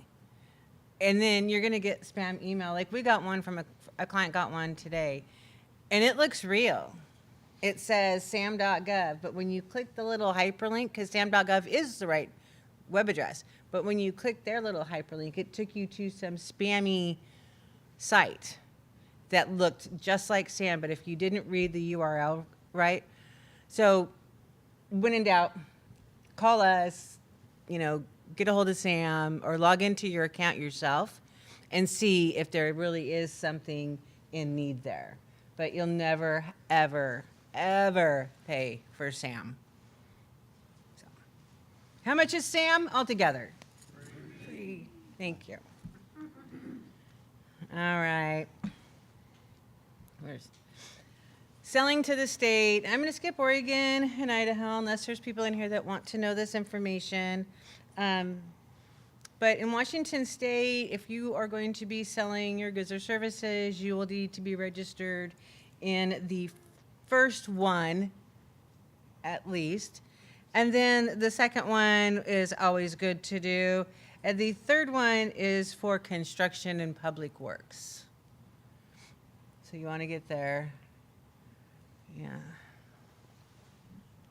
Idaho doesn't have certifications, so there's no real requirement to go there, and Oregon does too. I feel like there's been a lot of these slides. Do you guys think I've overdid it? I think so. I feel like it. All right, we'll look at it really quick. I heard a no. So make sure you register in government databases, and keep those up to date. The SAM is, initial one that you want to go through. I always tell people if you've never registered in SAM, don't do it alone. Do it with somebody that is going to help you get through it appropriately, like one of us. It is difficult. It is cumbersome. Make sure that your professional marketing materials are up to date and your cards and your emails. There's a question. Here's a piece of candy. Can you say it in the mic, please? Sorry. I registered in SAM, but you're supposed to yearly renew it, right? Yes. And I didn't renew it this year. What does that look like? Do I have to go through There's no hard feelings, and Okay. you go back in and you can update the it cumbersome as- process again? Yeah, you get to go through the cumbersome process again. Would But it give me like an? But 14 months instead of 12 months later. Yeah. So Would it give me an outline of my previous answers?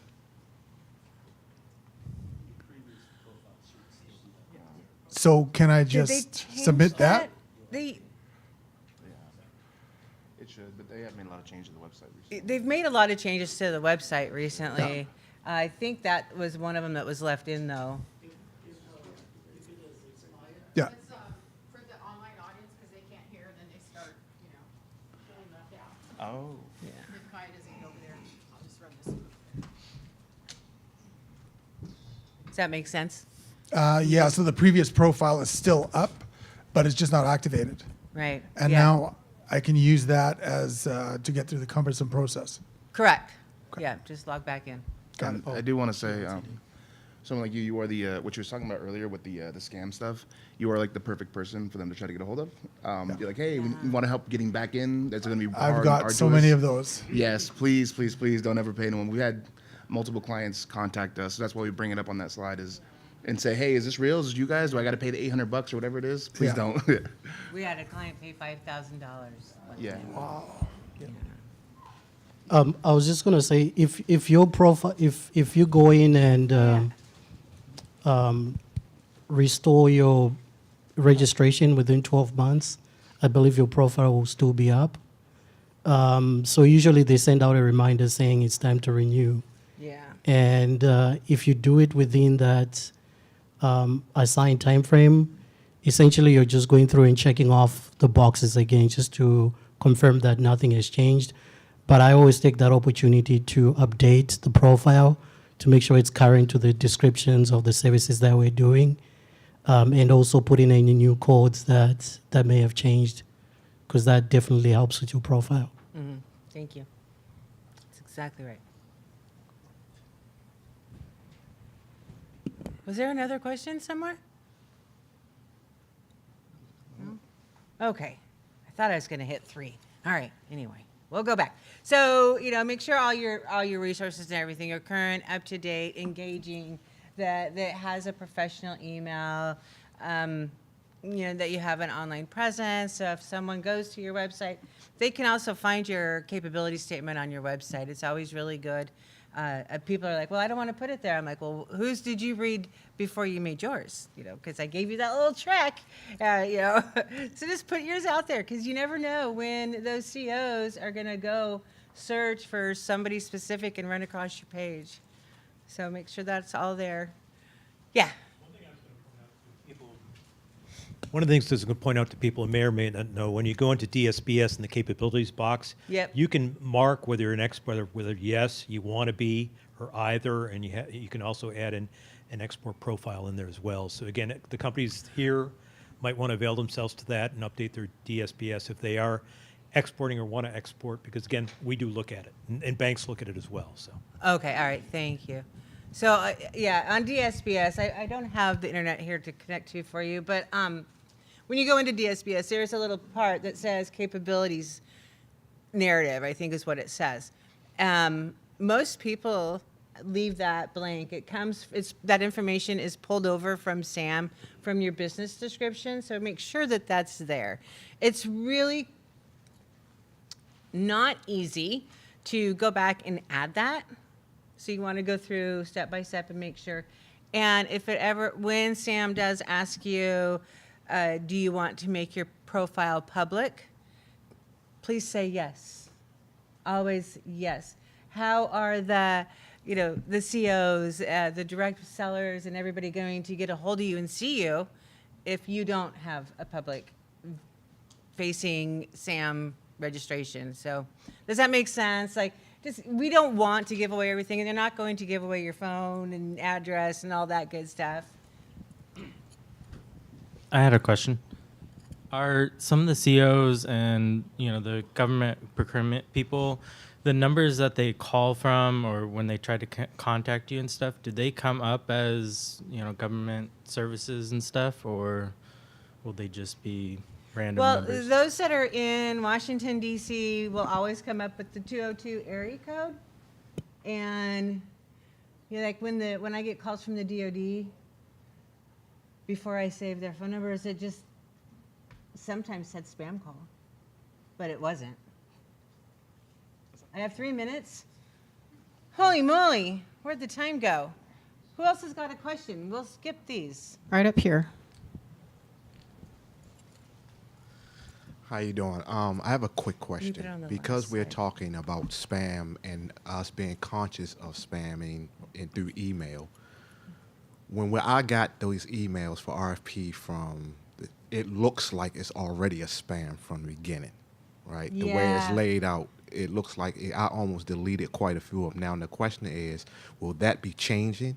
And if not, who can I talk to so we can get that changed? You would have to request a change from that direct procurement office, because there isn't a standard form for procurement. And unfortunately, that's true. They're antiquated systems that they're using, and so they do come and look like DOS profiles. Really, it's Right. just so old, and you're like, no way, that can't be true. But that's how some of them, and some agencies, some states, some tribes even. The tribes are more ahead, as we know, right? And more ahead than the states, and so they'll come over and they'll look better, but if you don't like how it looks, you have to contact them, and it's good luck. Yeah.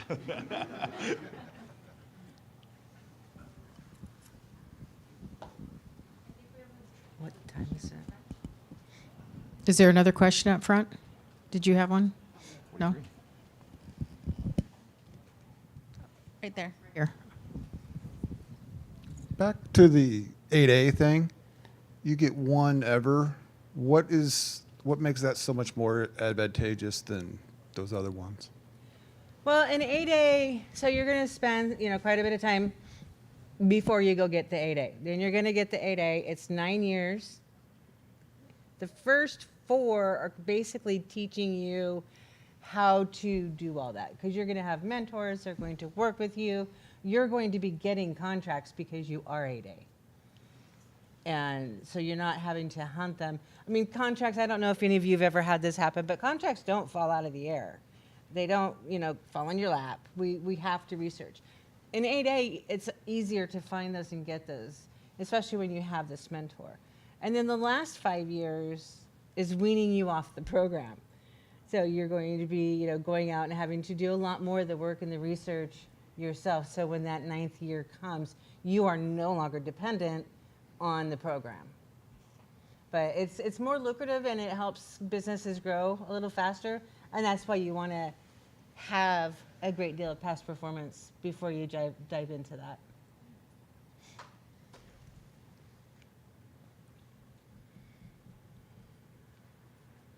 Is that it? You're like, go, people, go. All right. All right. Well, thank you so much. right. Let's give them a round of applause.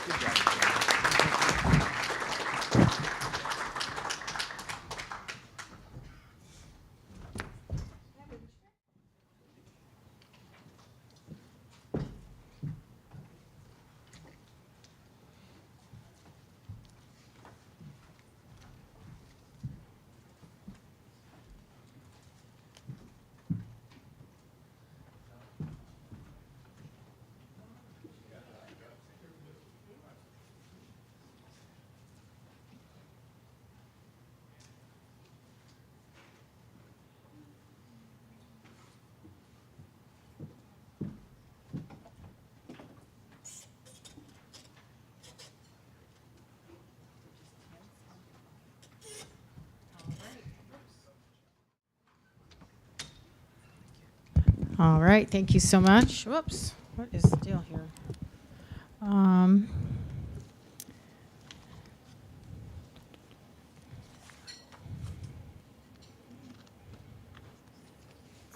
next we have Mr. Mitsu Saito.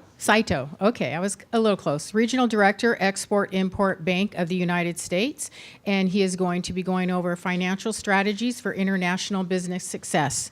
Thank you.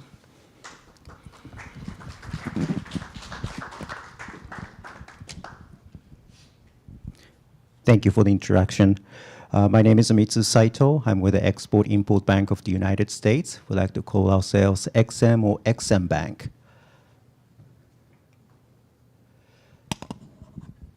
For those of you who don't know about XM, we are one of the federal government agencies based in Washington, D.C., funded in 1934, so about 91 years ago during the Great Depression by FDR administration to get the country out of the depression through export of U.S. made goods and services, providing financing of those exports. We have 12 regional offices throughout the United States. I'm based in Seattle with our state and federal partners, Washington State Department of Commerce, SBA, and then also U.S. Commercial Service under the Department of Commerce. And then also Zara Castillo with Exporters Finance Center of Washington, Ifakua. Zara Castillo, she's not here today, but joining us virtually. We're on the same floor at the Washington State Department of Commerce office downtown Seattle. Just curious, how many of you here listen to a podcast? Anybody listen to podcasts? How many of you actually learn something new every time you listen to podcast? Great. So I listen to podcasts during my commute to work, and often I discover something new, right? One day I was listening to podcast about public speaking, because one of my job description at XM Bank is, being standing in front of before you talk about our bank and product offerings. And, it's always scary to be here to actually talk about in front of, many people. And one day I learned about this, that a lot of people prefer dying over public speaking. Yeah, right? So it's same with exporting. Only 1% of companies export here in the United States. And that's part of, fear of unknown, right? Not knowing what to do, and also the risk as well. But really a fear of unknown, and also going to that having risk of unknown. So my next question is, right now I'm speaking to you, am I managing my fear of public speaking, or am I mitigating my fear of public speaking? Anyone?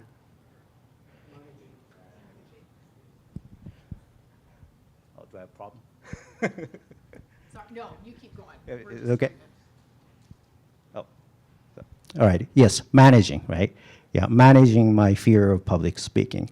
So I want you to think about, I also use, mitigating credit risk, mitigating risk, but I think we should all focus on managing risk instead of mitigating, because when you mitigate risk in a business environment, you're also reducing potential sales, potential revenues.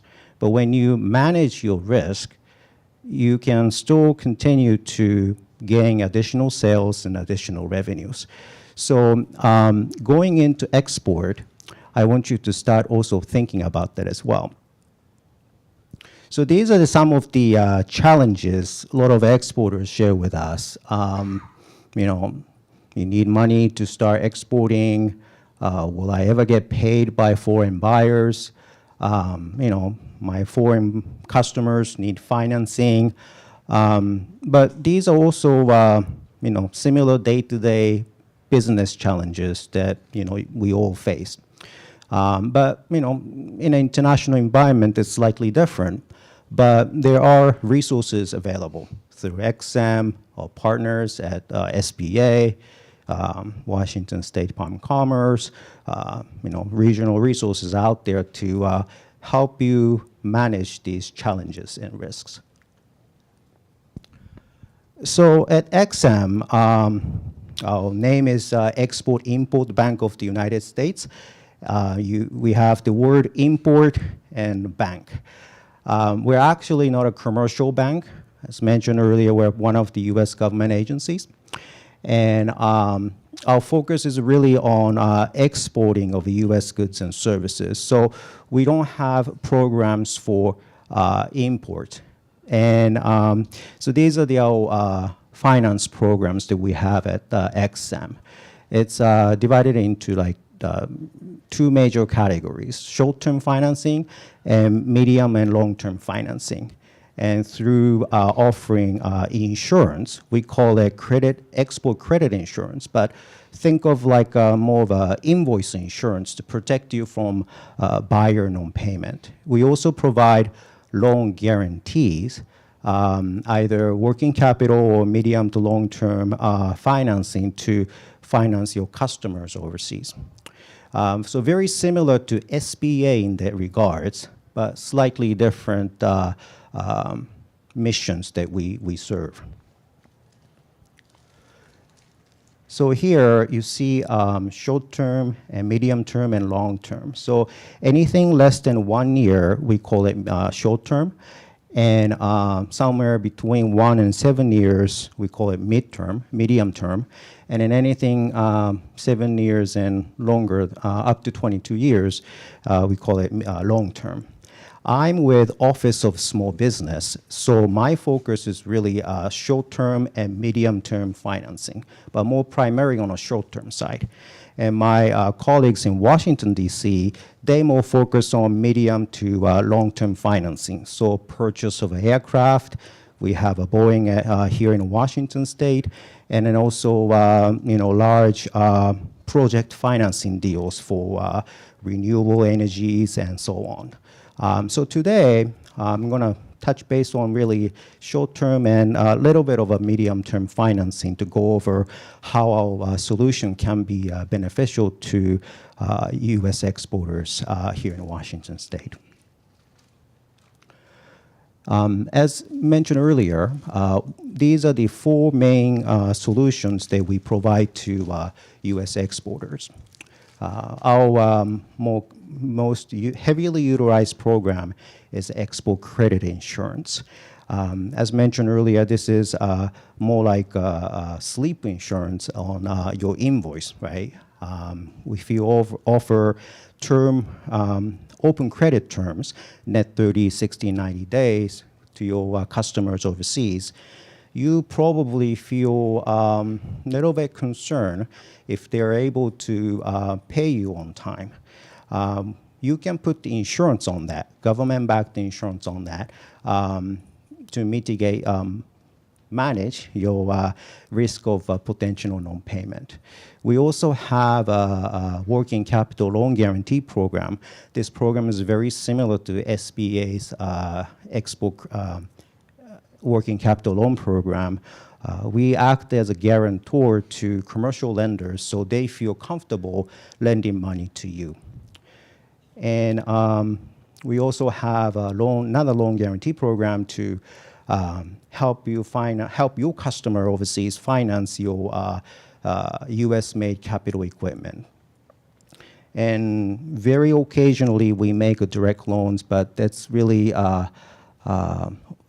almost like a last resort when we couldn't find any lenders to provide loans. In some cases, we do provide direct loans, but that's very, very rare occasion. So this is a spectrum payment risk.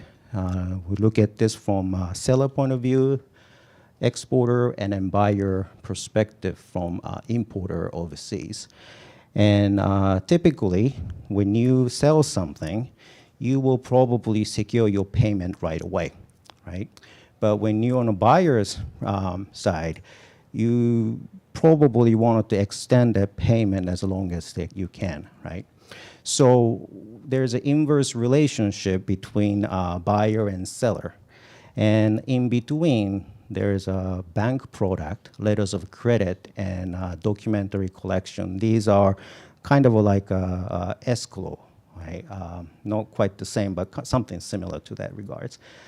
Usually when business start exporting, typically you start with offering cash in advance. You ask for cash payment advance and you ship, or maybe 50% upfront and 50% upon receipt.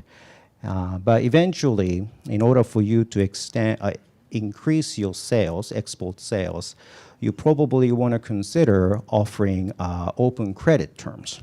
And that's kind of what I want to focus on the next slide. So what is export credit insurance? So it's really like a sleep insurance, kind of like similar to your home insurance or car insurance. It's really protect you from buyer non-payment when you engage in an export transaction. But also you can use it as a sales tool. If you can offer open credit terms to your overseas customer, they're more willing to buy you from your competitors for not offering any credit. But also, credit insurance can be your financing tool. Let's say you have a difficulty securing a line of credit through a commercial lender. Having that insurance on your foreign accounts receivable and assign that policy to your commercial lender could potentially include that receivable into your borrowing base. So sometimes finding lenders to work with you to provide a working capital loan guarantee may be a little bit challenging. So we always recommend the exporters to use export credit insurance first. Then lenders tend to be a little bit more interested in talking to you. So this is how export credit insurance works. XM, we provide the, so you as a buyer, sorry about that. So we have a multiple different policies. We have a multi-buyer policy and single buyer policy. So they can be used as a single transaction, single buyer policy, or it could be used as a include multiple buyers with multiple transactions. So, but this diagram kind of explain you how this is going to work. So you as a exporter, you apply insurance with XM, and you ship goods to your customers overseas, and you pay premium with XM Bank. And this premium is very minimal cost. For example, if you wanted to insure, let's say, $10,000 export invoice, your cost is as low as $65 plus $500 policy insurance fee. But policy will protect you from both commercial and then also political risks. So on commercial side, pretty much anything bad things happen to your customers. Bankruptcy, insolvency, and then also protracted default, which is a chronic slow payment. On the political side, anything that bad things happen to your buyer's country. So war, insurrection, currency inconvertibility, those are political risks that we cover. There are two commercial risks that we don't cover, and those are disputes and contract repudiation. So let's say buyer asks you to ship green and you ship yellow. We expect that dispute to be resolved between buyers and seller. And contract repudiation is when you receive the export order and start preparing for exporting. Before exporting your goods, buyer cancel the order on you. Unfortunately, our policy won't cover that. The next, I wanted to move on to working capital loan guarantee program. So this is the program very similar to SBA loan guarantee program. It's kind of complement program with the SBA's because SBA's program, excuse me.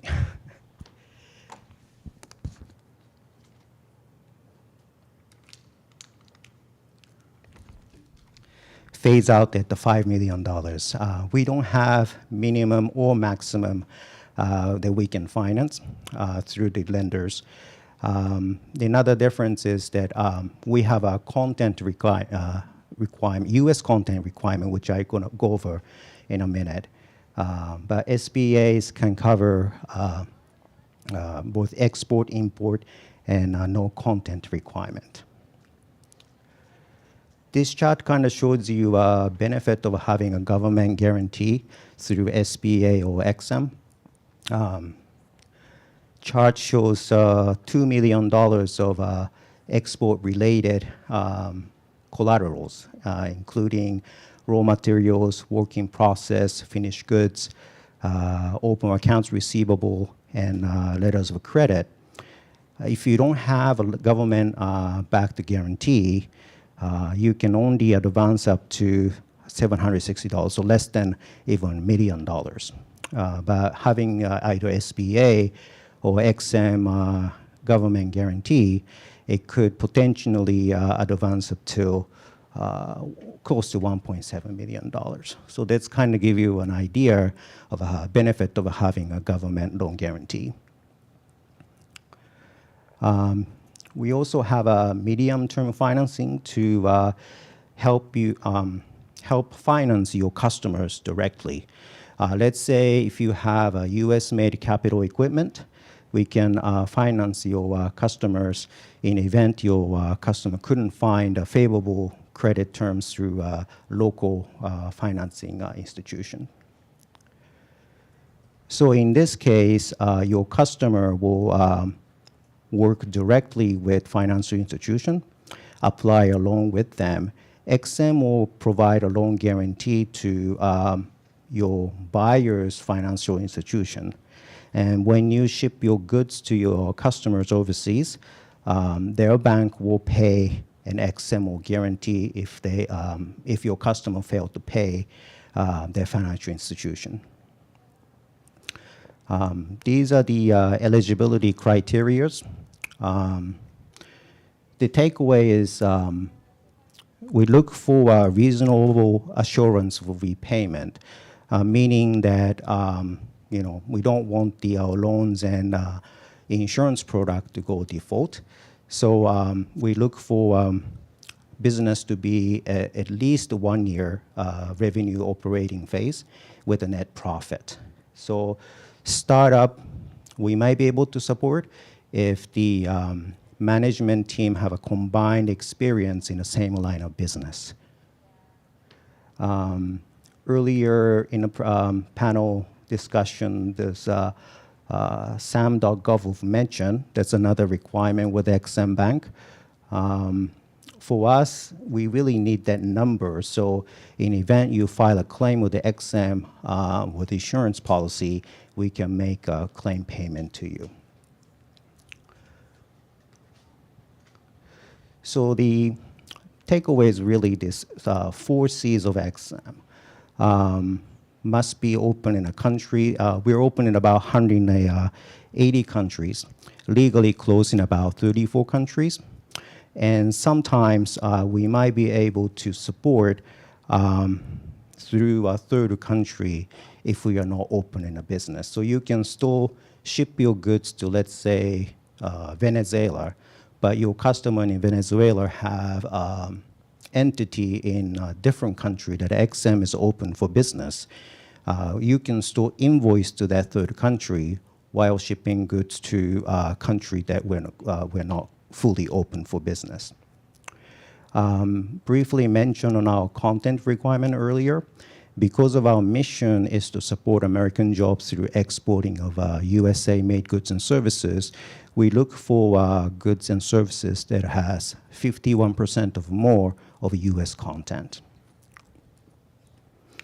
And then also, we are knowing as negative subsidy agencies or self-sustaining agencies, meaning that we actually make money.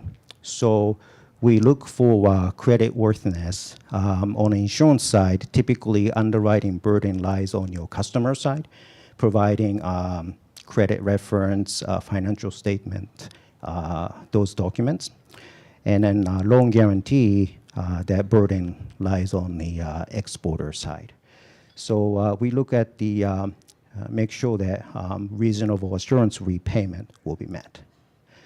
And lastly, if you are competing with a Chinese bidder, for example, if you try to secure a sales contract and directly competing with Chinese supplier, we do have office that provide support in that area to potentially give you a favorable terms. This is a country limitation schedule. It's a document that outlines XM is open for business. As mentioned, we are open in about 180 countries, and this information is available on our website at xm.gov. So even if you don't work with XM Bank, you can still access this information to look at the country risk of your customers that you are going to sell to. So if we are not open for business, you probably don't want to extend any credit to that customer.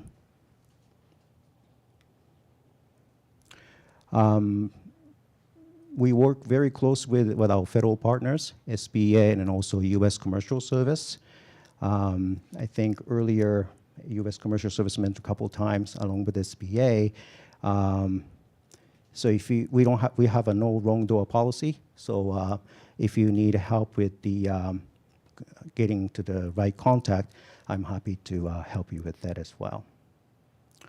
So as a recap, if you face any of these situations when working with your customers overseas, XM is here to help.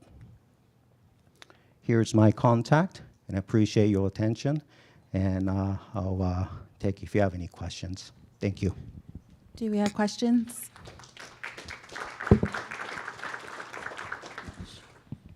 Any questions?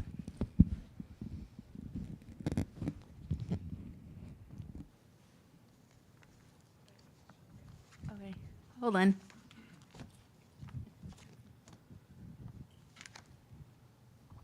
Mitsu, I may have missed it, but could you mention like the Exim Bank credit insurance brokers and how they can support a business and the value they add to the transactions as well? Thank you.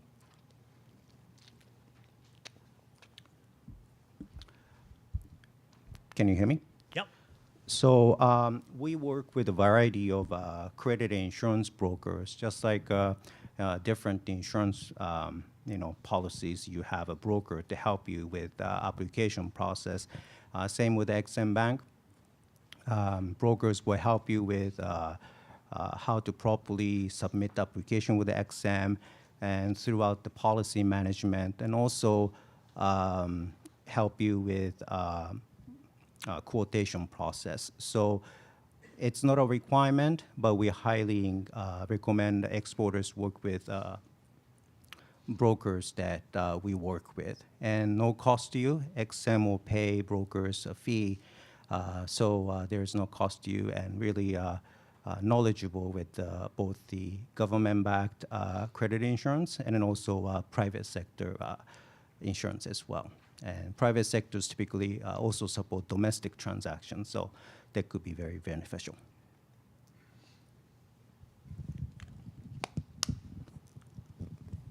Any more questions? Oh, one more. Oh, sorry. Oh, you have a question. What's the minimum export cost, or what is the smallest Invoice-wise? business? Yeah. We've supported invoice as low as maybe few $1,000s. Yeah, so we don't have a below or maximum that we can support. Yeah, thank you. Any more questions? No? Okay. Thank you so much, Mitsu. Thank you. Okay, we're gonna take a quick break. So we'll give you guys about 15 minutes, stretch your legs, use the restroom. Come back around 2:25 and we can do our next drawing.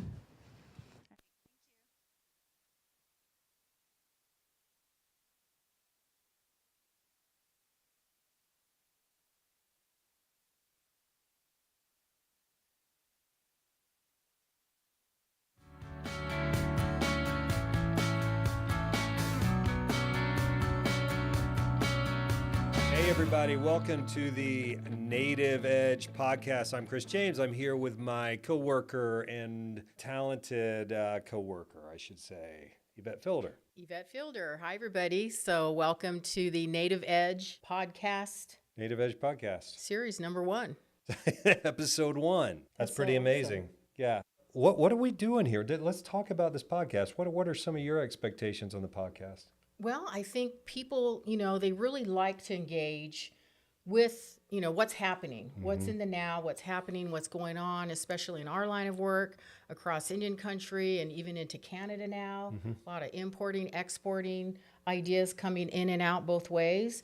And so people want to know what's happening, what is the National Center doing, how are we creating these things, and how can we be relevant in their life, in their work that they're doing? How can we bring resources to them? I think it's, you mentioned our brothers and sisters from Canada. It was so great to have the delegation, Canadian delegation. Just a few weeks ago, we had, 12, 13 different businesses come into the National Center? Yeah, absolutely. And they have a lot of great questions. It's really exciting because I don't think the National Center has really had that footprint in the years past, but we have recently with our export program in the last 3 years. And so now there's also the inquiry of the importing. And so a lot of questions generated there. And of course, anytime there's a question, we always want to help them, and if we don't have the answer, we have so many friends and partners and resources available, plethora of SBA and MBDA and all the players. I love the word a plethora. It's such a plethora of information.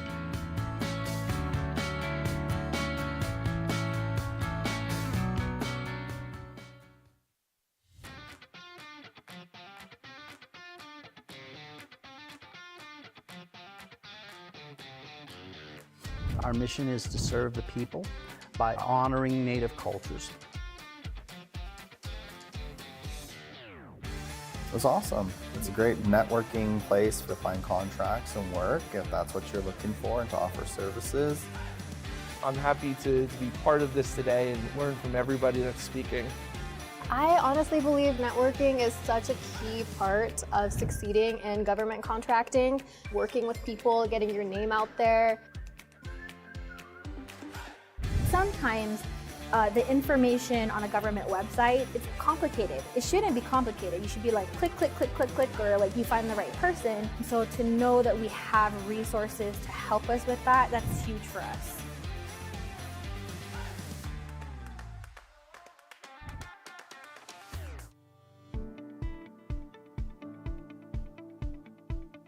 Three Res Moving Company was started in June of 2022. Our company isn't as big, but we hope to see our business reach new heights more than just moving. So I'm looking forward to going to the Native American Institute tomorrow to be able to kind of learn more about how we can progress more in our business. I had never heard of this organization before, but when I got the email and it focuses on Native tribes, I was really interested just because we're also an all-woman-owned organization. And so to know that they can help us with that, that's huge.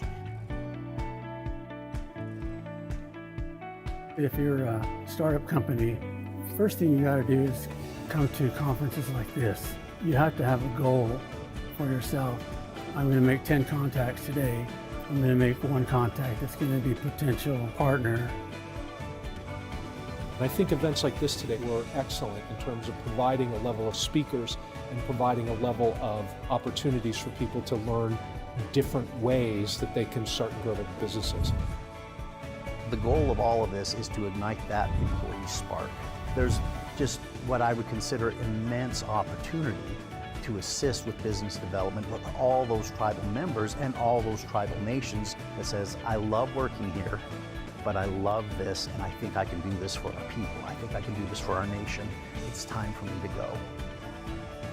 Sometimes it's hard, and sometimes it's really flashy, but in the middle there's a lot of folks that are just like you, trying to find that success, and you will be successful because the future is indigenous.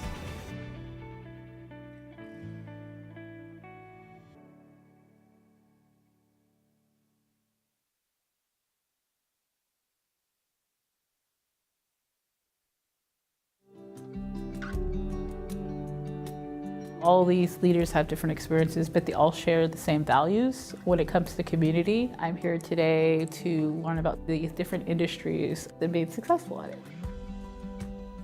I came today to the National Center's seminar here in San Diego because I saw some of the speakers and I was interested in what they had to offer. It's been very informative as I continue, the creation of my brand. Organizations like this is specified for tribal citizens or people of color, and because of that, you can really get to know the leadership, you can get to know other people really well, and they have that time for you. This being a forum to converse with individuals that are decision makers or connected to decision makers in Indian country. What have you got to lose? All you have is knowledge to gain. I think if you just participate in conversations, shake hands, learn other people's journey, the next day you would have only gained something. I'm the president of Sovereign AI, the Native woman-owned mother-daughter business, a tool that we're developing for tribal nations and tribal organizations to better understand resources such as ChatGPT to more efficiently put out briefs, memos. Founder and CEO of Rhymes with Reason. It's a gamified platform ultimately meant to make learning engaging and make literacy and test preparation, skill building accessible for this generation of kids. I own Red Leaf America, a personal care brand. I want to create a conditioner that I can put in my hair, put on my body, I can shave with it, rinse off, and I'm conditioned from head to toe. My clan is the Water Buster clan. We have to protect water. My brand will make you get in and out of the shower faster, conserving water, and water is life. Storytelling is a part of tradition, and I noticed that sharing their story and their business growth was actually very helpful, especially in the tribal sense, because you could understand that, hey, these are people just like you to run your business community-centered and community-focused. I had some preliminary conversations about bringing our program to Africa. I'm very interested in working with the Export Center on it. Resources, education, information was key to my success, and that's why it's important for me to show up. Invest in your emotional intelligence for the gain of whatever it is that you're looking for. I just want to encourage the young people to start their own businesses and to engage in these kinds of events. Just taking that extra step and actually doing it, I highly recommend it.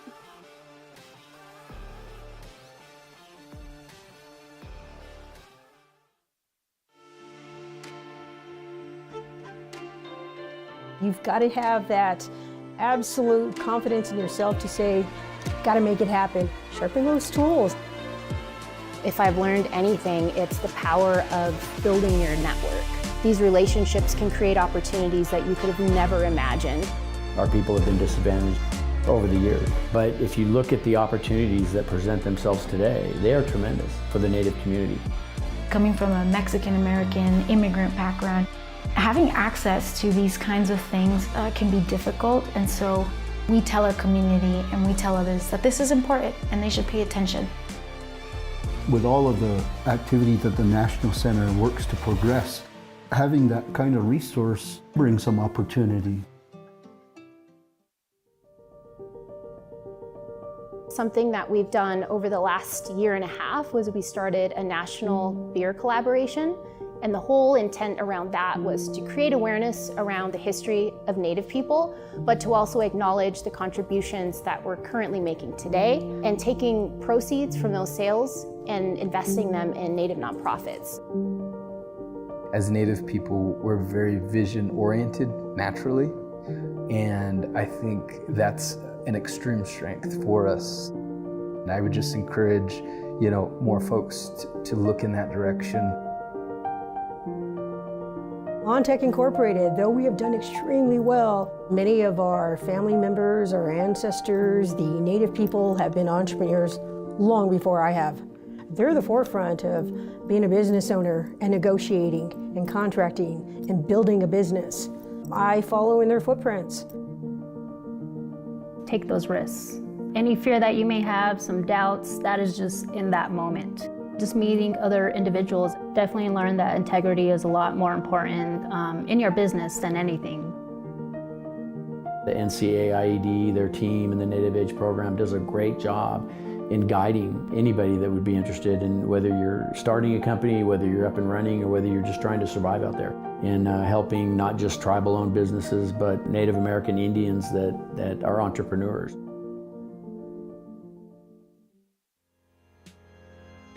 If you do what you love, you can't go wrong, because once you start and you're very passionate about what you do, you put a lot of work, a lot of thought into it, then things start falling into place.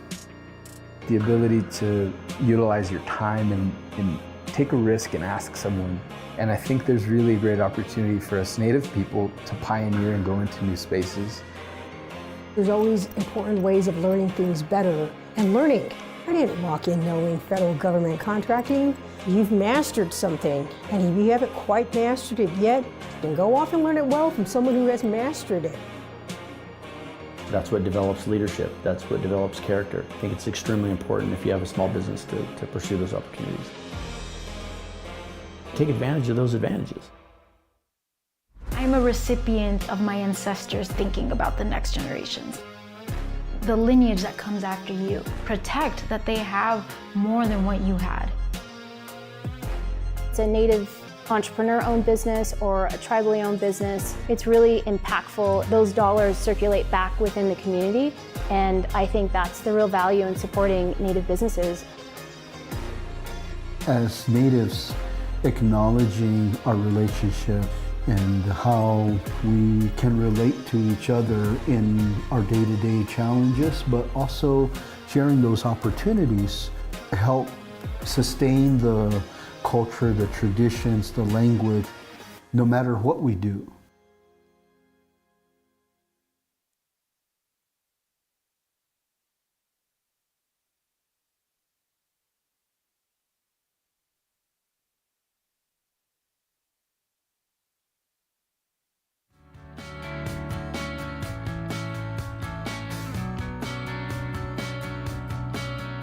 Hey everybody, welcome to the Native Edge podcast. I'm Chris James. I'm here with my coworker and talented coworker, I should say, Yvette Fielder. Yvette Fielder. Hi everybody. So welcome to the Native Edge podcast. Native Edge podcast. Series number 1. Episode 1. That's pretty amazing. Yeah. What are we doing here? Let's talk about this podcast. What are some of your expectations on the podcast? Well, I think people, they really like to engage with, what's happening, what's in the now, what's happening, what's going on, especially in our line of work across Indian country and even into Canada now. A lot of importing, exporting, ideas coming in and out both ways. And so people want to know what's happening, what is the National Center doing, how are we creating these things, and how can we be relevant in their life, in their work that they're doing? How can we bring resources to them? I think it's, you mentioned our brothers and sisters from Canada. It was so great to have the delegation, Canadian delegation. Just a few weeks ago, we had, 12, 13 different businesses come into the National Center? Yeah, absolutely. And they have a lot of great questions. It's really exciting because I don't think the National Center has really had that footprint in the years past, but we have recently with our export program in the last 3 years. And so now there's also the inquiry of the importing. And so a lot of questions generated there. And of course, anytime there's a question, we always want to help them, and if we don't have the answer, we have so many friends and partners and resources available, plethora of SBA and MBDA and all the players. I love the word a plethora. It's such a plethora of information.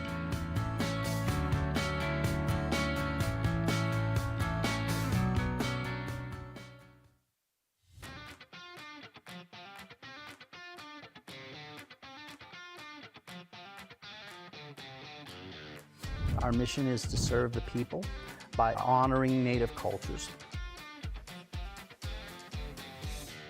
It was awesome. It's a great networking place to find contracts and work if that's what you're looking for and to offer services.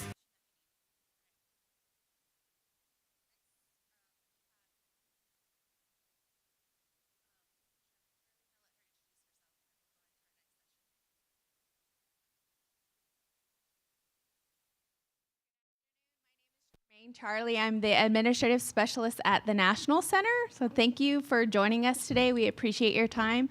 And we're welcoming Darren Maston back to the stage to do a presentation on CMMC certification. But real quick, a friendly reminder for the people in the room. If you have a question, please raise your hand. We'll bring the microphone to you so that our online audience can hear your question. Thank you.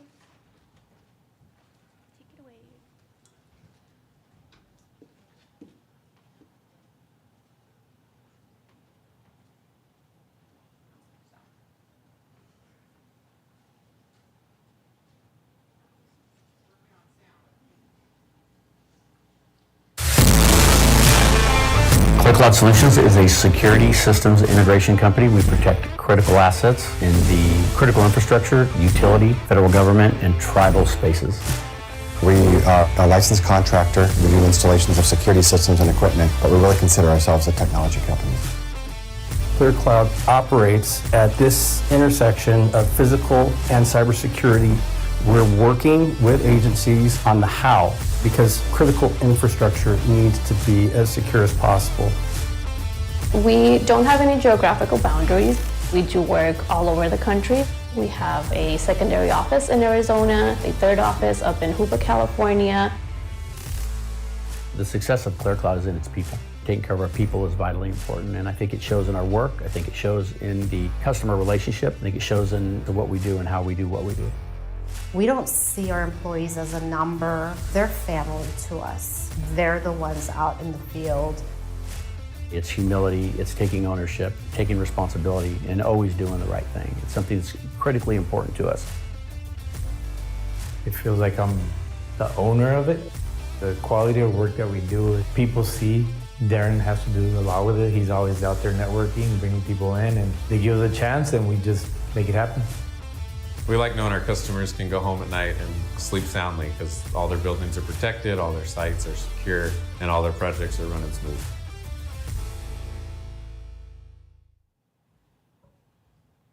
All right. Everybody still awake? All right, there's not much left. I'm going to cover some cybersecurity stuff. So first of all, that video makes us look a lot cooler than we really are, but Riley back here with Skybear Media, those guys they did that video, the same folks that are doing all the audio here, have updated that for me over the years, and they are an amazing company, and I highly recommend having some sort of marketing. We utilize that mostly for recruiting, you know, when people are interested in joining our company, and recruiters will tell us it's one of the best recruiting tools we have. Gives somebody a sneak peek into the company. Shows the professionalism, but again, just kudos to Skybear Media. Those guys are amazing. They're here in Washington. Riley in the back there is just, not just are they good artists and technical about what they're doing, but they're really, really cool people too. They got big hearts, so kudos to Skybear. They do an amazing job. All right, so cybersecurity, okay. My clicker out here, all right. So listen, I promise not to have a boring, over your head, it's my intention anyway, cybersecurity presentation. They can get too technical, and I'll promise not to use a bunch of terms that you don't understand. Half of them I still don't understand. But I want to stress the importance of it, why it's important. Let me just ask a couple questions first of all. Help me out here so I know my audience. How many of you guys do business right now with the federal government? Just a couple. Okay. How many would like to do business with the federal government? Okay. It's funny, I was at an event once and they asked that same question. They asked a third question. How many people wish you'd had never done business with the federal government? Everybody raised, a lot of people raised their hand. So let me ask one more question. How many of you guys have been through in any of the conferences you might have gone to where you had a breakout session or they covered in any capacity cybersecurity from a business perspective? Just one. Okay, good. Well, this is good, some valuable stuff then, hopefully. So let's start with, I'm not going to tell you about a company, you know about that. So I don't know if you recognize this guy. This is a cyber hacker. I probably didn't have to put a label on it. You know who this guy is. If you Google cyber hacker, 150 versions of this guy come up. It's the same guy. You can tell who he is. He's always got a hood. He's always at a computer in some ominous place. That's right. Yeah. His name is Big Balls, right? The guy, yeah. And so that's our perception of a cyber hacker. And there's a reason why when you Google cyber hacker that he comes up. But yeah, I'm here to kind of tell you a couple things, and times have changed a little bit. And the presentation I'm going to give today is not a high-level cyber guy that's going to sit here and go over boring details. I'm going to give you, I'm hopefully going to educate you on what the process looks like today. So it's an update on where CMMC and cybersecurity with regards to if you plan to do any business with the federal government, and quite honestly, even if you don't. And then the importance of it, but from the perspective of a small business owner, not an IT guy, okay? I already told you the smart people in my company work for me, they're not me. But we just went through an awful lot over the past couple of years, and especially in the past few months in preparation for the CMMC Level 2 audit. And I want to relay my experience as a small business owner and what I hope that you guys, if I could do anything right today, it's explaining to you, if you're interested, what you might want to do and what you might experience, real world, okay? So this is what our perception of the cyber guy is. But this is really the reality of what a cyber hacker is today. It's an advanced computer system. Times have changed. And the dude sitting in his basement on his computer who's smart enough to figure out how to get your passwords, that guy still exists. He's out there. There's lots of them. But your real threat, especially if you're going to work for the federal government, is advanced systems like this. Computer systems that, this is probably what they look like today. And these are probably the people behind them and what they're doing, whether it's a state-run agency, a foreign government, or the hacker. It's a different time. And when we think about it's 2025, you all know that, we don't use Google anymore. We use Chat GPS or we use AI in some capacity. Times have changed. You turn on the news and wars are being fought. Yeah, there's still proxy wars where there's tanks and missiles and all that type of stuff happening, but the true war that our country and most countries are preparing for is an onslaught prior to any attack, and maybe even if there's not an attack, continuous attempts to break down our system, to break down our values, to break down I mentioned one of my biggest customers, Southern California Edison, the grid, and that would be the first thing they would want to take down. And they're not going to do it with a missile. They're going to do it by cyber espionage. And they're constantly looking for ways in. And the reason that the federal government has implemented this is because what they found out is that you're the target. I'm the target. I'm the guy that has the systems and the blueprints on how to get into their systems, but what they've realized is it's not even the prime contractors, although they have to protect themselves. It's the subcontractors. They're the ones that they know are going to be easy prey. And I don't know what action that any of you have taken to protect your stuff, but it really isn't a matter of if you're attacked, it's when. And I'm promising you this. This isn't a scare tactic. I'm not trying to sit here and go, hey, whatever, boogeyman's coming. Let's just talk about AI for a minute. We do, one of my biggest conferences that I go to is the IC West, International Security Conference. About 30,000 people converge in Vegas. It's all the people in my industry.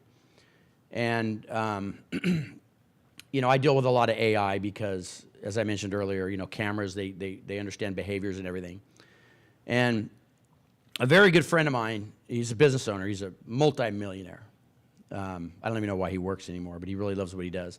And I explained to you how it's the smart people that work for me, I'm not. Well, he is the smart guy. Everybody could quit with his company and he'd be fine because he's the brains. He's an engineer, electrical engineer, but he's brilliant. And he's part of this big committee. And I know the previous day he had just gotten out of this big meeting. Elon Musk was there, whoever, all the people that deal with AI. But he was so excited to see me, and he's like, Darren, come here. And he wanted to get my attention, but it wasn't the usual conversation that I normally have with him. Just look in his eyes, he was like serious. He's like, listen to me. Let me explain something. And he really wanted my attention. And he went about explaining to me, because of what he'd just been educated on, the advancement of AI and how it's going to affect our business and how it's going to affect everybody's business. And he was just so passionate about explaining it to me. And he said, Darren, he kept saying 2 years, 4 years, 2 years, 4 years. It's going to come quick, but everything's going to change. And he looked around in the room, and there was all these folks, and he said, a lot of these people are going to be out of a job. And if you don't stay on the cutting edge of this industry, you will get left in the dust. And if you just think about that statement in itself and what you guys are experiencing with AI, and they're actually trying to suppress AI right now. They're trying to calm it down. They're trying to just mellow everything out because they're starting to realize the potential of AI. This isn't an AI presentation. This is a cybersecurity CMMC presentation. Why am I talking about AI? Because that's the level that it's going to advance the cyber risk that you face as a small business owner, whether you want to do business with the federal government or not. And we're pretty protected. I made the decision a couple of years ago as I started to see this happening and knowing who my customers are. And trust me, whether it's the Navy, I've got some big customers, right? But my utility company is probably more concerned. And they don't even use the word CMMC. But being compliant with this is going to make me compliant or more compliant than what they require. And I have a dear friend of mine at church. He's actually a spiritual mentor for me. And he's in his late 70s. He's looking actually to sell his company. But he hit a major roadblock not long ago. And he deals with a lot of data. And he got hacked. And it almost destroyed his company. He's a good dear friend of mine, and I got to see it firsthand of what it did to his company and the lawsuits that followed. I mean, you think about somebody holding your information for ransom and extorting you for money, which you should have cyber insurance that would cover that. If you can't, it could destroy your company. But, he got sued after that by the people's information that he had that got out. So they lined up to sue him. And over the course of a year, I watched how devastating it was for his company. We're pretty secure, but we left we have a lot of camera equipment and stuff that we're constantly testing, and we had left a server that had video on it. It didn't even really have any video on it. It was just we needed the server. It was online, and it got hacked. But luckily, there was really nowhere to go. But this is real. I mean, this is, if there's anything I can capture your attention to go, this is something you need to deal with. The federal government kicked the can down the road and kept moving the goalposts year after year after year. I watched it. I was at the 8A conference and a few other conferences in 2019, and they said, hey, by 2020, here's what we're going to need you to do. It was all this stuff. And 2020 came around, and they said, okay, 2021, 2022, 2023, 2024. And while a lot of people followed and fell for the procrastination, a lot of companies didn't, and we didn't. We hired a cyber person, and we kept on it. We're glad we did now because they just dropped this in January of this year. They went live. And so this is real. Now, the government understands that it's a tough road to hoe, that it's something that a lot of us are going to have to, first of all, not only is it going to be difficult to comply with, they kept changing the rules. That's a couple of reasons they kept kicking the can down the road. Just trying to figure it out. What could they do? And then things were advancing, so every time they'd come up with a defense, they have to come up with a new defense and a new defense. And what can the government require you to do? So January this year, they said, enough talking. It's time to act. So while there is going to be a little bit of a leniency and a little bit of a grace period, it doesn't really matter for contracts being awarded today. My vice president of business development was in Tennessee a few weeks ago at a big military conference, and the message was simple. If you procrastinated, if you waited, we don't care. Time's up. We're not giving anything to anybody unless you have the certification. Period, end of story. It's what they kind of said all along, but now that it's here, they're like, we weren't joking. So what is it? Cybersecurity maturity, what does CMMC stand for? Cyber Maturity Model Certification. It's a model that you have to comply with if you want to do business with the federal government. And why it matters, obviously I don't have to sit here and explain that, but whether you're in the federal contracting government, you're going to be required to follow it. If you're like me, I don't like to learn. I'm an old dog. I don't like to learn new tricks. And I don't necessarily gravitate to things that I don't quite understand. And nothing I hate worse is acronyms. And you're doing federal contracting, it's everywhere. And so I'm not going to sit here and try to make you memorize them. I'm not going to speak. I'm talking to my cyber guy, and I'm getting more information for this presentation, and I'm having to just constantly go dummy it down, dude, dummy it down. Stop. Explain in detail. Explain in rational words. But this is one you probably should know, and it's NIST SP 800-171. It's a FARS clause. I'm not going to tell you it's exciting reading, but I would encourage you to understand it, know it a little bit, the verbiage, because if you ever do talk with a federal contractor and they ask you this question and you give deer in the headlights, that you've answered every question they want to know. So get yourself to at least the level that you can speak somewhat intelligently about this, okay?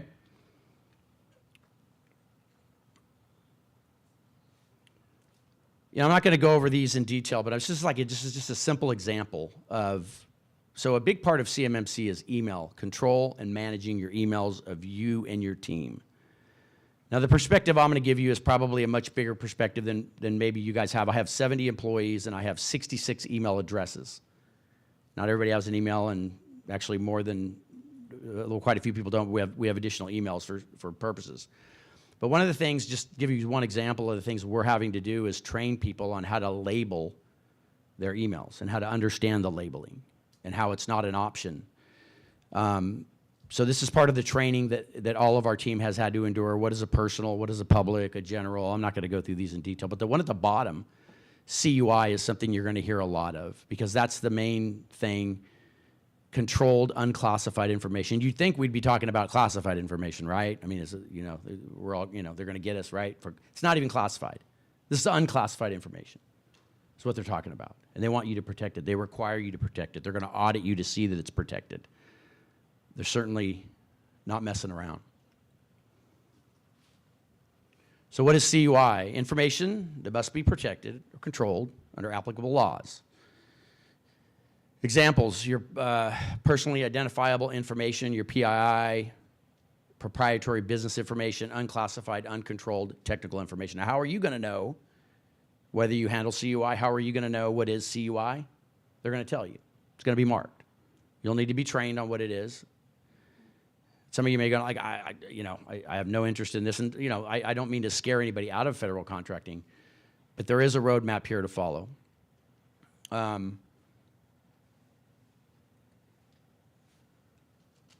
Okay, so there's 3 levels to the CMMC under the NIST FAR clauses. It's level 1, level 2, and level 3. It's pretty simple, right? Who's level 1, who's level 2, and who's level 3. So level 1 is you're going to do a business with the federal, you're selling hawks to control the seagulls at the dam. I don't know, the tiger might be level 2, I don't know. But let's say you're doing landscaping or you're doing basic information. They want to know you have the basics, right? So that's 15 requirements. That's at the bottom there.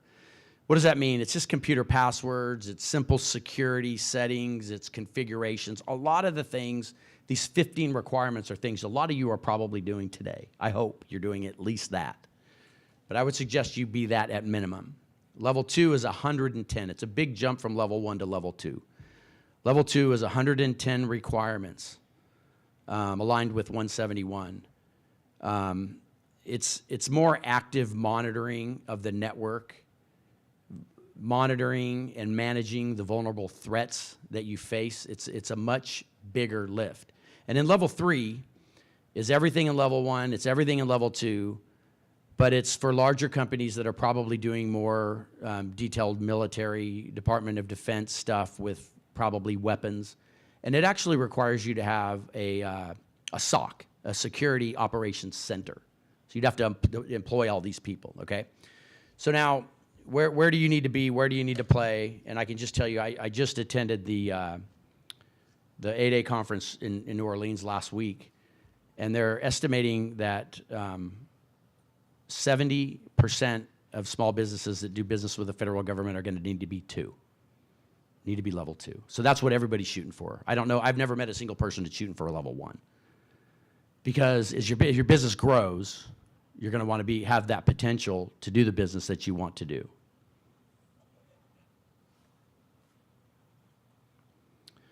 So what are the benefits besides the ones I've already stated? Federal contracting opportunities. You're not going to see them. They're not going to touch you.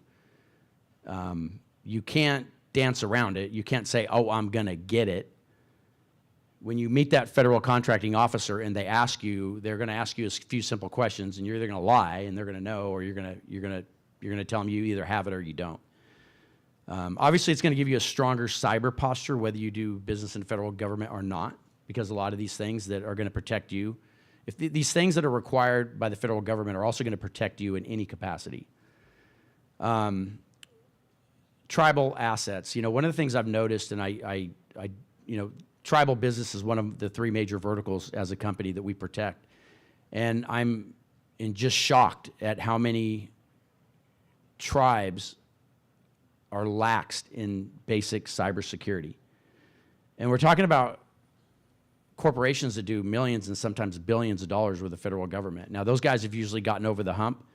But a lot of tribes, I mean, you think about when we put in systems, security systems into places, and we replace an existing system, and we don't put cameras in liquor stores and malls. Most of our customers are kind of a higher level. But whenever I'm replacing something in a tribe, I'm usually replacing a residential or commercial system. And these are sovereign governments that are honestly far behind some physical security and some cybersecurity. So this would get those tribes up to speed. Enhanced trust in the Department of Defense. And then I'll tell you one of the reasons that I did it, not just for the federal contracting. And listen, I don't, federal government is not the majority of my business. I'm an 8A, but 8A could go away tomorrow and we don't depend upon it. But I also made the decision because I wanted to have a competitive edge with both my private customers and my federal customers, to be able to look them straight in the eye and say, yeah, we took care of this a long time ago. And leapfrogging your competition is another thing I listed here, because I'm telling you right now, my competitors are falling by the wayside because they didn't take the actions that we did. And what we're finding right now is, and I've got some stats here later, but in order to actually conduct a CMMC audit and pass, there's only about 50 companies that are even certified to conduct the audit. And they announced last week that they estimate 76,000 businesses are going to require a level 2 audit with 50 available companies to do it. And they're still just trying to figure it out. So this is what it looks like. This is the steps that you're going to have to take if you're interested in this or you want to do it. It's a gap assessment, remediation, organizing, creating, developing policies and procedures, documentation, the security and implementation of all the above, and then last is your CMMC assessment. Now, I have not gone through the CMMC assessment. We are in the batter's box, getting ready to go. Probably going to cost me between $40,000 and $60,000 just to get the audit. And I'll talk a little bit more about some of the projected costs. But the company that I had to pay a lot of money, so we do cyber. I've got a cyber guy, but we did not depend upon our own people to do this. We took it, which is what we're going to suggest you do, is take it to the next level and find somebody that can actually walk you through this. But the people that got us where we want to be are now level 2. So we're waiting for this.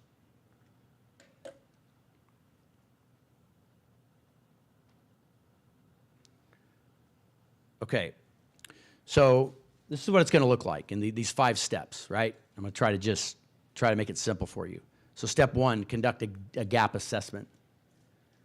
I would caution you to conduct your own, although initially you should. Get your hands on whatever you can. You can get a hold. You'll get our contact information. We're going to try to feed you some basic information to see where you sit, where you stand. But the problem with trying to do your own audit and then hiring a third party to audit you is because what we're finding out, again, this is just stuff hot off the press that we're learning as we go down this road, that a lot of people are thinking their own IT person can get them where they need to go, but they're finding out that the people that audit it want to hear that you've been trained or consulted with somebody that knows what they're talking about. And I'll cover that a little bit more in detail. So what is conducting a gap assessment? It's you're basically, you need to self-assess 110 controls. We highly recommend you get a third party to do that, because even though this is being written and rewritten, some of it's left up to the interpreter. And there's a certain small amount of people that actually understand how it's being interpreted, because again, all of this is very, very, very new. But this is where you're going to identify the weaknesses that exist, and you're going to institute a plan of action and develop some milestone documents. And this is actually called a plan of action and milestone document, which is a PAO and M. Promised I wouldn't use any acronyms, but I just did. Part 2 is remediation, right? This is where you're really going to start to engage the plan. You're going to develop the milestones. You're going to start implementing the controls. Somebody's going to give you a list of here's where it's broke. Some of them are going to be easy fixes. You're going to start down the road of correcting them. Third step, policies and procedures documentation. Establish the written policies for the data, incident response, risk management. So let's talk about that for a second. And what does that look like? So you're going to have to develop a set of policies and procedures just for this topic. How many of you guys have a safety manual, a safety plan, or any type of safety for your company? Okay, we should see a lot more hands than that, because you're going to come a time when you're going to have an opportunity to do business with federal contracting, federal government, and they're going to ask to see your safety plan. And don't wait till they ask you to see it. You should have some sort of safety manual. But it's basically going to be a lot of documents that are going to specifically explain how you are managing these 110 controls. And it's a living, breathing document that's going to change. And it can't be something like if I did a lot of safety consulting in the infant stages of my company because I had some safety background. And we would go in and we would identify a business and we'd find they were lacking in safety compliance and OSHA regulations, and we would just take a simple policy and we would put their company logo on it, and we'd hand it to them, and they would be sufficed. Now you have a forklift checklist. Now you have a forklift compliance. This is a little bit different. You cannot cut and paste this. It has to be detailed and documented for your business. It's also, you're going to have to develop a security plan. It's called an SSP. And this is basically going to be the architecture as, it's actually a quite confidential document. Once you've developed this, you can't just email it to anybody. It actually has to be protected like CUI, because it'll be a roadmap as to the architecture on how you're protecting your business and your infrastructure, your network, but it'll also be a path to it. And I'm speaking from experience of what I thought this was going to be and what I actually experienced when it was all said and done. I mean, we thought initially that we could take these policies and procedures and we could, kind of cut and paste them and put our stuff on them. We found out we couldn't. Cost me a lot of money to do it twice. I had to do it twice. It includes physical domains. It includes a physical aspect in addition to a network aspect.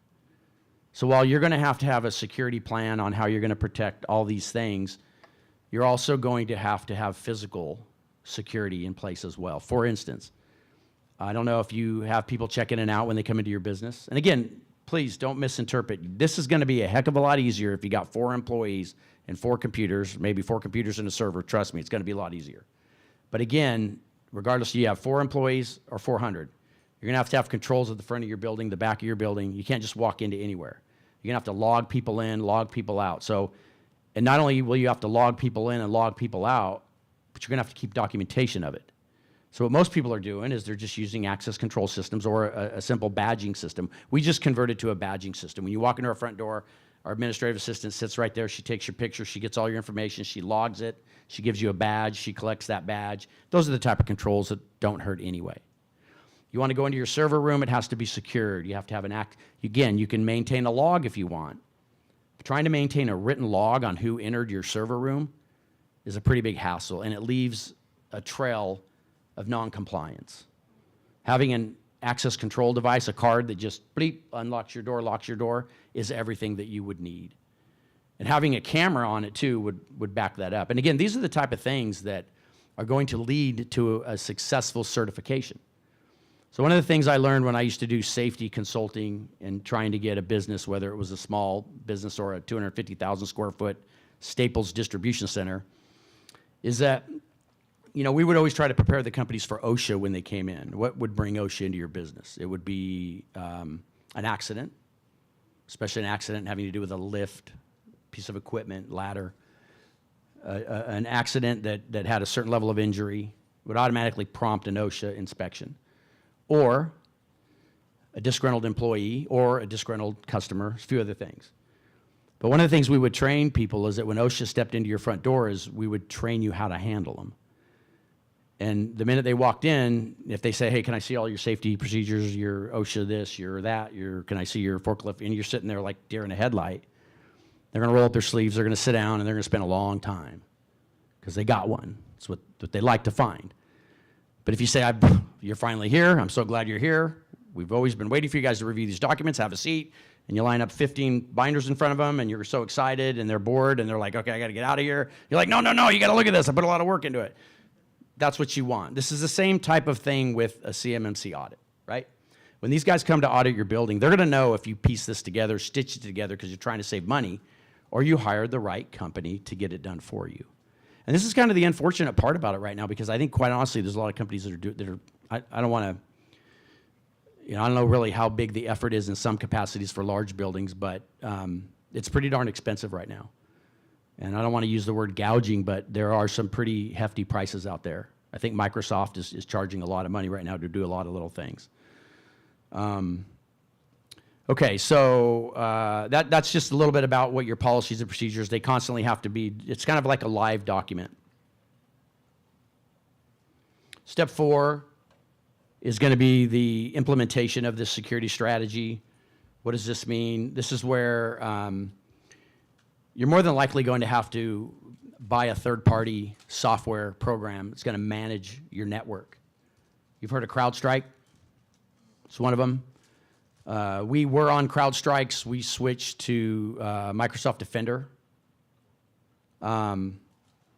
If you do that, it has to be in a certain environment.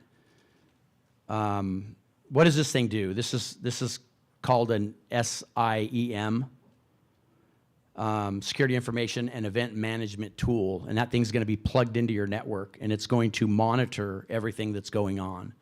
It's going to restrict a lot of people. You're going to have a lot of pissed off employees. They're going to not be able to download this. They're going to not be able to have that app. They're going to be able to, you know, blocked wherever they go. It's going to monitor anytime they send information. It's going to know what they sent. It's going to know how they send it. It's going to stop sending it. I was scared to death I did my presentation and I had to give it to these guys and I had to put a jump drive in my computer and I was like, oh my God, it's not going to work. So, but my cyber guy disabled it in my, you know, so I can actually put a jump drive in my computer. So you hear, you know, never get these things at conferences, right? A jump drive, never put a jump drive in, but going forward, you won't be able to even if you wanted to. These are some of the things that you could likely expect. So what does programs like Defender do? They're going to just constantly have, you know, picture an iron dome. It's going to be watching your network, monitoring everything in it. And what happens is, you know, that's when you really find out how dangerous it is out there, because it starts to identify all of the things that are coming at you. And it's not like this guy that's sitting in his, you know, and finding you and he's really looking for you. It's computers are just blasting out information looking for people that don't have these things in compliance, and they're going to be easier and easier to find. And then what it does is it identifies them, and there's some of them it fixes right away. It says, okay, we found this, we fixed it, we did all this. And there's some that won't. It'll require you, and this is what I have a full-time cyber guy. Actually, he probably spends about 30 hours a week, 25 to 30 hours a week just in, you know, wax on, wax off, right? He's just trying to combat everything that's coming in. And when Defender or CrowdStrike says, we found this, he's got to go and actually do a patch physically. And or it'll say, this is a new one, and Defender will say, this is new, and you have to enforce this new policy. So he'll also, on some, he'll have to rewrite a policy, and he'll have to implement it into our policy, our security strategy. So this is not something like a one-time thing like a safety manual where you update it once a year. This is something that has to be maintained. File storage is another big one. How do you store your data? We used to have a server on site. We were pretty protected. We're a security company. We thought it was pretty safe. It actually was. It has been. But we had to decide, and you will have to decide. And whoever you get to do this for you, may lead you down one road or the other. But here's what I will tell you. You got two options with your data, your files, all the things, from employee reviews to, any type of document that you have a soft copy of. First of all, you shouldn't be keeping any of it on your computer. Okay? You shouldn't be doing that now anyway. It should be in you should have a file storage on your server, or you should have something in the cloud. But you're going to have two options. You're either going to have to keep it on your own server, and if you choose to keep it on your own server, which is a viable option, you're going to have a hell of a lot of protection for that server in your building, including backup, hot swappable drives. There's a whole bunch of stuff that you're going to have to do to keep up, and some people make a decision, I'm not sure I really want to, I showed you the bad guy, right, the computer. I'm not sure if I can keep on the cutting edge, bleeding edge of what it's going to take to combat. It's a lot of work. So you might choose to move everything to the cloud, and that's where everybody's really moving, is to the cloud. And there's pros and cons of both. You move it to the cloud, they're saying it's 10 times more secure. You're now relying upon Microsoft's state-of-the-art, best in the world vault. And I'll show you what it looks like here in a little bit. And if you choose to do that, there's pros and cons to that too. You're probably more protected until somebody figures that out. And I would guess that might be a bigger target, right, for a foreign entity than your server. The other option with that is if you choose to go to the cloud completely and you lose internet, you don't have anything. And if you're like me and you have a whole support staff that their business, they shut down. If they don't have internet, they just, I got a lot of people sitting around, I'm paying, they're doing nothing. And so where if you had these in your office, you still can at least operate locally, right?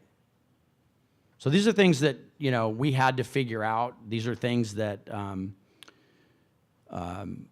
that we really had to decide on. And quite honestly, I'm going with like a hybrid approach, right? I'm keeping a certain amount of data and a certain amount of files electronically on site, protected to a certain degree, but if anybody got to it, they can only do so much damage. However, my team can still operate if the internet goes down. And it's not that hard to make the internet go down, right? And then the stuff that I have that's really important, I have it in the cloud. So what's this going to cost? I don't know. I don't really want to add it up. I know I spent $35,000 to do a certain amount of consulting. I've got my full-time guy on this, whatever his cost is, probably looking to pay. They estimate it's about right now $46,000 to actually get the audit. I'm hoping that cost comes down. I'm maybe $120, $150 into it. A good friend of mine, he's a much bigger business, a lot of IT work. He just passed his CMMC level 2, and it cost him $400,000. Now, I tried to do I got a lot of data last week at the 8A conference by the way, at the 8A conference each year, cyber used to be a breakout session. This year, it was the second presentation on the big stage. That's how important it was to the federal government that everybody get this message. But they estimate today that they're saying that if you have a very, very, very, very, very small operation with minimal computers and minimal CUI, and you still want to get to level 2, it's a possibility $20,000, $30,000 if you're the infant stage. But there's also a cost to maintaining them. And will these costs go down? We hope it does. Another expense is with your emails. So I have 66 emails. It's a couple different expenses you can contemplate. With 66 emails, 66 computers, I had a really good deal for what's called MSP, is managed service provider. That's the guy you have working for you if you don't have your own guy, which we used to have our own guy, but we figured he was more valuable making money for us than sitting around fixing our stuff. But an MSP provider is the guy at a level 1 is going to fix your, you can't print. I can't get onto email. I lost my internet. Little bitty stuff like that. It happens in my company all the time. I'm paying about $75 per computer per month for that. The average on that's about $150. When I was prepping for this audit, they told me I needed to pay another $185 a month per computer for my high-level computers and $50 a computer for level 2 and 3 MSSP. What's the difference in MSP and MSSP? Managed service provider is MSP. Managed security service provider is an MSSP. So here's what I found out. My MSP guy was also an MSSP, certified MSSP. So you'd think I could go to that guy and he could get me all the way I need to go. He didn't have a clue. At the end of the day, when it came to passing this audit, he thought he knew what he was talking about, but he didn't know what he was talking about. And here's if there's one piece of advice I could give you, and hopefully this straightens itself out. But one of the big obstacles that we ran into was our MSSP guy, who thought he could do this, had a lot of computer knowledge, but not a lot of cyber knowledge. My cyber guy that has all this, how to pass this, didn't have the low-level knowledge, and my goal was to combine those two, right? I don't want to pay one guy this to protect me for security and another guy over here to help level 1 support. And what we found out that, and we still struggle with this right now today, because what's happening is the folks that really know the cyber side of it take them twice as long to fix your printer. It's not where they play. And this is, this is an IT thing, and I'm just telling you these are the things that we've. So the message here is, this is the research you need to do. Whomever you're talking to, and whatever you need to get done, make sure they can do both, because it can get expensive.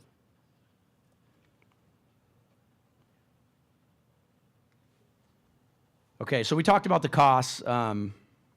Not going to really go into this much more. You are going to need to get a third party to do this. Don't try to do it yourself.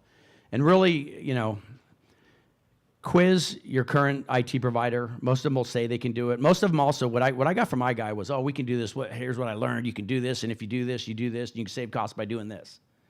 Well, that's what the guy that's auditing is looking for. People making shortcuts. Some of the basics of what you can do for your cyber hygiene. Access control, we talked about that. Limit who can come into your building. So this is what you call Flipper. And I got this from my cyber guy. This is a $200 Flipper. And there's a bunch of stuff you can do with this. I can duplicate RFIDs. I can duplicate your badge. I can steal information from cards. If you have a wireless camera system, I can shut it down. That's why a lot of the cameras that we put in the most critical infrastructure, with all the advances of wireless technology, they won't touch it. I have to have sometimes just cable running to everything, because that's the only way that it's secure. Because a wireless camera is a network, right? It's your access to your cameras is out there for somebody to get into. They can shut down your internet, and this is a $200 version. And my cyber guy had it, and he was in there just trying to see what damage he could do in our building, and how, just kind of making sure that we are protected enough that something like this in my building would do minimal damage. Now, there's a $1,000 version of this that'll do much more, and you can imagine what that computer would do. I had a lot of business meetings last week in New Orleans, and we met an NHO, a Native Hawaiian organization. They're like the ANCs. Do a lot of government we do government contracting. We have teaming operations with a lot of different companies. And so we do a lot of drone detection today. We do a lot of radar intrusion detection is some of the funky stuff we do with security, but we're getting into the drones now, and we developed a partnership with this National Hawaiian organization. It's all military, and she brings me this drone that's a state-of-the-art drone, and the guys flying it are all ex-Navy SEALs.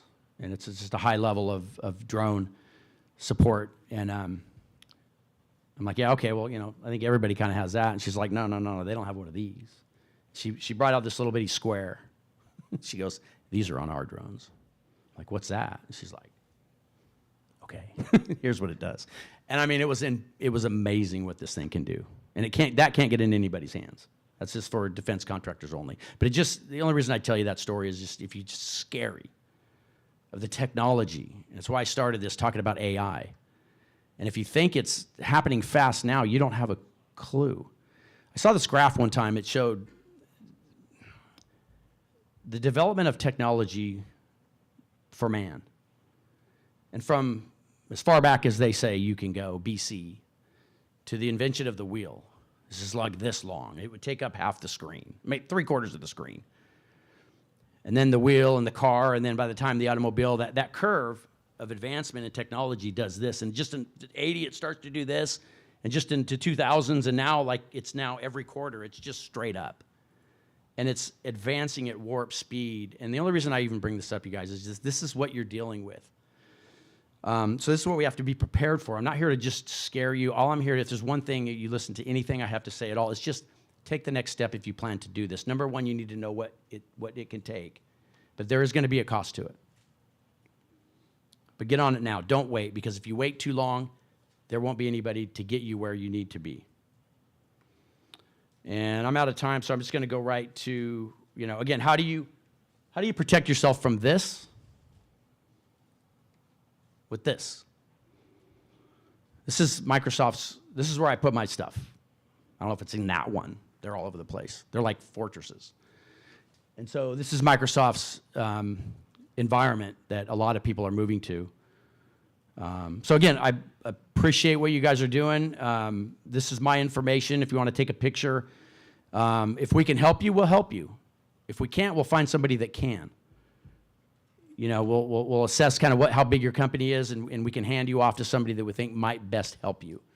But there's your latest update on CMMC. Hopefully it wasn't a doom and gloom, but it is something I think, and this is just from personal experience, hopefully something that adds benefit to you guys. I know we're out of time, but is there any questions? No. And I will be around at the end of the day. Go ahead. Question over here, sorry. Yeah, no, me. I've heard that the Department of Defense will reimburse some of these costs. Is that true or not so much? Who told you that? Because I want their phone number. I spent a lot of money. Look, I'm hoping. What I'm really hoping is that, the federal government, because here's the deal. You got 76,000 businesses that have to fix this and 50 auditors right now. So I'm hoping they have a big 8A contract they can give me to help people get there, or subcontract out. But there is absolutely nothing whatsoever. Will they eventually? I hope, but here's the gamble. If you wait, it might be too late. But right now, we're not hearing of anything. There are some grants for tribes, but what we're finding out, all it is the assessment. Now, what will come, who knows? Thanks. Nakia Carter, NTC Tech. We're a Microsoft partner. So one of the things that I've been hearing as well is from CMMC being part of, federal contracts, but also starting to trickle down to state level and local level. Yeah, I think this is just going to flow down all the way. And, the other thing, too, is, everybody's freaking out right now because what's happening in the administration and all the federal government cuts, right? Your AA is at risk. What's at risk? Crushing DEI, all that. Okay, I get it. But at the end of the day, what I think is probably going to happen is that while the government starts to cancel government programs, they're going to source it out. And that's what we're hearing, and that's the vibe on the street right now, which would mean a lot more work for people in this room right now if you're a government contractor. Because they're just going to source it out. They're going to cut, and they're going to source it out. So be prepared. You don't want to miss out on an opportunity. We good? Yes, sir. You mentioned about cybersecurity insurance. Can you tell us a little bit about it, like coverage and maybe the cost of that? It's expensive, and it's getting more expensive. I think I paid $12,000 for mine this year. It depends on the size of your company, but I will tell you this will make your costs go down. It's like if you're driving safe, if you don't have a lot of tickets, your insurance is a lot less, which means if you have this stuff and you could show you have it, your cyber insurance is going to be a lot less. And cyber insurance is, you got to get cyber insurance, because if they get a hold of forget government contracting, if somebody gets hold of your stuff, if you can afford to lose all your accounting, or all of your business or anything, well, then don't worry about it. But the cyber insurance pays the ransom if you get the right cyber insurance. But having all this in place is going to make it go way down. I think it's going to go up as things advance, as risks advance. But I think it's going to do this. Yep. What are the estimated costs or insight into home-based businesses or contractors that work from home? How would a home-based contractor or one who travels secure their physical premises if they've adopted a cloud? It's no different. It's honestly just no different. Whether it's a house, a four walls that is a house, or four walls that's a business, you're just gonna have to keep. If you're gonna protect your server, you're more susceptible to burglary. So really, it's if you're going to the cloud, it's really none. Now the only thing you might struggle with is if you ever get audited and they want to see, where you keep what. That might be more difficult. But to be honest, I don't think it's. I think it's going to be less expensive. So if you have access control for your kids to come into your home and you have a home-based business. Yeah, and I certainly don't want to answer a question I don't have. That's a really good question, to be honest. And I'll look into that to find out what the pros and cons. There may be some unknown cons, right, that I'm not aware of. So I want to be careful answering that. But that is a good question. I'll try to get an answer to it. Okay, I think I went a minute over, but thanks, you guys. Sincerely appreciate it. Thank you. And I will be around in about a half hour, an hour. Thank you, Darren. We got Sky coming up next. I'll let her introduce herself in the next session.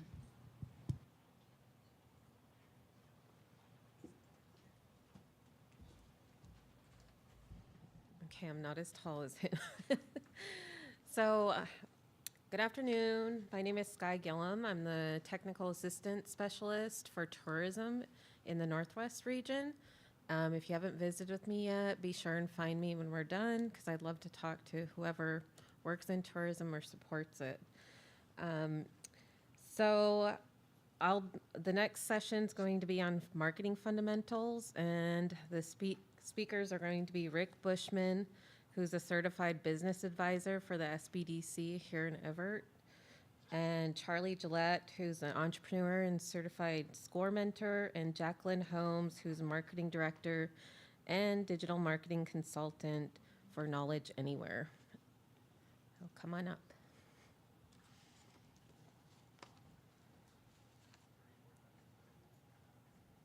And it's our last session, guys, so thank you for sticking with us. Does everybody need to stand up? We've been in a long Exercise. time.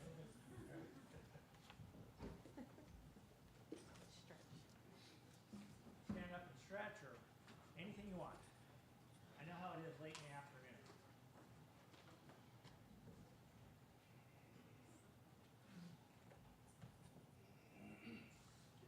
Let me see which one here. Okay.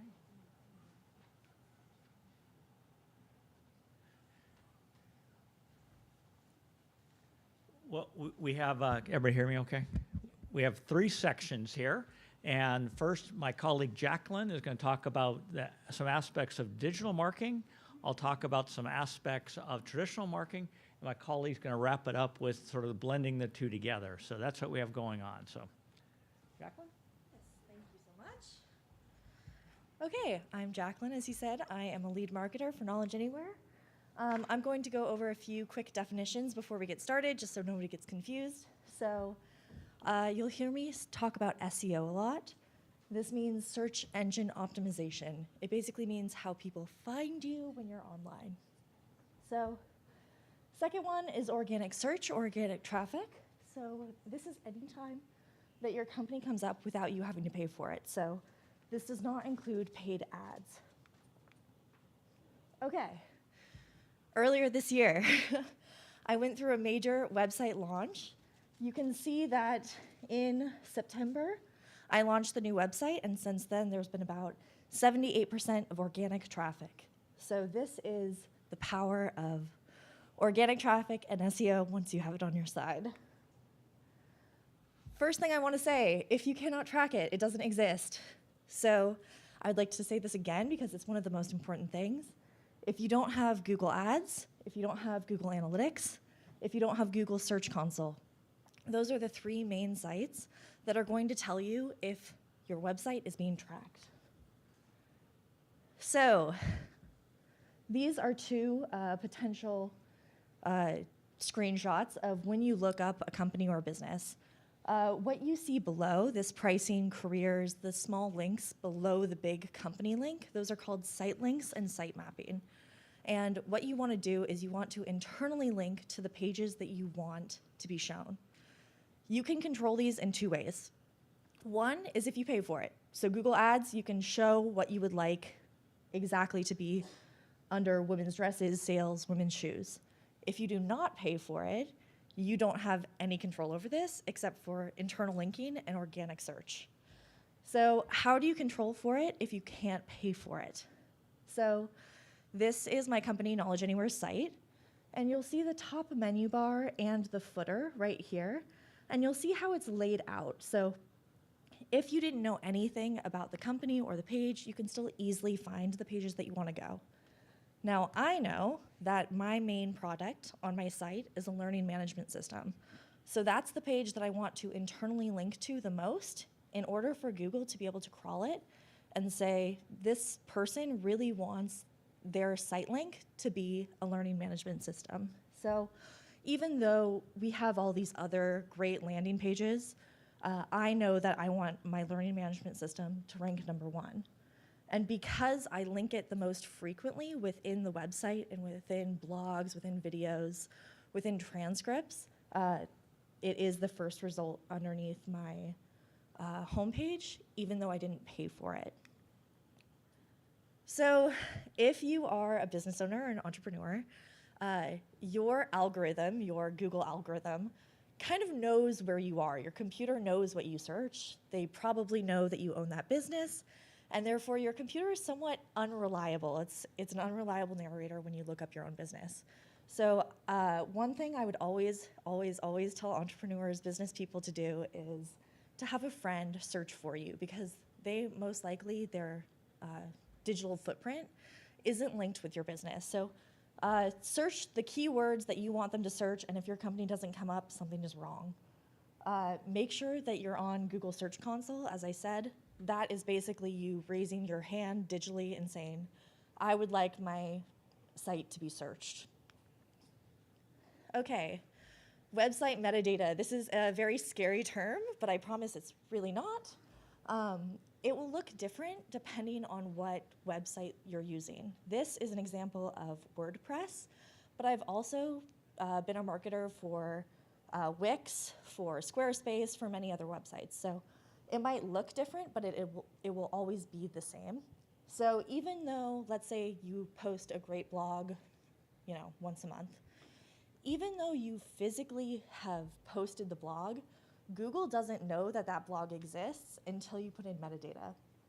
So a few things that you'll want to make sure that you do is you'll want to tag the main keywords and have those keywords be within the title and the description of the blog. You'll also want to be able to put a title and meta description in the back end of your website. And you'll also want to upload the video or the thumbnail, the image, some type of visual that you want somebody to see when they search this result. So this is how Google knows what you want to show to other people.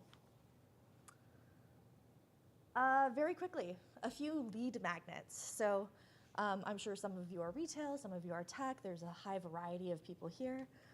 But there are a few lead magnets that will almost always work. So I would try to think of anything as a lead magnet if you get their information. So what we really want is we want people's emails, we want people's phone numbers, whatever you or your sales reps could use to reach out to them and to cultivate a relationship with a potential lead.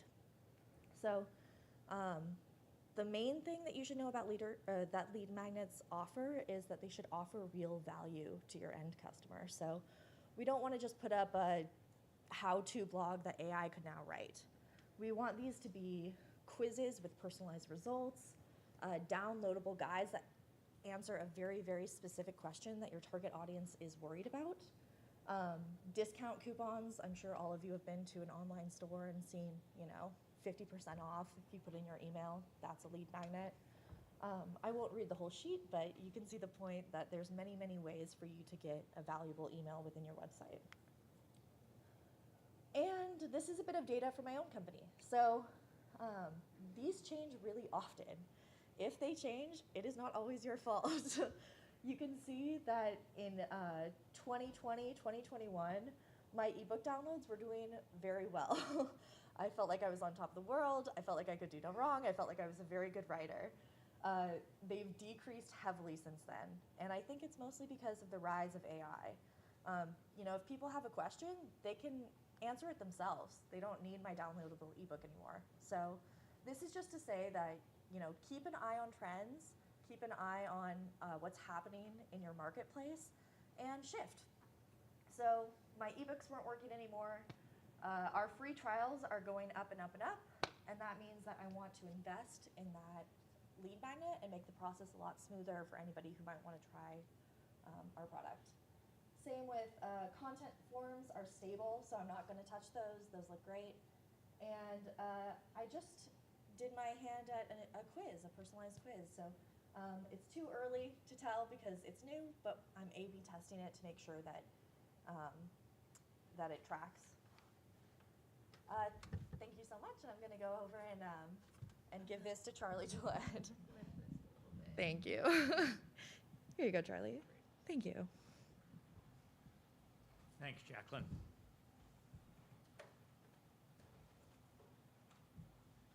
A couple things just to reemphasize from Jacqueline said is we get asked all the time is how much should we pay for ads? Google and Facebook, they will take your money until you have no more money. Go through SEO first and look to optimize your website with organic search to make sure it's a simple thing, make sure it's getting picked up on Google Console, make sure your keywords are right. So definitely exhaust the organic search and organic SEO before you start paying Facebook and Google and so on. It still might be a good investment to do that, but again, the easy thing is to just pay them to have your company show up.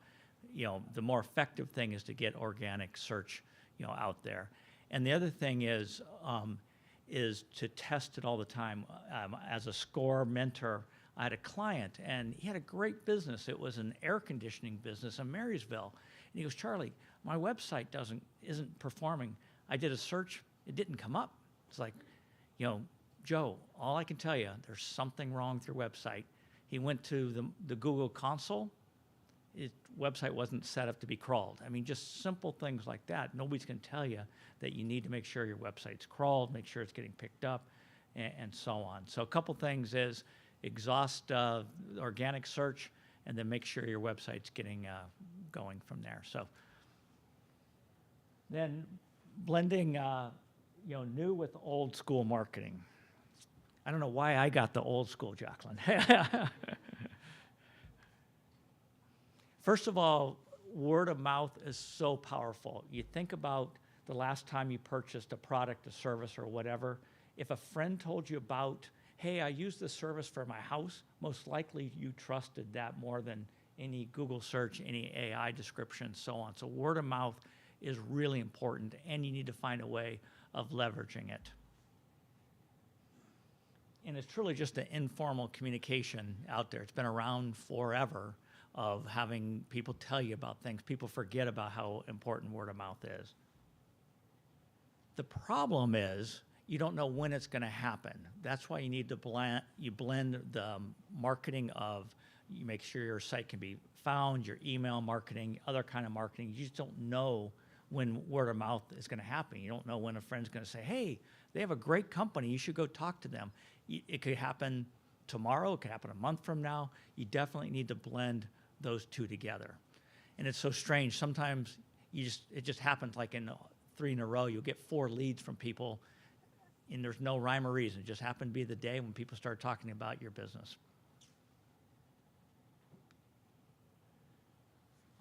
You'll have access to this PowerPoint, so I'm not going to run through all these things, but a couple things. One is just truly the trust and credibility. People will trust word of mouth much more than anything else. Also, it is the most economical way of doing marketing is getting people to talk about your business, share your business, and so on. And truly, it's for repeat business. Most people that are doing business to business, their best leads come from their current customers. And to make sure you don't take that for granted, that your best leads are going to come from your current customers. They're either going to tell other people, they're going to come back to you, is not taking that for granted. I find in professional services, some professional services are terrible about staying close to their customers. I mean, you'll hear from your tax person once a year. You'll hear about your real estate person. We had a commercial real estate person last time we renewed a lease, and he called me up and said, "Charlie, how come you didn't use us?" I was like, "Tyler, I haven't heard from you for 5 years. I mean, I don't even remember you." So the idea of staying close to your clients, your customers, even if it's just casual out there. The downside about word of mouth is if it's a negative word of mouth, it has the same impact magnified of the positive word of mouth, is to truly look to manage that word of mouth and the importance of addressing customers' concerns, getting feedback from them, make sure your service is excellent. It is so much easier to take care of a customer than generate new leads out there. We talk about all the time we spend getting new leads, new business. The best leads are going to come from your current customers. You just don't know when it's going to be. So taking care of your customers is such a good investment, regardless of what business you're in. First thing is just deliver exceptional service. This is a marketing discussion, not a service discussion, but if you have great service, you're going to get great word of mouth, get great referrals, get new business, and so on. And then also encourage your customers to give you reviews on Google, to say, hey, just send them the link and say, will you give me a review on Google, and send them the link. Because people say, yeah, sure, and they completely forget about it. You can even say, here's what you could say also. And they will go, that sounds good. Just make it easy for me, and I'll click that and copy that in. You can't have you can, but at some point you're going to run out of friends and family to do it. So you need to have your clients to go out to Google and other referrals to do that. And the same with LinkedIn, anything that's out there, but be very prescriptive when you ask for, hey, need a positive referral. Most people say, sure. Send them a link, send them what you'd like to say, and so on. And it's a building process. When somebody goes to Google and sees nothing but 5 stars on there, it makes a huge impact if they're going to do business with those folks. And then implement a referral business. And so if you're doing something that's business to consumer, to say, hey, if you refer a friend to me, I'll give you 10% off on your next order. Have some type of referral system. Most people say, oh, you don't have to give me anything off. I'd be happy to refer you to other folks. But if you offer it, they might take you up on it to say, here's a card. If you know anybody else that could use this service, pass it on. Nobody's going to say, oh, I'm not going to do that. They might. If they're happy with their service, go ahead and make sure make it easy for them to refer your business. And then staying top of mind. The example I gave you of the commercial real estate that we didn't do business with them again, I'm sure they gave me great service. It's just staying top of mind. And professional services sometimes do not do a good job staying close. I mean, same with anything that's home service, to stay top of mind, because again, if you're happy with the service and you have to go back 6 months from now to go back to the same people, or somebody asks you, oh, Charlie, who did you use for that? It's like, oh gosh, I forget the name of the company, and it's like they find some way of staying top of mind. Again, regardless of what type of business it is. And then that consistent engagement, going back to consistent communication. There's a balance between being a pain in the rear and being and over communicating and just staying visible. I mean, you're not going to send somebody an email every week, hey, don't forget about my business. But it could be once a month for a holiday season, or once a month for this element, some way of staying top of mind. And also mix up the communication mode. The communication mode might be an email, might be a personal card. everybody gets so many emails these days. It might be a text, if you know the person well enough. It might be calling them and say, hey, you know, summertime's coming, just want to make sure you guys are having a good season. It doesn't have to be very specific. I find it's most important to reach out to folks when you don't need something. You know, we all have friends that you see them anytime they're looking to borrow a tool. It's like you don't see them like, well, you know, I never see you except when you want to borrow something. Business is the same type thing, is just find a legitimate way of reaching out to them. And it can be truly just say, hey, you know, the holiday season's coming up. If there's anything we can do for you, or if it's something you want to invite them for, that it's a nonprofit, staying some way of keeping top of mind, but also being real about it. And then like Jacqueline said, valuable content. And that valuable content might be an article that they might find interest. Think, hey, last time we talked, you said your kids were going off to college. Here's an article that I thought you might find of interest. Or here's a blog you might find of interest. Again, so you're not just trying to sell them something, you can add value to them with some type of piece of interest along the way. And then that could be blogs, videos, it doesn't matter. Jacqueline mentioned the importance of having those images. Google search loves videos. And if you're looking at, you're searching these days, it looks for those videos all the time. So if you can put out videos on YouTube, Google search really looks after those videos. Keep in mind, I say this today, 6 months from now, somebody's go, no, Google changed their algorithm. They don't search for videos anymore. But at least today, Google really likes videos, as do the other search engines out there. So staying top of mind, just to review on that, is referral and loyalty programs, encouraging referrals through rewards, offering exclusive perks to loyal customers, community engagement, if you're doing something that's for the community, to invite your customers or have them participate out there, supporting social causes with your customers or on behalf of your customers, follow-up and reminders, working with other influencers, the whole leave behind, you know, and I'm going to have a leave behind for SCORE, and I'll come back to that in a second, and then promotion events and special offers. But that staying top of mind is out there. And some folks say, well, you know, I'm an engineer, I'm not a salesperson. Well, this is not selling. This is just being good customer service, supporting your customer and communicating. So it doesn't mean that you have to be a salesperson. Shoot. Just real quick, I was like, to my point, we're entrepreneurs and we sell products. So our point is to sell. We want to sell things. So giving a lot of things away doesn't really help us if it doesn't lead to more sales. Right.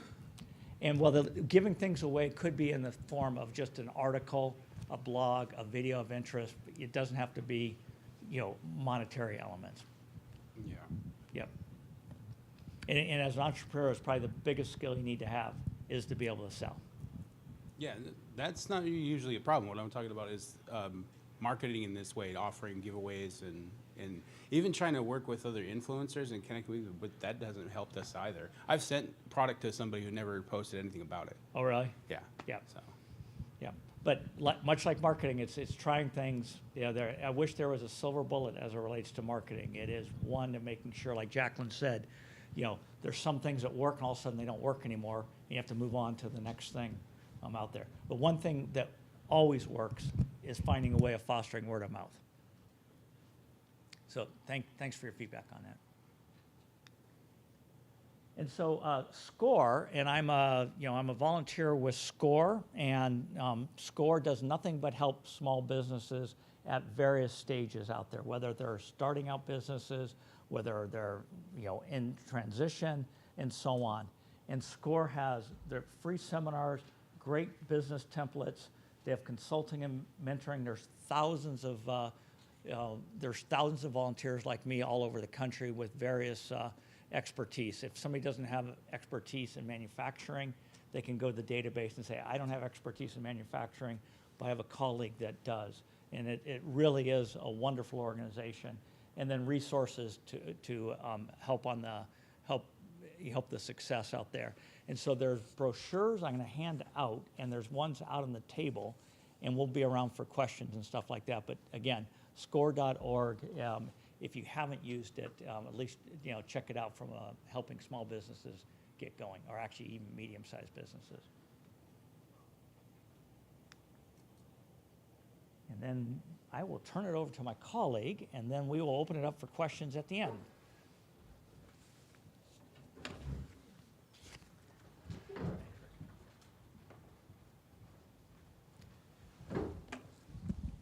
Oops. Hang on here a second here. So how's everybody doing today?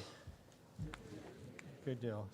I watched some of the presentation earlier today on YouTube and stuff too, so I get an idea about what was going on and stuff too. So, yeah, my name is Rick Bushman. I'm with the Small Business Development Center, SBDC, out of Everett. Basically, we're a nationwide organization. We help small businesses in every stage of development, from startups to existing, and almost every situation a business could have. We can direct them for financing, so on and so forth. In Washington State, we have over 47 advisors. Each one of us has owned a successful business. In my case, I've owned several over the years. And, you know, we help, each one of us has our own, you know, area of expertise. Mine's marketing and startups. And anything you can think of, you know, we do have an advisor that we can co-advise on with our clients. So basically, what is marketing? Does anybody have an idea? Anybody? Okay.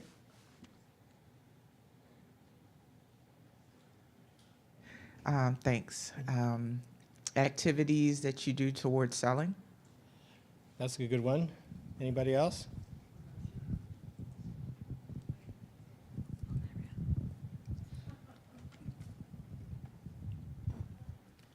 Marketing are the vehicles and tools that you use to get your brand name out. Correct. That's perfect.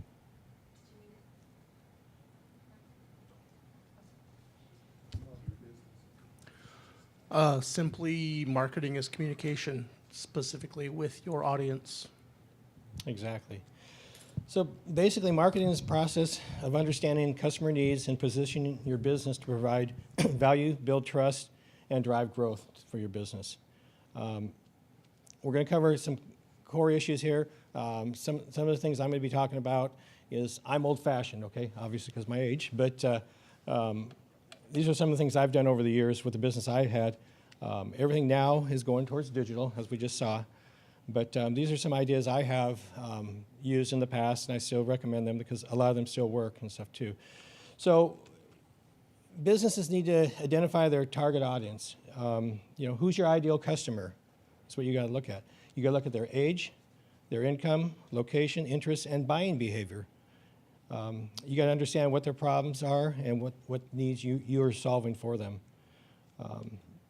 You need some tools like market research, okay? And basically, you know, talk to your current customers you have. Talk about, you know, what they're looking for. Observe your competitors, because competitors change all the time on what they're offering, what they're selling, their pricing, everything like that. Another thing too, as Charlie mentioned, you know, attend industry events, community events, to understand what's going on in your industry that you're working with.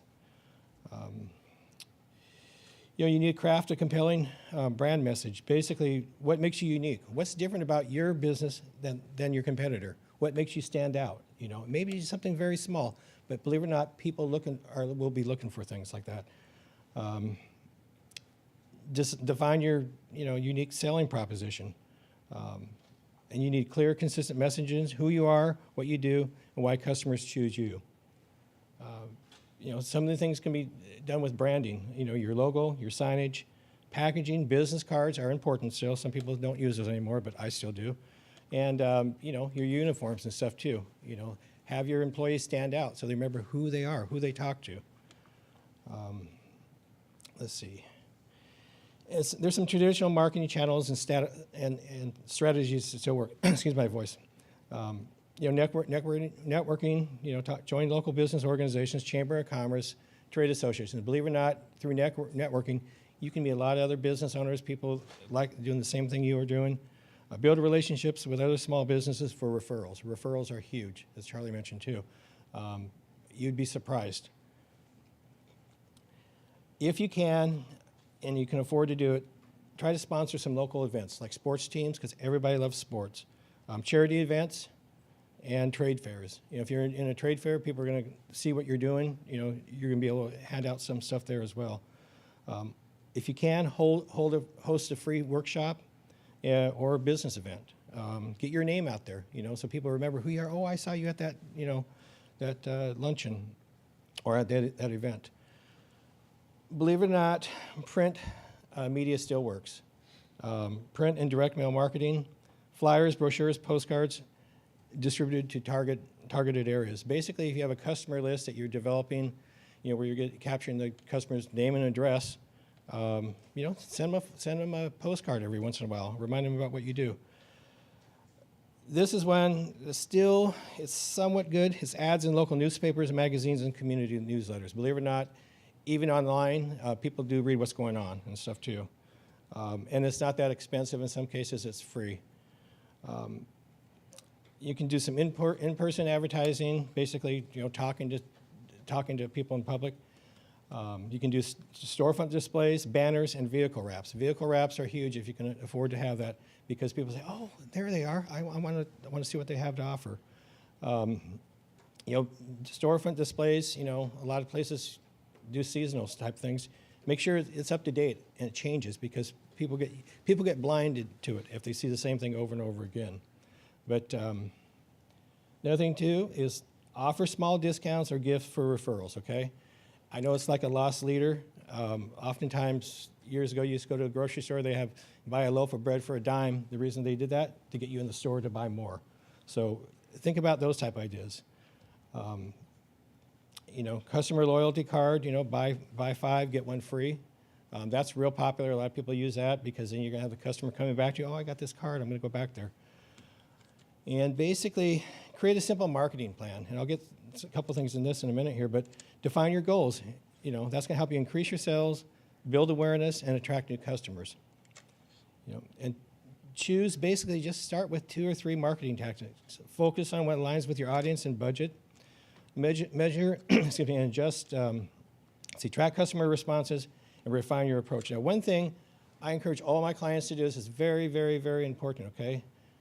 Keep track of your advertising dollars, where it's going, and the results you're getting back. And what you do is you ask every customer that walks in that door, "How'd you hear about us?" Make sure your employees do that too, because then you can put together everything on a Excel spreadsheet. Like, I'm spending, $2,000 a month in print ads. On this newspaper, what am I getting for it? I'm spending, $5,000 on TV. What am I getting for it? Or I'm spending, $300 on Google. What am I getting for it? Ask the customer, "How did you hear about us?" And you can track that. Then you know where your advertising, or where your customers are coming from. And finally, out front here, I have some of our brochures from SBDC, and we're available. All of our services are free at no charge.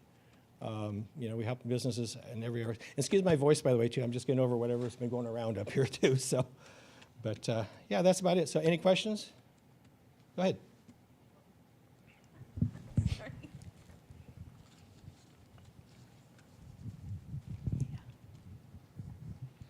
Hi, Rick. I'm Keanu's mom, Oh, one of yeah, your I know you. clients. Yes, I know you. Yes, so Rick just helped my son, who just finished his master's degree, start an LLC. And so Keanu's not here, he's at work, so this is his part-time gig as he grows it. But I wanted to ask what your experience was with a young native entrepreneur, and Keanu won't mind if you share some information, but everything that you've been saying Keanu's been doing. He's got a hauling business.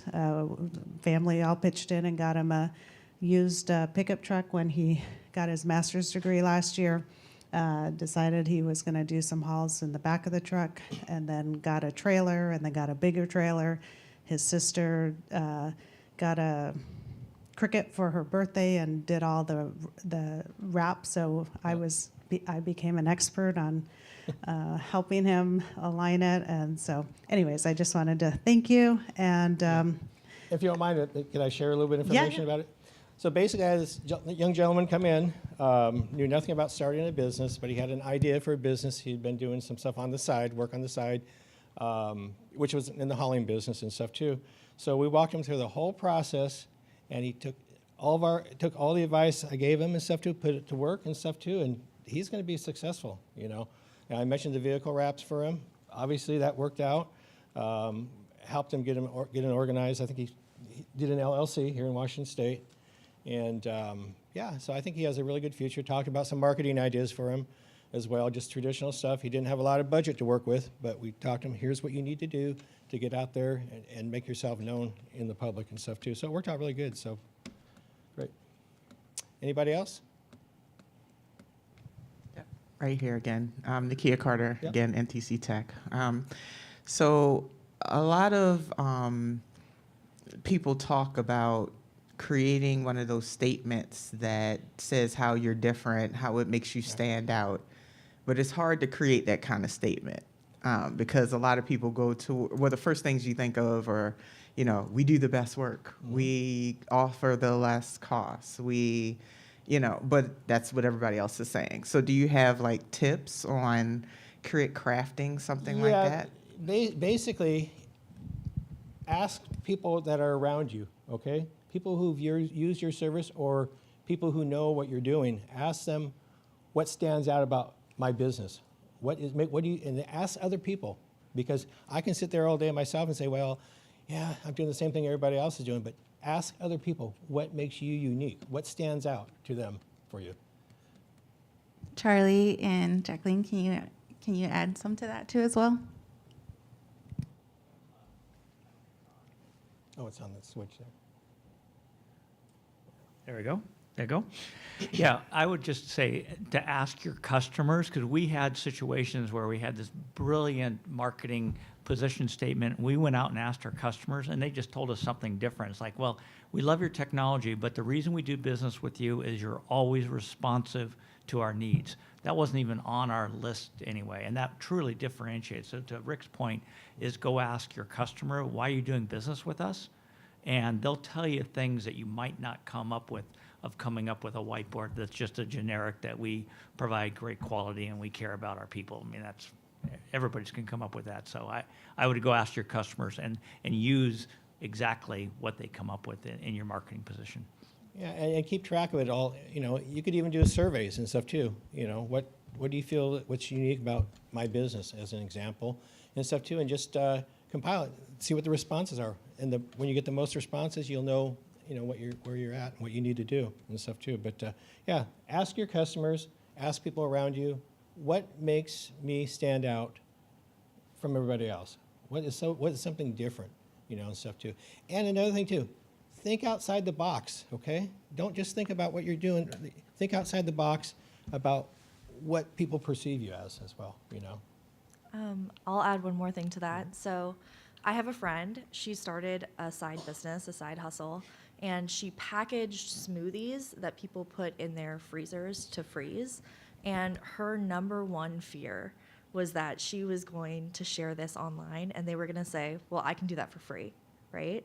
And so she flipped that on its head, and her whole marketing campaign, her whole value proposition is, yeah, you could do that for free, but will you? Are you currently doing that?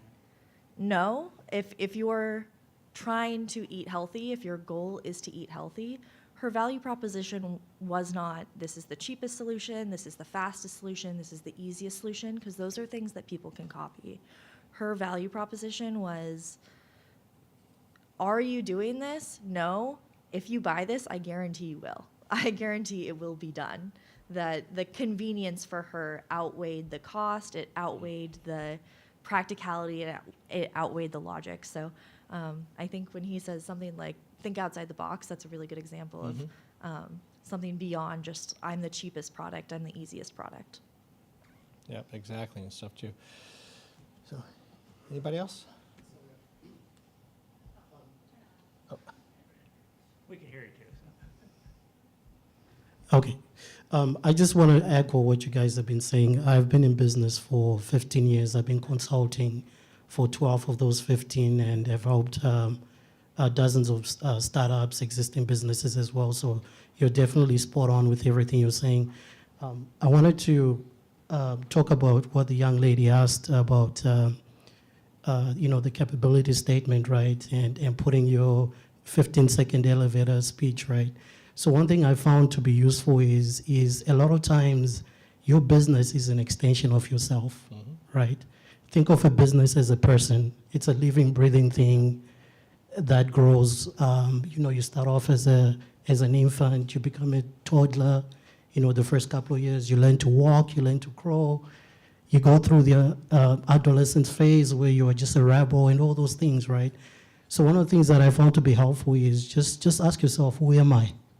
Start right there and just start jotting down all those things that make you unique. People told me that I'm too kind, I'm too soft. But essentially what I translate that to business is me becoming nurturing, right? So when I market myself to say, if you're looking for someone who will actually hold your hand and walk you through and be there with you through the ups and downs, then I'm your guy. But if you just want someone to give you the ideas and walk away, then I'm not your guy. So think about yourself first. Who am I? Because at the end of the day, unless if you're a multinational company, your business is an extension of who you are. Yeah, that's very true. Very true.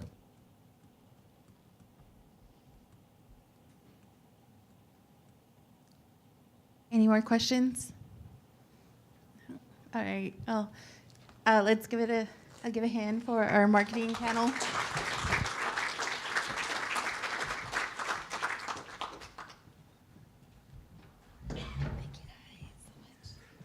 All right. Thank you all. Really grateful that you guys could join us today, and I just want to say thank you to our team. Also, thank you to Sky Bear Media. Without them, our online audience couldn't view all the wonderful speakers today, so thank you very much. I just wanted to point out another resource, the Washington Native American Chamber of Commerce. They started, was it this year or last year? Last year. So, Leah, if you could stand up really quick so I could just say, she is the executive director. Right? So, new resource, reach out to her.